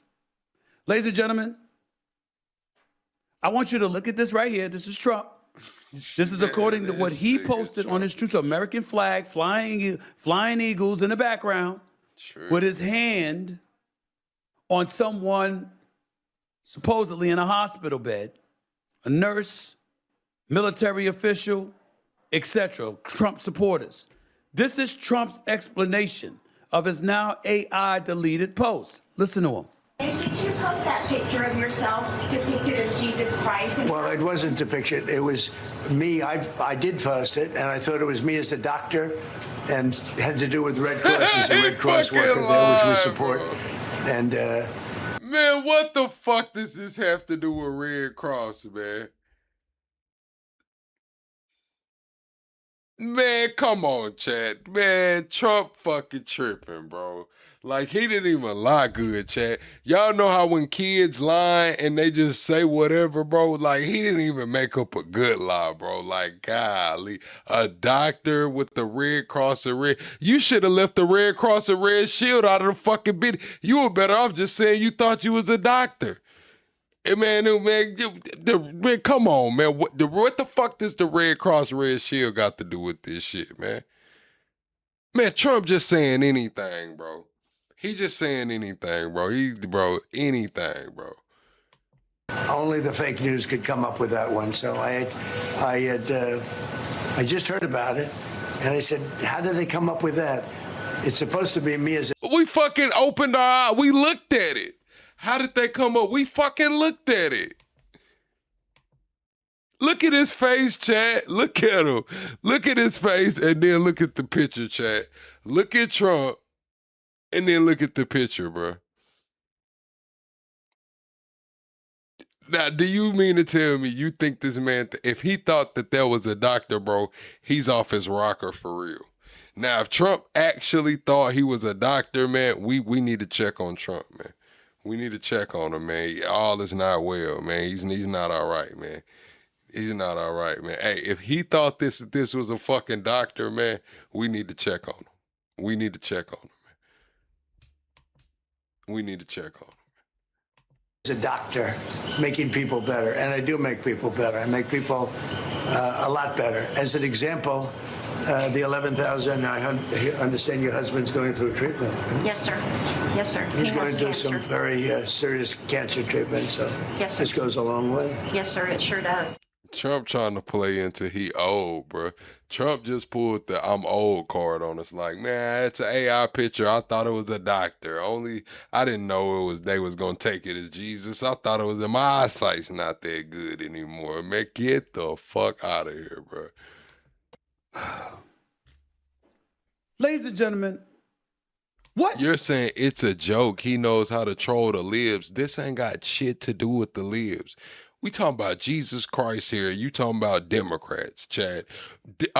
Are we at the point to where Democrat and Republican is on the same level as Jesus?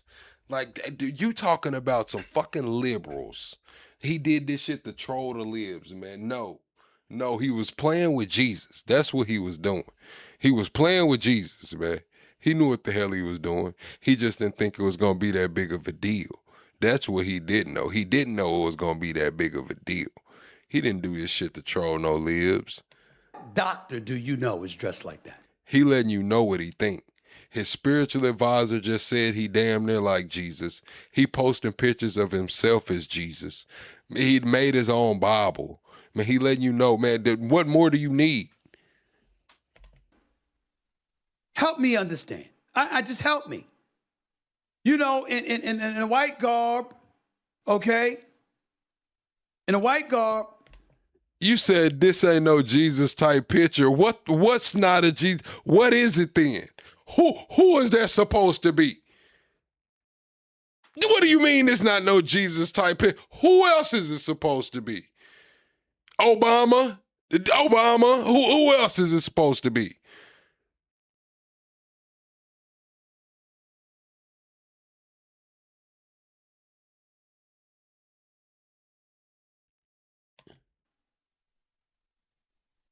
With a red, what was it, rope draped over the white.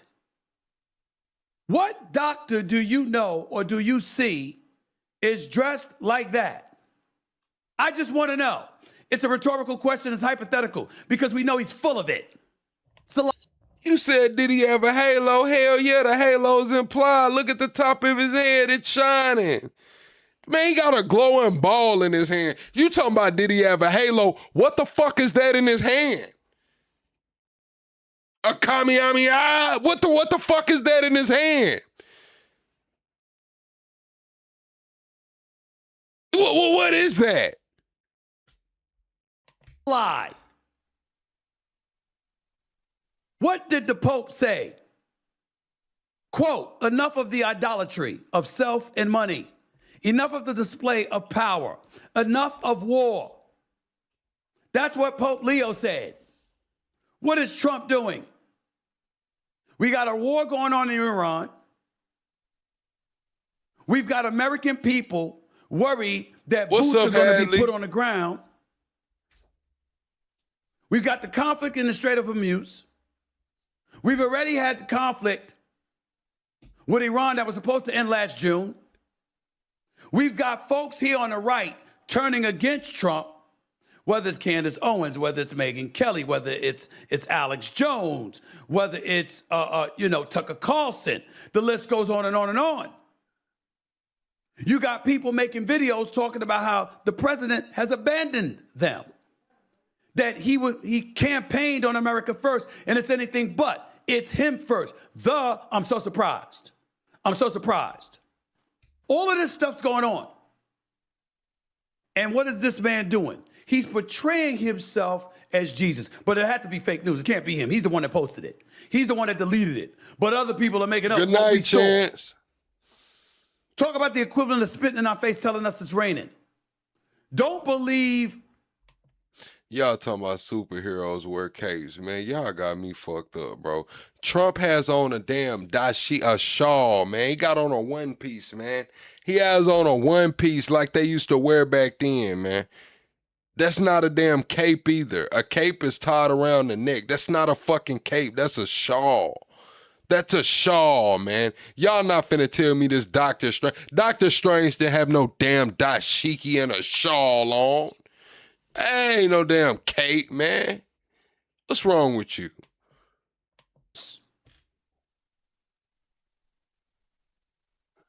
It's pretty bad. But it's Trump. So here's the problem. It's never that bad. Because he's not planning for running for re-election in 2028, unless he's going to circumvent the 22nd Amendment, which I don't think is going to happen. So as a result, he's already padded himself by over $1 billion since he's been back in office inside of a year and a half, if not $5 billion or $6 billion. How much more money is he going to get? How much of it is going to be at the expense of what's to the benefit of the American people? People are starting to ask themselves those questions. Starting to ask themselves those questions.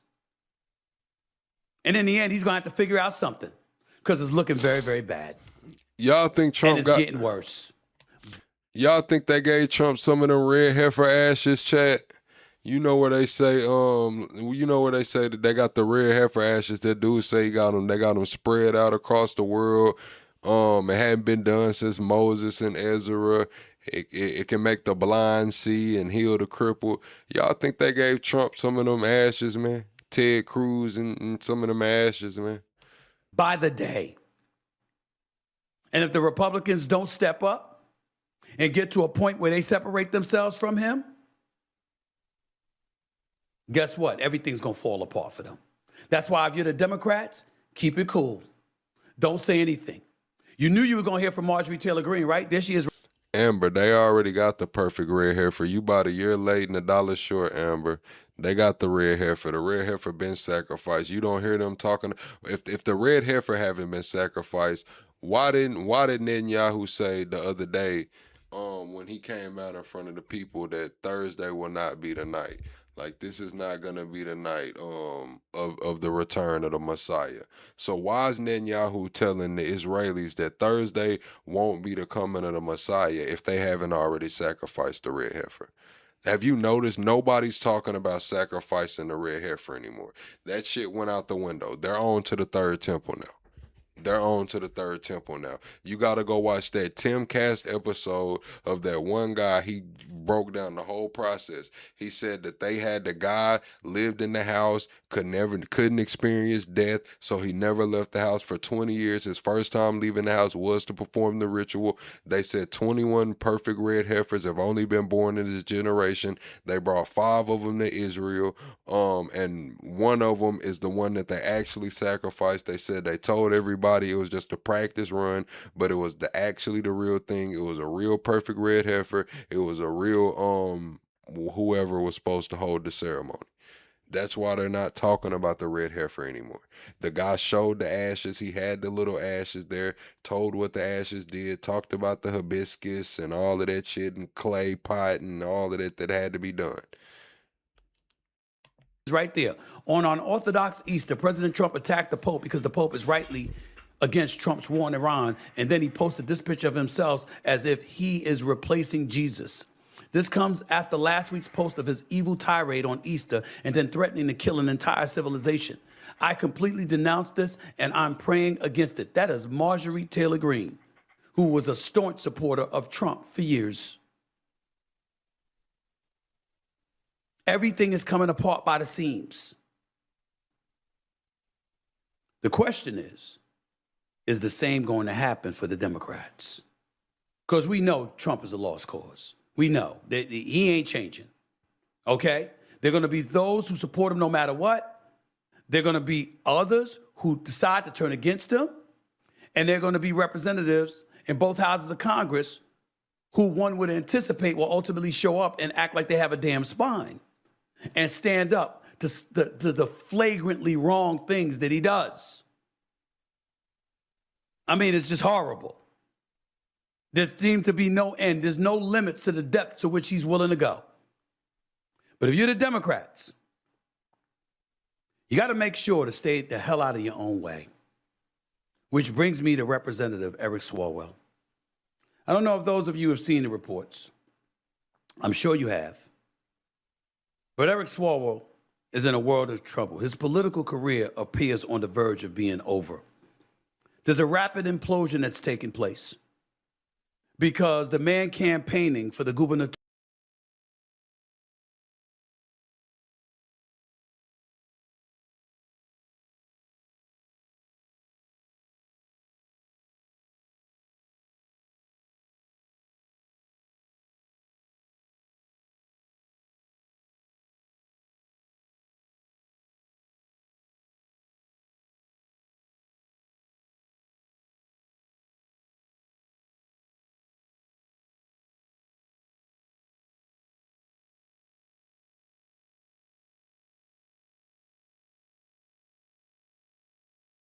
seat in the state of California, who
Yo. Yo. All right, y'all can hear me now.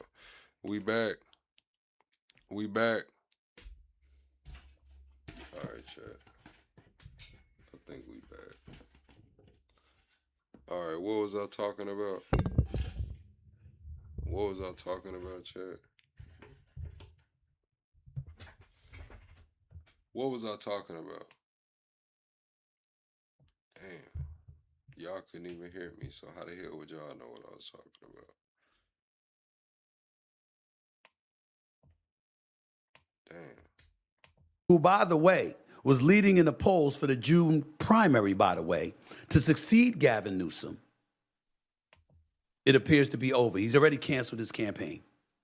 He's a 7-term Democratic congressman, okay, who's been accused of rape. Oh yeah, that's what I said. Tony Gonzalez also stepped down today. I believe that's his name. He's Republican from Texas.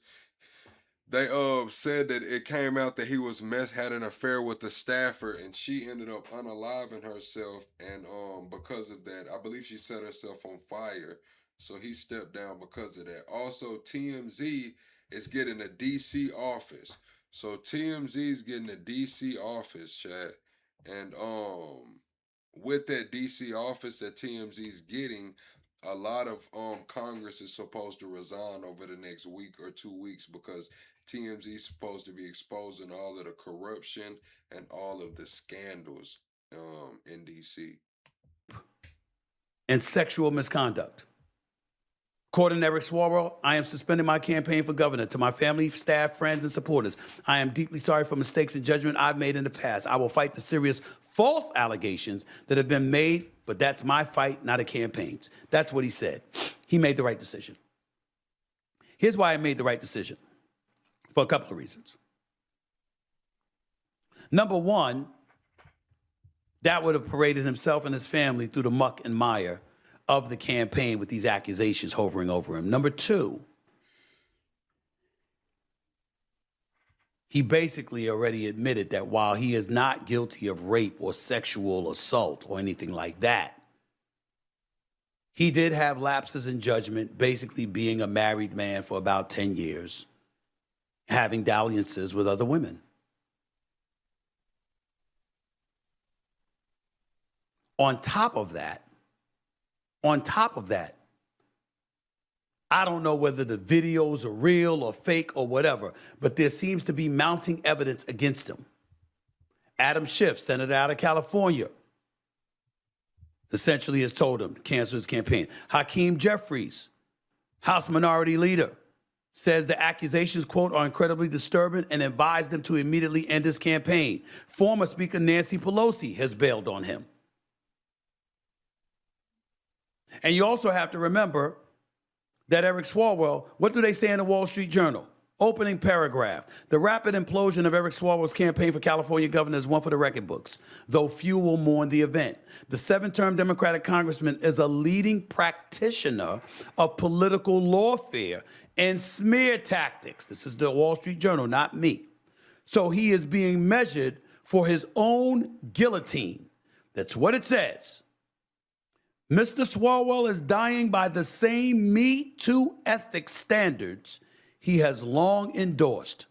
When Brett Kavanaugh, the subject of unsupported accusations from his high school days, Mr. Swalwell said the Supreme Court nominee would have to be the, quote, single unluckiest person in the world for these people to conspire and make up lies against him. It goes on to say this is the wrong standard, but it is. Chat, everybody hit the like button, man. Let's get 25 likes right quick, man. Everyone double tap the screen, go to the top, hit the 3 dots, man. We're 25 likes away. The one Swalwell set, because now those accusations are coming in his direction. Except it ain't for when he was in high school, it's now.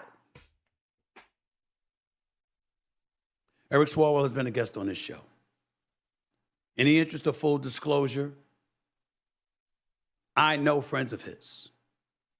That's how he ended up coming on as a guest on this show. I'm inclined to give him the benefit of the doubt as it pertains to criminal activity like rape and sexual assault, innocent until proven guilty. And I sincerely hope he is innocent and not proven to be guilty about this, if indeed he is being lied upon.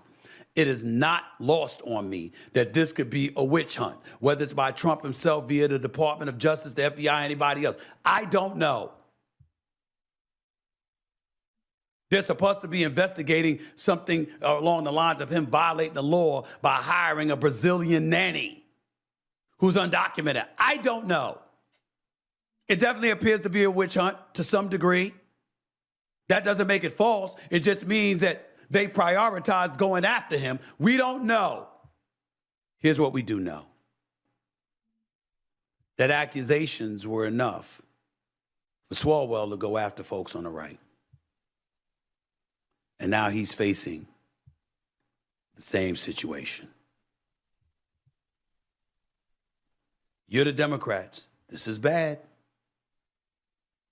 They were right to sit up there and call for him to cancel his campaign for the gubernatorial seat. They were right to separate and distance themselves from him because, again, clearly where there's smoke, there's fire. Again, without getting into the lawful or lawlessness of a situation, it's clearly evident that as a married man, he was looking to get his groove on elsewhere. That much is clear, that he put himself in that position to be perceived as that kind of individual. There is no way around that. And my disgust as a person that had him on a guest on this show is that, bro, you knew what you were doing behind the scenes. All right, chat. That's enough of that. That's enough of that, man. I'm finna read some chat, man. Y'all got any questions, comments? Now's the time to drop them, man. I'm finna read chat. Hang out for a little second before we get up out of here, man. Let's see if I can get my gimbal back up. Let's see if I can get my gimbal back up.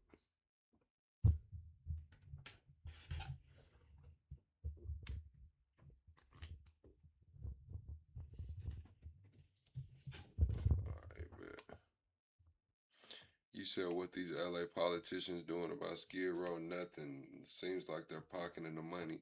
It's looking like they're saying that billionaire is in the front runner for governor of California. The billionaire say he's got 53%.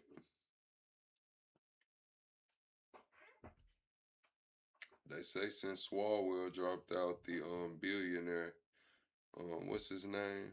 What's the billionaire guy's name? Yeah, Tom Steyer.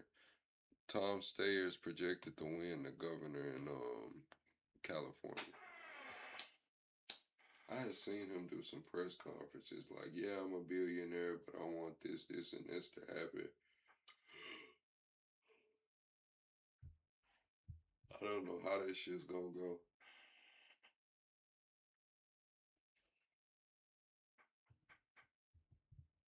You said, was Iran a big F up?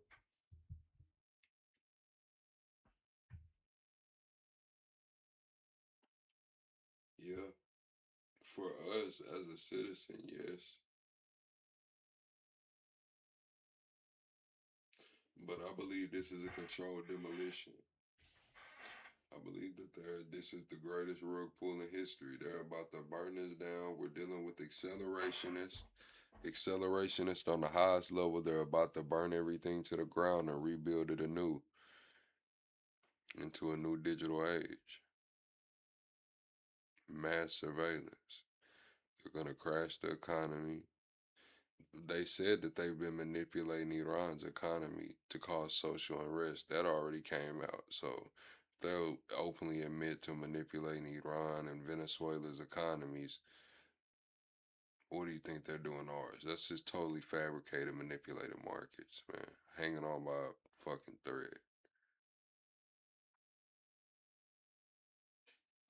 It's crazy. It's crazy. Hanging on by a thread. But yeah, I believe that was the goal. New alliances are being made. Taiwan's about to reunify with China.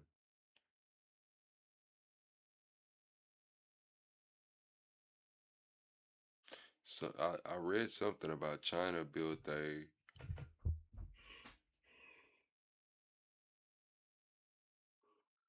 military base right outside of Vietnam too.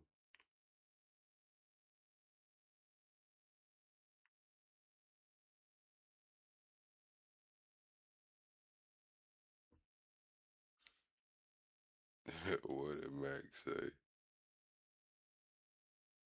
You said with a white ever stop spilling blood. Well,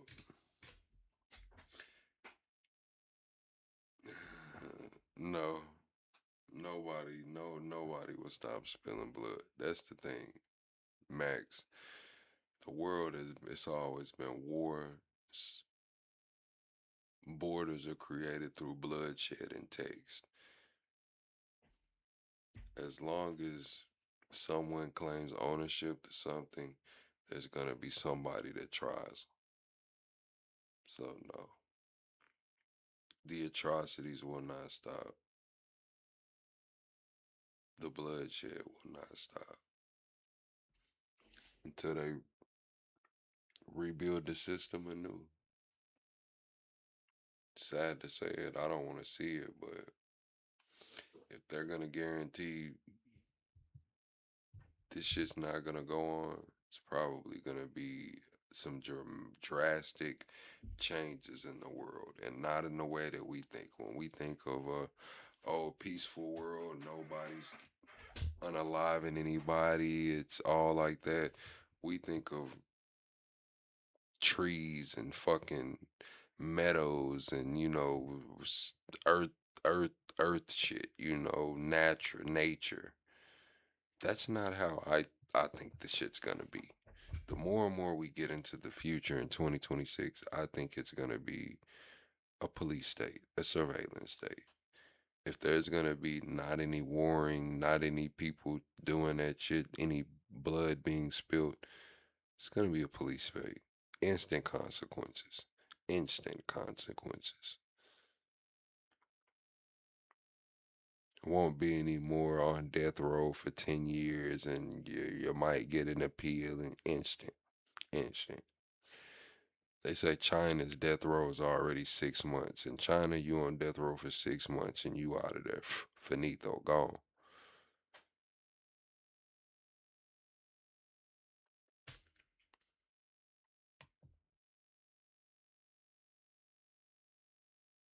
It's crazy.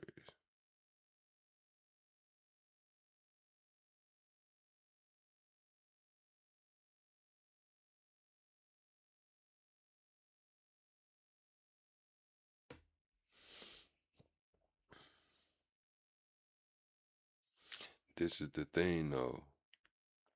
You said we have a lot of land in the US. You can always buy land in the countryside. But unless we find a solution, an actual solid, viable solution, you seen what happened. I'm not gonna speak on that, not in this time. I'll speak about that later on. But unless we come up with a viable solution, um, it's really not gonna matter.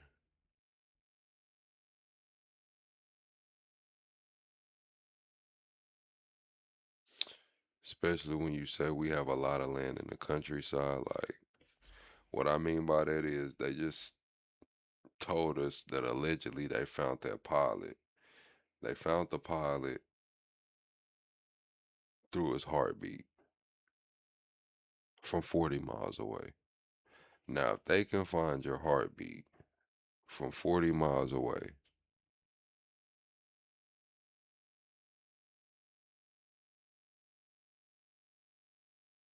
um, they'll be able to find you in the country. They'll be able to find you if you live off grid. They can probably find all the people that go missing in parks and wild shit. They just told us they found this pilot with his AI drowning out all the other shit and his heartbeat from 40 miles away. They just let us know that. So all the people going missing in the forest and shit, they can probably be found if they're still alive. All of the people that's talking about living off grid and doing it, you can be found if you're still alive.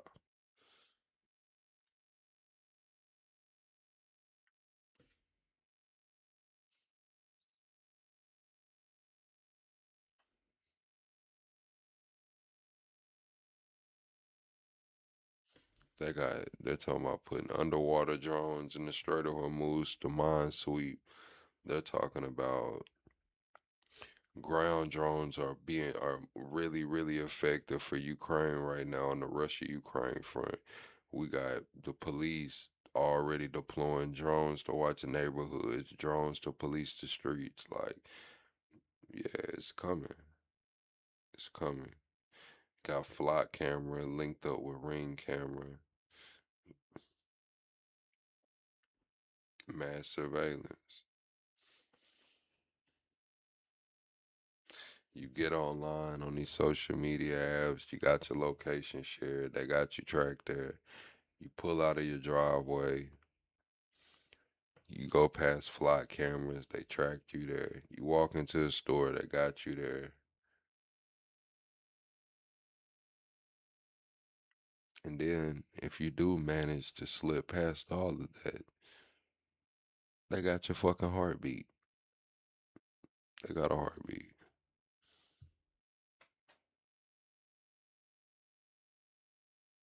I watch too many movies. I actually don't watch movies, Amber. I really don't watch TV.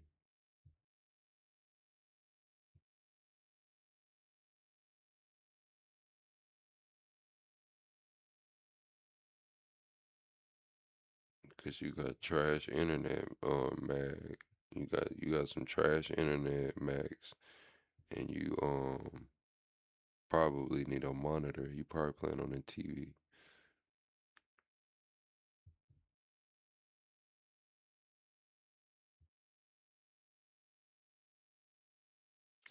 I guess that's right, Amber. But nah, that's where we're going. It's not even about what we're watching. If you listen to the people who are shaping the world right now, this is what they're saying.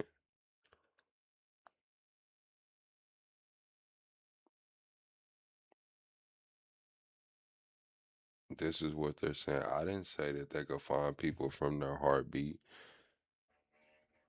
CENTCOM and Trump and Hegseth came out and said they found the pilot from 40 miles away through his heartbeat and knew where he was at every moment. I didn't say that, he did. I didn't say that the world would be crimeless and a safe place because of mass surveillance. Peter Thiel and the technocrats did. Larry Ellison.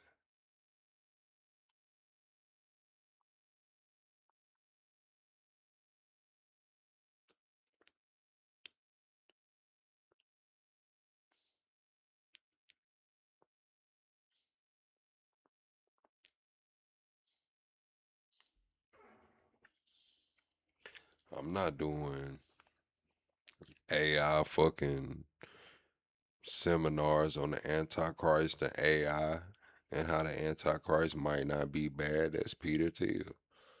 Not doing that shit.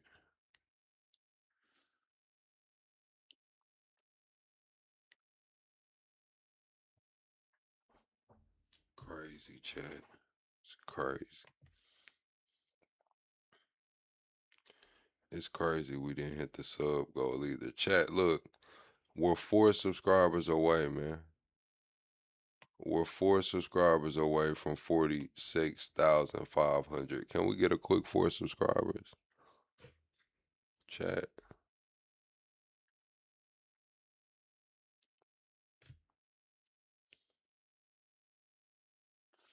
You said at this point where the blunt and pass the chips. I got a baconator over here, chat. I'm not gonna lie. I got a baconator over here, bro. I'm about to get busy on that baconator, bro. Real talk. As soon as I get done talking to y'all, I'm gonna put that baconator to bed. I'm gonna take my ass to bed. Punish it.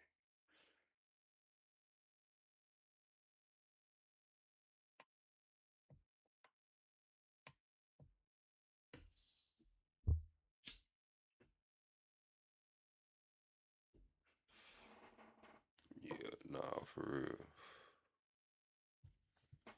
Yeah, the Antichrist Peter Thiel doing those seminars. All right, Catwalk. This is gonna be a roller coaster ride. Also, too, chat. Trump put another 2-week extension. He put a 2-week extension on the Iran deadline. 2-week extension on the Iran deadline. We have the blockade in place, but it's a 2-week extension before the strikes start in Iran. So from today to I believe the 27th is when the extension is up.